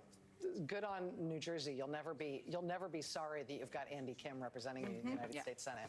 So that's a good one. As we head towards California, Idaho, Washington, Oregon, again, these aren't states that are thought of as swing states in terms of the presidency, but they're going to be really, really important, particularly in terms of who's in control in the United States House. So we know that a lot of the Western states count very slowly, particularly California. We'll get our first look at those things in about 7 or 8 minutes. Steve. Yeah, two big things just happened we can tell you about. One, we've been following North Carolina, where statewide you can see. Oh wow, she ate a big chunk out of his lead. That lead in the neighborhood of 150,000 votes. The big thing that just happened is we have been talking about the giant, core city counties where Democrats need the big margins. We've been waiting all night on Mecklenburg County. This is where the city of Charlotte is. Now we've got almost all. I don't think that's as good as Biden's margin. Harris, no surprise, landslide margin here. Yeah. But this is short of where Joe Biden was here. That's not so good. Joe Biden won Mecklenburg by 35. Right now it's 32 and a half. And again, this number, Biden lost North Carolina narrowly, but he lost it 4 years ago. The name of the game for Democrats was to make a jump here tonight. You could look at it, do it in the raw vote, and you'll really see it. 378,000. That's the number of votes Joe Biden got here in 2020. 179,000 Trump. Anthony told me I've reached the acceptance stage of the 5 stages of grief. Mecklenburg County 4 years ago. Not quite enough to win the state, but the name of the game for them tonight was. We're not there yet, guys. We've still got mail-in and plenty of snacks. This is going to change, but you can see clearly the difference here is sitting at less than 175,000. Okay, we're actually super close in Wisconsin. We should probably win it. South of where they were Where? 4 years ago. So that's a We're significant super close in development. Wisconsin. It's like night, less than have wanted 30K something giant margin. to come out of Mecklenburg. We just Isn't basically that got where Mecklenburg. Walls is That's from? what it is. The other one that I think No, is he's from notable, Minnesota. don't quite have all of it, but in Wisconsin, again, nearing 60% of the vote in statewide, razor thin. But again, one of those questions we asked at the start of the night, getting some clarity, and it's in the most Democratic vote-producing margin county in the state, Dane County. Almost 90% of the vote here. Oh, no. So many votes still in Milwaukee, too. I think Wisconsin is so much on Dane County and Wisconsin now because they've lost so much ground in the rural areas of this state. I don't think she did well enough. Every single in Dane. presidential election this century, the Democrats have added to their margin in Dane County. They have squeezed more and more and more out of it. Take a look at this. 4 years ago, Biden wins Dane County. It's the University of Wisconsin is here by 53 points, and that is a margin. That's so bad. get that marker working. That's a margin of about 182,000 Wait, votes. why? She's Well, winning, if right? that's, She's only like if that's the university, then I know exactly why that's true. Century in It's all Dane the County, fucking with bitches about pissed 90% off and still about some votes to Israel. come. But you can see how far short they are of that number. 149,000 right That's now. where the University of was the number Wisconsin is. back in 2020. I'm seeing a lot of people Yeah. say Harris should still win Pennsylvania Also, based on in the WOW remaining counties, the votes. question coming in tonight, the WOW counties being the big. Like I told you, it's a coin flip. Right outside Milwaukee. It really depends on how big of a margin she has in the mail-in. Ben read, how much less red would they get? We keyed in on Ozaukee County. Okay, this is now 60% of the vote is in Ozaukee County. Significance here is Trump lost in 2016. He won the county, but he lost so much ground that this was the worst Ohio Republican lost the Senate performance race. in Ozaukee County since 1960. Yeah, no surprises. This fits the profile demographically of exactly where Democrats thought they could knock it out of the park tonight. Knock it out of the park in Ozaukee Right, County West means Coast is get this closing. down to single digits, something like that. They're gonna just Instead, call all of 60% those vote, immediately. What happens the rest of the way? But so far, Trump has stopped the losses in Ozaukee County, which had been considerable, the decline in Ozaukee County, which had been considerable since he became the Republican candidate in 2016, and now leading by more than 14 points here. So those are some big counties, significant counties, politically significant counties, where we now have a giant chunk of the vote, and we can start to see some patterns developing. Again, just checking in statewide, close to 60%. It is very close there statewide, but you know, that is I'm gonna heat up the sauna. where we have that much vote in that size. That's very significant, potentially, what we just saw in Dane County. Steve, as we head toward the 11 o'clock poll closings. Dude, Kornacki is the best election coverage guy. Alexander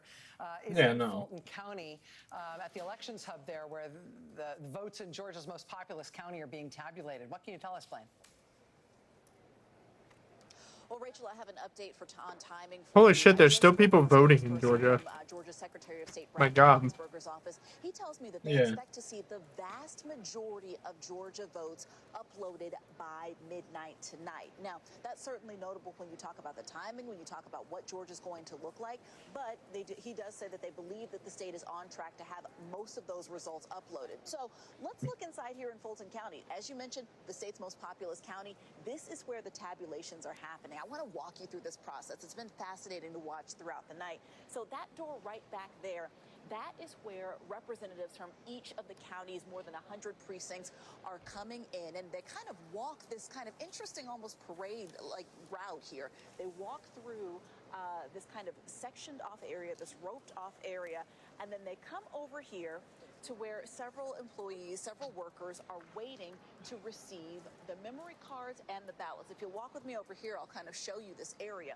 So they come over to these tables right here, and we see them pull out the bags and scan them in, each person kind of scanning in what's inside. And then once it's scanned, the memory cards go inside what we're kind of calling this almost fishbowl-like situation. This is just this very large, I think plexiglass Wisconsin is surrounded probably area pretty in the middle of this one. giant warehouse where the votes are being tabulated.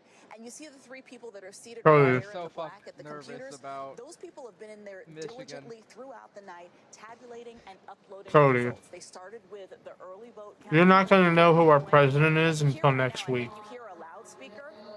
These are people who are actually announcing. And then you're gonna have to fight a civil war over Every it. time someone comes from another precinct, you get a loud announcement I overhead. don't have enough We see them alcohol to come get me in. through this, I will tell so you I an update prefer, on like, timing here as well, to guys. not think We about that. understand that Well, all I of prefer to the fight the results Civil are War here now in while I the have building. my They're just waiting on them to alcohol-fueled be strength, uploaded. And please. so when I last spoke with the elections director, she told me she expects to see that happen by 11 o'clock, and so we could see that happen. I prefer to fight it now before they take my booze, fucking liberals. Fascinating, and really news we can use at this point. Blaine Alexander for us in Fulton County at the main voting center there. Again, underscoring what Blaine just reported, that the Are you live, by the way? spokesperson for the Yes. Secretary of State's office says the, Okay. quote, vast majority of Georgia votes will be in by midnight. I which was means about they to will say be something. in, I by wanna make an sure. hour from now. As we close in on 11 p.m. Eastern, and poll closings in 4 western Why did you want to say? we're getting close to the end of all the poll closings here in the United States of America. Was it another racist thing? Closing right now in California, Idaho, Washington, No, and not Oregon. necessarily. In terms of our projections Just here, NBC News probably can against project a winner. TOS. In the presidential race in California, Kamala Harris, California native, is projected to be the winner of the presidential Was it an race in assassination California. thing? NBC News can also project a winner in the presidential race in Idaho. Republican Because that's Donald against Trump TOS. projected to be the winner of the presidential race in Idaho. I To don't the know what's a Pacific TOS. Northwest in Washington State, the presidential race in Washington State projected by Wow, NBC too News early this to hour call. be The too early to polls call. just closed. What the fuck do you mean? That doesn't matter, Mark. Some of them they call instantly. The presidential race is too early to call. Let's look at the overall electoral college. The electoral vote map. Like, see, they just called California. 214 electoral votes. Kamala Harris stands at 145 electoral votes. Again, not a single is swing Maine state not has called? been called as we're watching vote continue to come Because they in. split their electoral votes based on district. Looking at some battleground states that haven't been called. This is Georgia, too close to call. A difference of about 136,000 votes between the two candidates. Here's Pennsylvania, too close to call. A difference of about 119,000 votes between the two candidates. Here's Michigan, too close to call. A difference of just under 75,000 votes between the two candidates. Here's Wisconsin, also too close to call. Fewer than 30,000 votes separating the two candidates. Over to North Carolina, NBC News projects that I will the race say there this, is though. too early to call. Trump supported. Over to Arizona. Very fucking annoying. NBC News projects Who? the race is too early to call. Trump supporters. And in Oh, Nevada, yeah. Nevada, we've So got on my way too home- early to call. That's the projection from NBC News. These Let's look at motherfuckers Senate have gathered races on the right side now. of We've the got street. interesting Senate races in some of the states that just And closed in California. the where city sent out Democratic cops to Congressman make Adam sure that Schiff they is didn't facing do off anything against baseball guy, stupid. Republican Steve Garvey. That Senate race in California is too early And it's to just call. like, I'm being I informed had by to the slow controller down that because of the baseball guy is cops not the right way to think, and right? because Right thing people, to call him. everybody else I around apologize, I'll revise slowing that in down. a moment. And as I The slowed Senate down, race like in as soon as I Washington passed the State, cop Republican car, Democrat my windows just Senator start Mary vibrating because of a fucking is facing off speaker against they Ryan have Garcia. playing This is music. also too early to call, I'm just in like, the Senate fuck race in you. Washington State. This is the Senate at this hour. 48 Republicans seated in the Senate. That includes one Senate pickup for the Republicans. The pickup they had was in West Virginia, where independent Senator Joe Manchin gave up his seat, decided not to run again. A Republican picked that up. There are We might have a 57 true tie in Democrats the Senate. 15 uncalled seats as of yet in the United States Senate. So again, we don't have any more. Which means the vice president will actually have to do their job. We got one at midnight. We got one at 1 Damn. a.m. We got poll closings everywhere. Which means JD Vance will actually be deciding on bills. Closed. Arizona is yet another state where we I know it'd be had fun. some delayed results. I told Emily to go stock up on Plan B now while we have the chance. Bomb threats that we have seen all over the country. Arizona counties are reporting that there will be some delayed They should results. win For example, Arizona, from maybe. La Paz County in Arizona. La Paz County's elections office evacuated due to one of these hoax bomb threats. Also, Cochise County, Arizona. The Cochise County Sheriff's Office is advising of a reported bomb threat to the elections office in Bisbee in Cochise County, Arizona. The county building was evacuated as a result of that bomb threat. Again, we are seeing, and the FBI is confirming, and local officials are commenting, and local secretaries, state secretaries of state are commenting on the effect of these bomb threats called into polling places and now counting centers all across the country. None of these bomb threats is thought to be associated with an actual bomb, with anything actually exploding. There hasn't been any sign of that whatsoever. These appear to be false bomb threats that are designed to disrupt. The FBI says in at least some of these cases, these are Look how close this attributable is, bro. to Russia, or they are. I'm gonna be honest. If you didn't expect it to be close, you had rocks in your head. But again, our battleground recap, summing up, we've got too early to call in North Carolina, Arizona, Nevada, and it's too close to call in Georgia, Pennsylvania, Wisconsin, and Michigan. I mean, blue wall, baby, that was always going to be a blue wall night.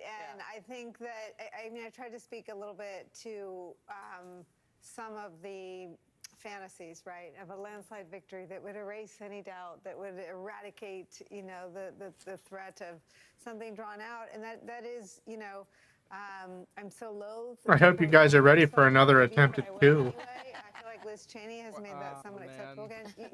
Still not acceptable. You go to you go to the polls with the country that you have, and the country we have lives in two totally. I don't know, man. Uncle Joe doesn't move fast enough to get away from them protesters. The information consumption that young men have, and why It might be a wrap the second time. Trump when it never was. I think that I mean, hopefully he'll be behind the White House. Well, I mean, technically he won't even be there at the Capitol building when they certify the election, but a yard sign in a house that doesn't represent how everyone in the house will vote in either direction. And so I think it's wait, the vice president certifies the election, right? And I think it's the polls. So if Harris won, she'd certify herself. The polls have accurately captured this dead heat. Ari, since you were last with us, I've got nothing to report. That'd be kind of weird. We've got the swing states. We've got too close in Georgia, and then the blue wall, Pennsylvania, Michigan, Wisconsin, and we've got too early in North Carolina, too early in Arizona and Nevada. What's caught your eye? What have you been watching? Well, freedom's just another word for nothing left to report. We all know that one.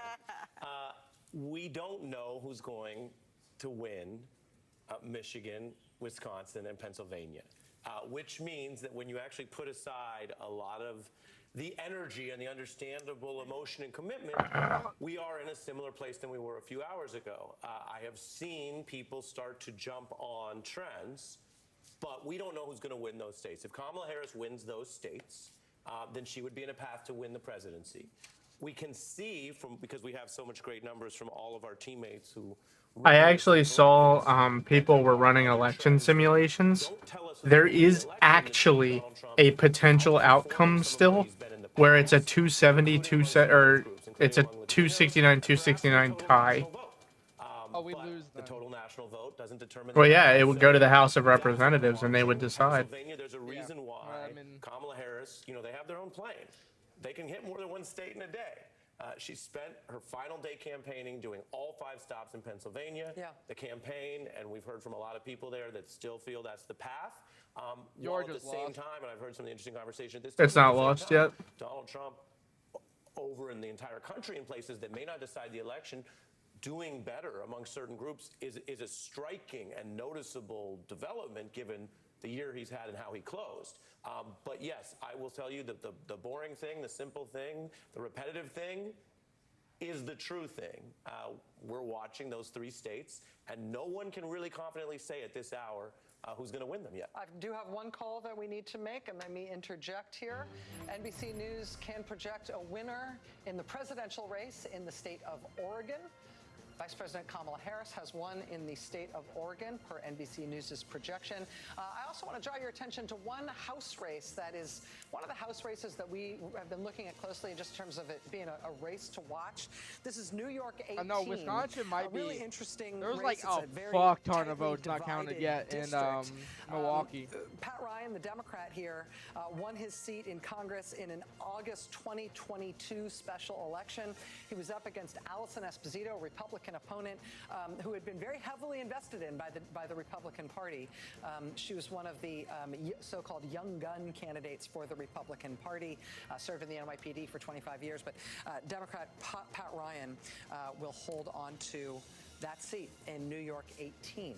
I also have to tell the control man, I still think we win, but it's going to be close. So I am now one of these people who's speaking. I'm nowhere near as confident as you, but optimism is the well of youth, Cody. Oh, you think we lost? Man. No, I'm not as confident anymore. Maybe that's why I feel so old. Because you're so pessimistic. Yeah. Kornacki cam! Oh, Kornacki, he's back. Thank God he took a power nap. I missed him. Everything where Kornacki is not on the screen explaining county numbers to me, I consider commercials. Counties here again in northeast Pennsylvania. We started the night saying, and we've said it a few times, that there are only 2 counties in Pennsylvania that are true swing counties. That is to say, they backed Donald Trump in 2016 when he won the state. Then they flipped over and they backed Joe Biden when he won the state in 2020. One of them is Erie County, where you see right now about half. She does not have the margin there, dude. This is primarily on the What's that? In Erie County, PA, she does not have the margin she wants. Friendly. is Trump going to catch Harris there? Put a pin in that one because the other one we pretty much have all the vote in right. We pretty much have all the voting right now, and it's 23-point flipping. margin. I'm feeling pretty confident in PA. PA is not my concern. This is the other county that My concern is Cody, Michigan you and should be Wisconsin. most concerned about PA. You should be like.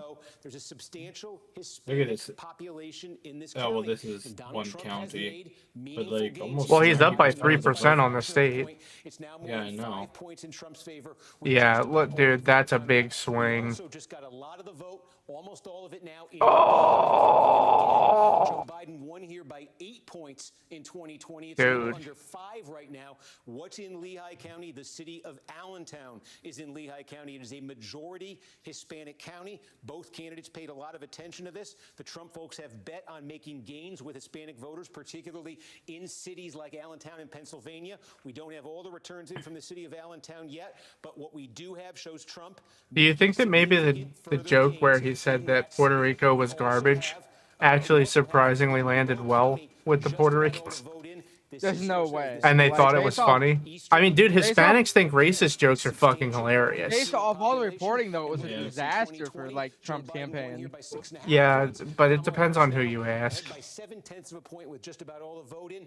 Something else we've been seeing. Oh, well, tonight, this is some good news. Really, I keep pointing it out because I keep seeing it, and I think What? it's important to know. There's a lot of counties like this in Pennsylvania and Michigan David and Wisconsin. Schuster. Donald Trump either won Schuster. He's saying, close in 2016, big picture, and he given the lost counties it reporting so meaningful far in ground in Wisconsin, 2020 Michigan, when he lost all 3 Pennsylvania, and states. Arizona, We and the keep counties seeing mostly this urban tonight, areas, where he's suburbs, landing tonight lagging is still to back where he report. landed Harris in is in good shape to 2016. win those These 4 were swing winning states and numbers for finish Trump. with These were 281 losing EV. numbers from Trump. This is another county Yeah, where you're seeing we'll say. winning the 2016 winning numbers for Trump. And just to If they have to wait any amount of time at all in Pennsylvania for the votes to finish being counted, they're going to be screaming that it was rigged. Philadelphia, Screaming. No matter what. now more than 80% of the vote is That's not counted true. here. If it's a total In comparison landslide, to then 2020, Biden won here 81-18. We're going to take it a step further back because I want you to Sweet see Christ. the I remember longer-term trend here. In 2020 fact, I being can take pretty it all the way back fucking to tense 2012, too at 'cause I this think it's point. a- I'm it's not an gonna. interesting, Yeah, story. no, it totally was. Barack Obama won this county by 71 points. Okay, the county, it's Philadelphia. Holy It's I still shit. think we're in a Donald red Trump in mirage right now. 2016, he brought it down Cody, to 67 you are points. being In way too 2020, optimistic. Trump lost ground in the state. Trump Like, lost seriously, ground. I give her the edge still.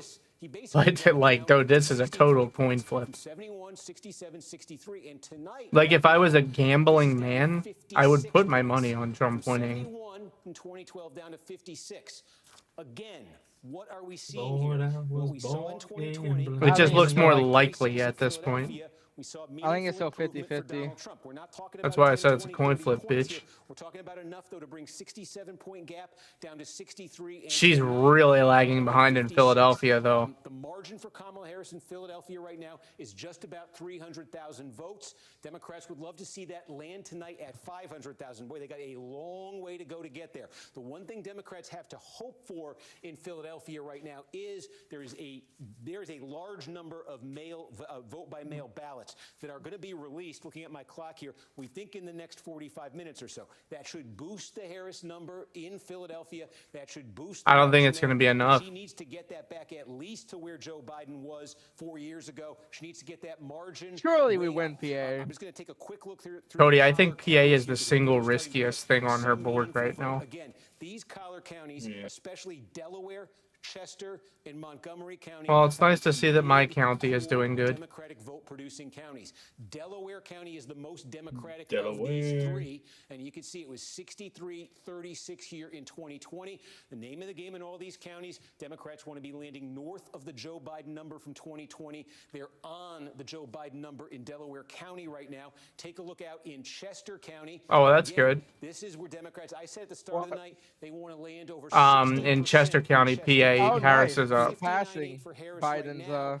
Yeah, That's a good sign. but she's really far behind Biden's numbers in Philadelphia, which is a way bigger deal. Is that going to affect that number for Harris right now and move up to Montgomery County. You know, this is, you guys. Oh, that's much better than I expected. Old school. Oh, hell, thank God. That's a nice fucking view. It's 30 right now. Again, 30 would be where Democrats want this to land. The danger More for of them, that, though, is there's please. still a significant amount of Yeah, Senate can we get those margins across the need board in PA Philadelphia real to come quick? through on the mail. They need massive margins to hold in these counties, and they're also going to need that. We'll just check quickly in Allegheny County. We're getting close, by the way. Pittsburgh. Oh, we're not going to know who's president for a week, and then the House of Representatives is going to decide. Is under small, but it is slightly under the Biden number. I mean, it's The Trump possible number, we win the 4/10 House. better than 4 years ago. Yeah, but they wouldn't be inaugurated before a vote was called. If you offered them that at the start of the night, I think they would have taken it. There's no way we get 269. The current House is who's going to vote on it. A few calls that we have to make in Senate races.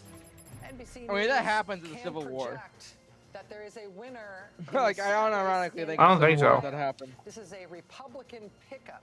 This is Oh, fuck. Democratic Senator What? Sherrod Brown losing his seat. Bernie Moreno won the Senate seat in Ohio. It's a flip. That means that the Republicans are now +2 in the Senate.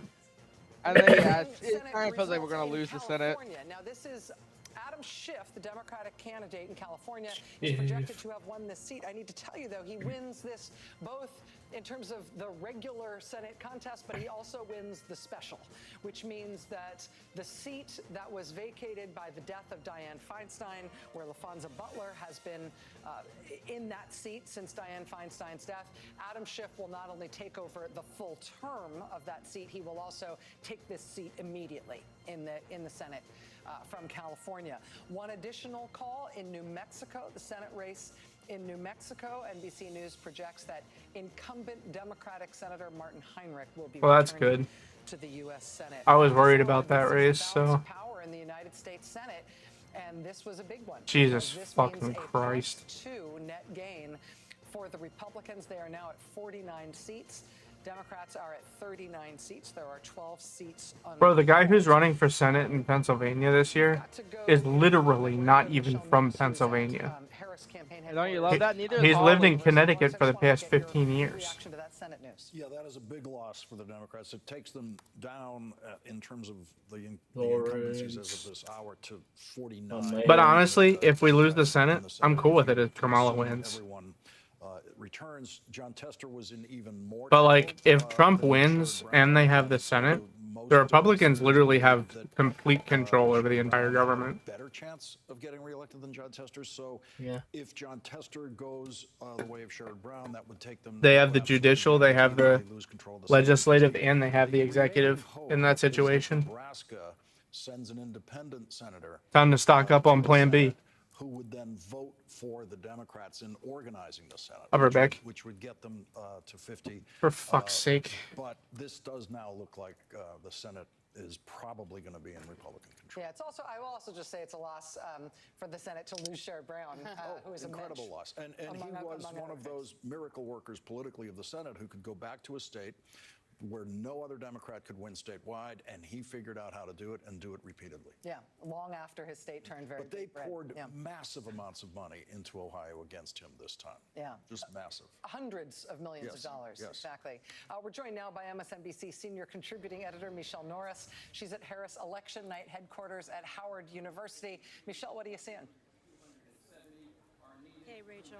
Well, the crowd here is still large, is still loud, but a little bit more subdued. And the word that I keep hearing, it must be some new phrase that has entered the lexicon, is the idea that people here are nauseously optimistic. Not just cautiously optimistic, but nauseously optimistic. And one of the people I heard that from was LaFonza Butler. I spoke to her just a while ago, and she was speaking about the upcoming results. She mentioned North Carolina, for instance, called by some, not by us yet, thinks it doesn't look good there. But one of the interesting things she said that's echoed by a few other people that I spoke to is that the real focus now is on that blue wall in the Midwest, Wisconsin, Pennsylvania, and that second district in Omaha, Nebraska, that sort of blue oval at the top of the state. Pennsylvania, the thought was that Donald Trump may have had a ceiling, that there was a certain number of votes that he got in 2016, 2020. They were hoping that he would not exceed those numbers. They are actually outperforming Joe Biden in some key areas, but it's clear now that Donald Trump has picked up key support among Hispanic voters, despite all the things that he said at that rally. At Did I miss Madison Square anything? Garden, despite the reaction that we saw among Trump is Latino winning the voters in popular places vote by like 6 Allentown million. and Well, Hazleton. yeah, California's not fully counted. You know, people here are watching. There is a they're funny wondering what's gonna scenario happen in where Pennsylvania. They're ready we for lose a a popular long, vote, but long win the night. Electoral College, And one of and the then the reasons I've heard Republicans also is like that they wanted remove to the inject Electoral so much College. joy into the beginning of this is That because is a they knew, scenario. that's why they brought the DJ in That's and the possible. dancing and the line dancing. That's never They knew that happened this was gonna before, be a but long night and that it was going to be a real I mean, nail-biter, it- and it appears that that is exactly what we're I looking think that removing the Electoral College would really encourage voter turnout. With campaign Absolutely. the Harris campaign is posted up and watching these results as avidly as any of us. Michelle, we'll be back to you as the night progresses. Let's go to Simone Sanders Townsend. Simone, I understand you've got some reporting from sources related to the sources on Dude, the campaign about Pennsylvania. they actually did it, guys. I have bad news coming in from Dearborn, Michigan, the place where all the Islamic folks that we needed to vote for Kamala, or else you'd have a Palestinian genocide encouraged by Orange Man. Stein has received 33% of the vote coming out of that area. Michigan is probably done. At least 3 individuals have told me that within the 11 Surely within not, 11 bro. I just PM refuse to hour, believe that it. those votes are going to 33%. come in again from specifically these are votes from Philadelphia County, and those numbers will bode well for Vice President Harris and Governor Walz. Now, and they are saying it is going to be close. Very, All very right, close. I'm ending the coverage right now because I am going to wind down to go to sleep at some point tonight. So thanks for joining me for my special election coverage. I appreciate it. We actually had a lot of foreigners coming in to ask about the election today, which is kind of cool. I appreciate that. We had a lot of good conversations, but have a nice night, and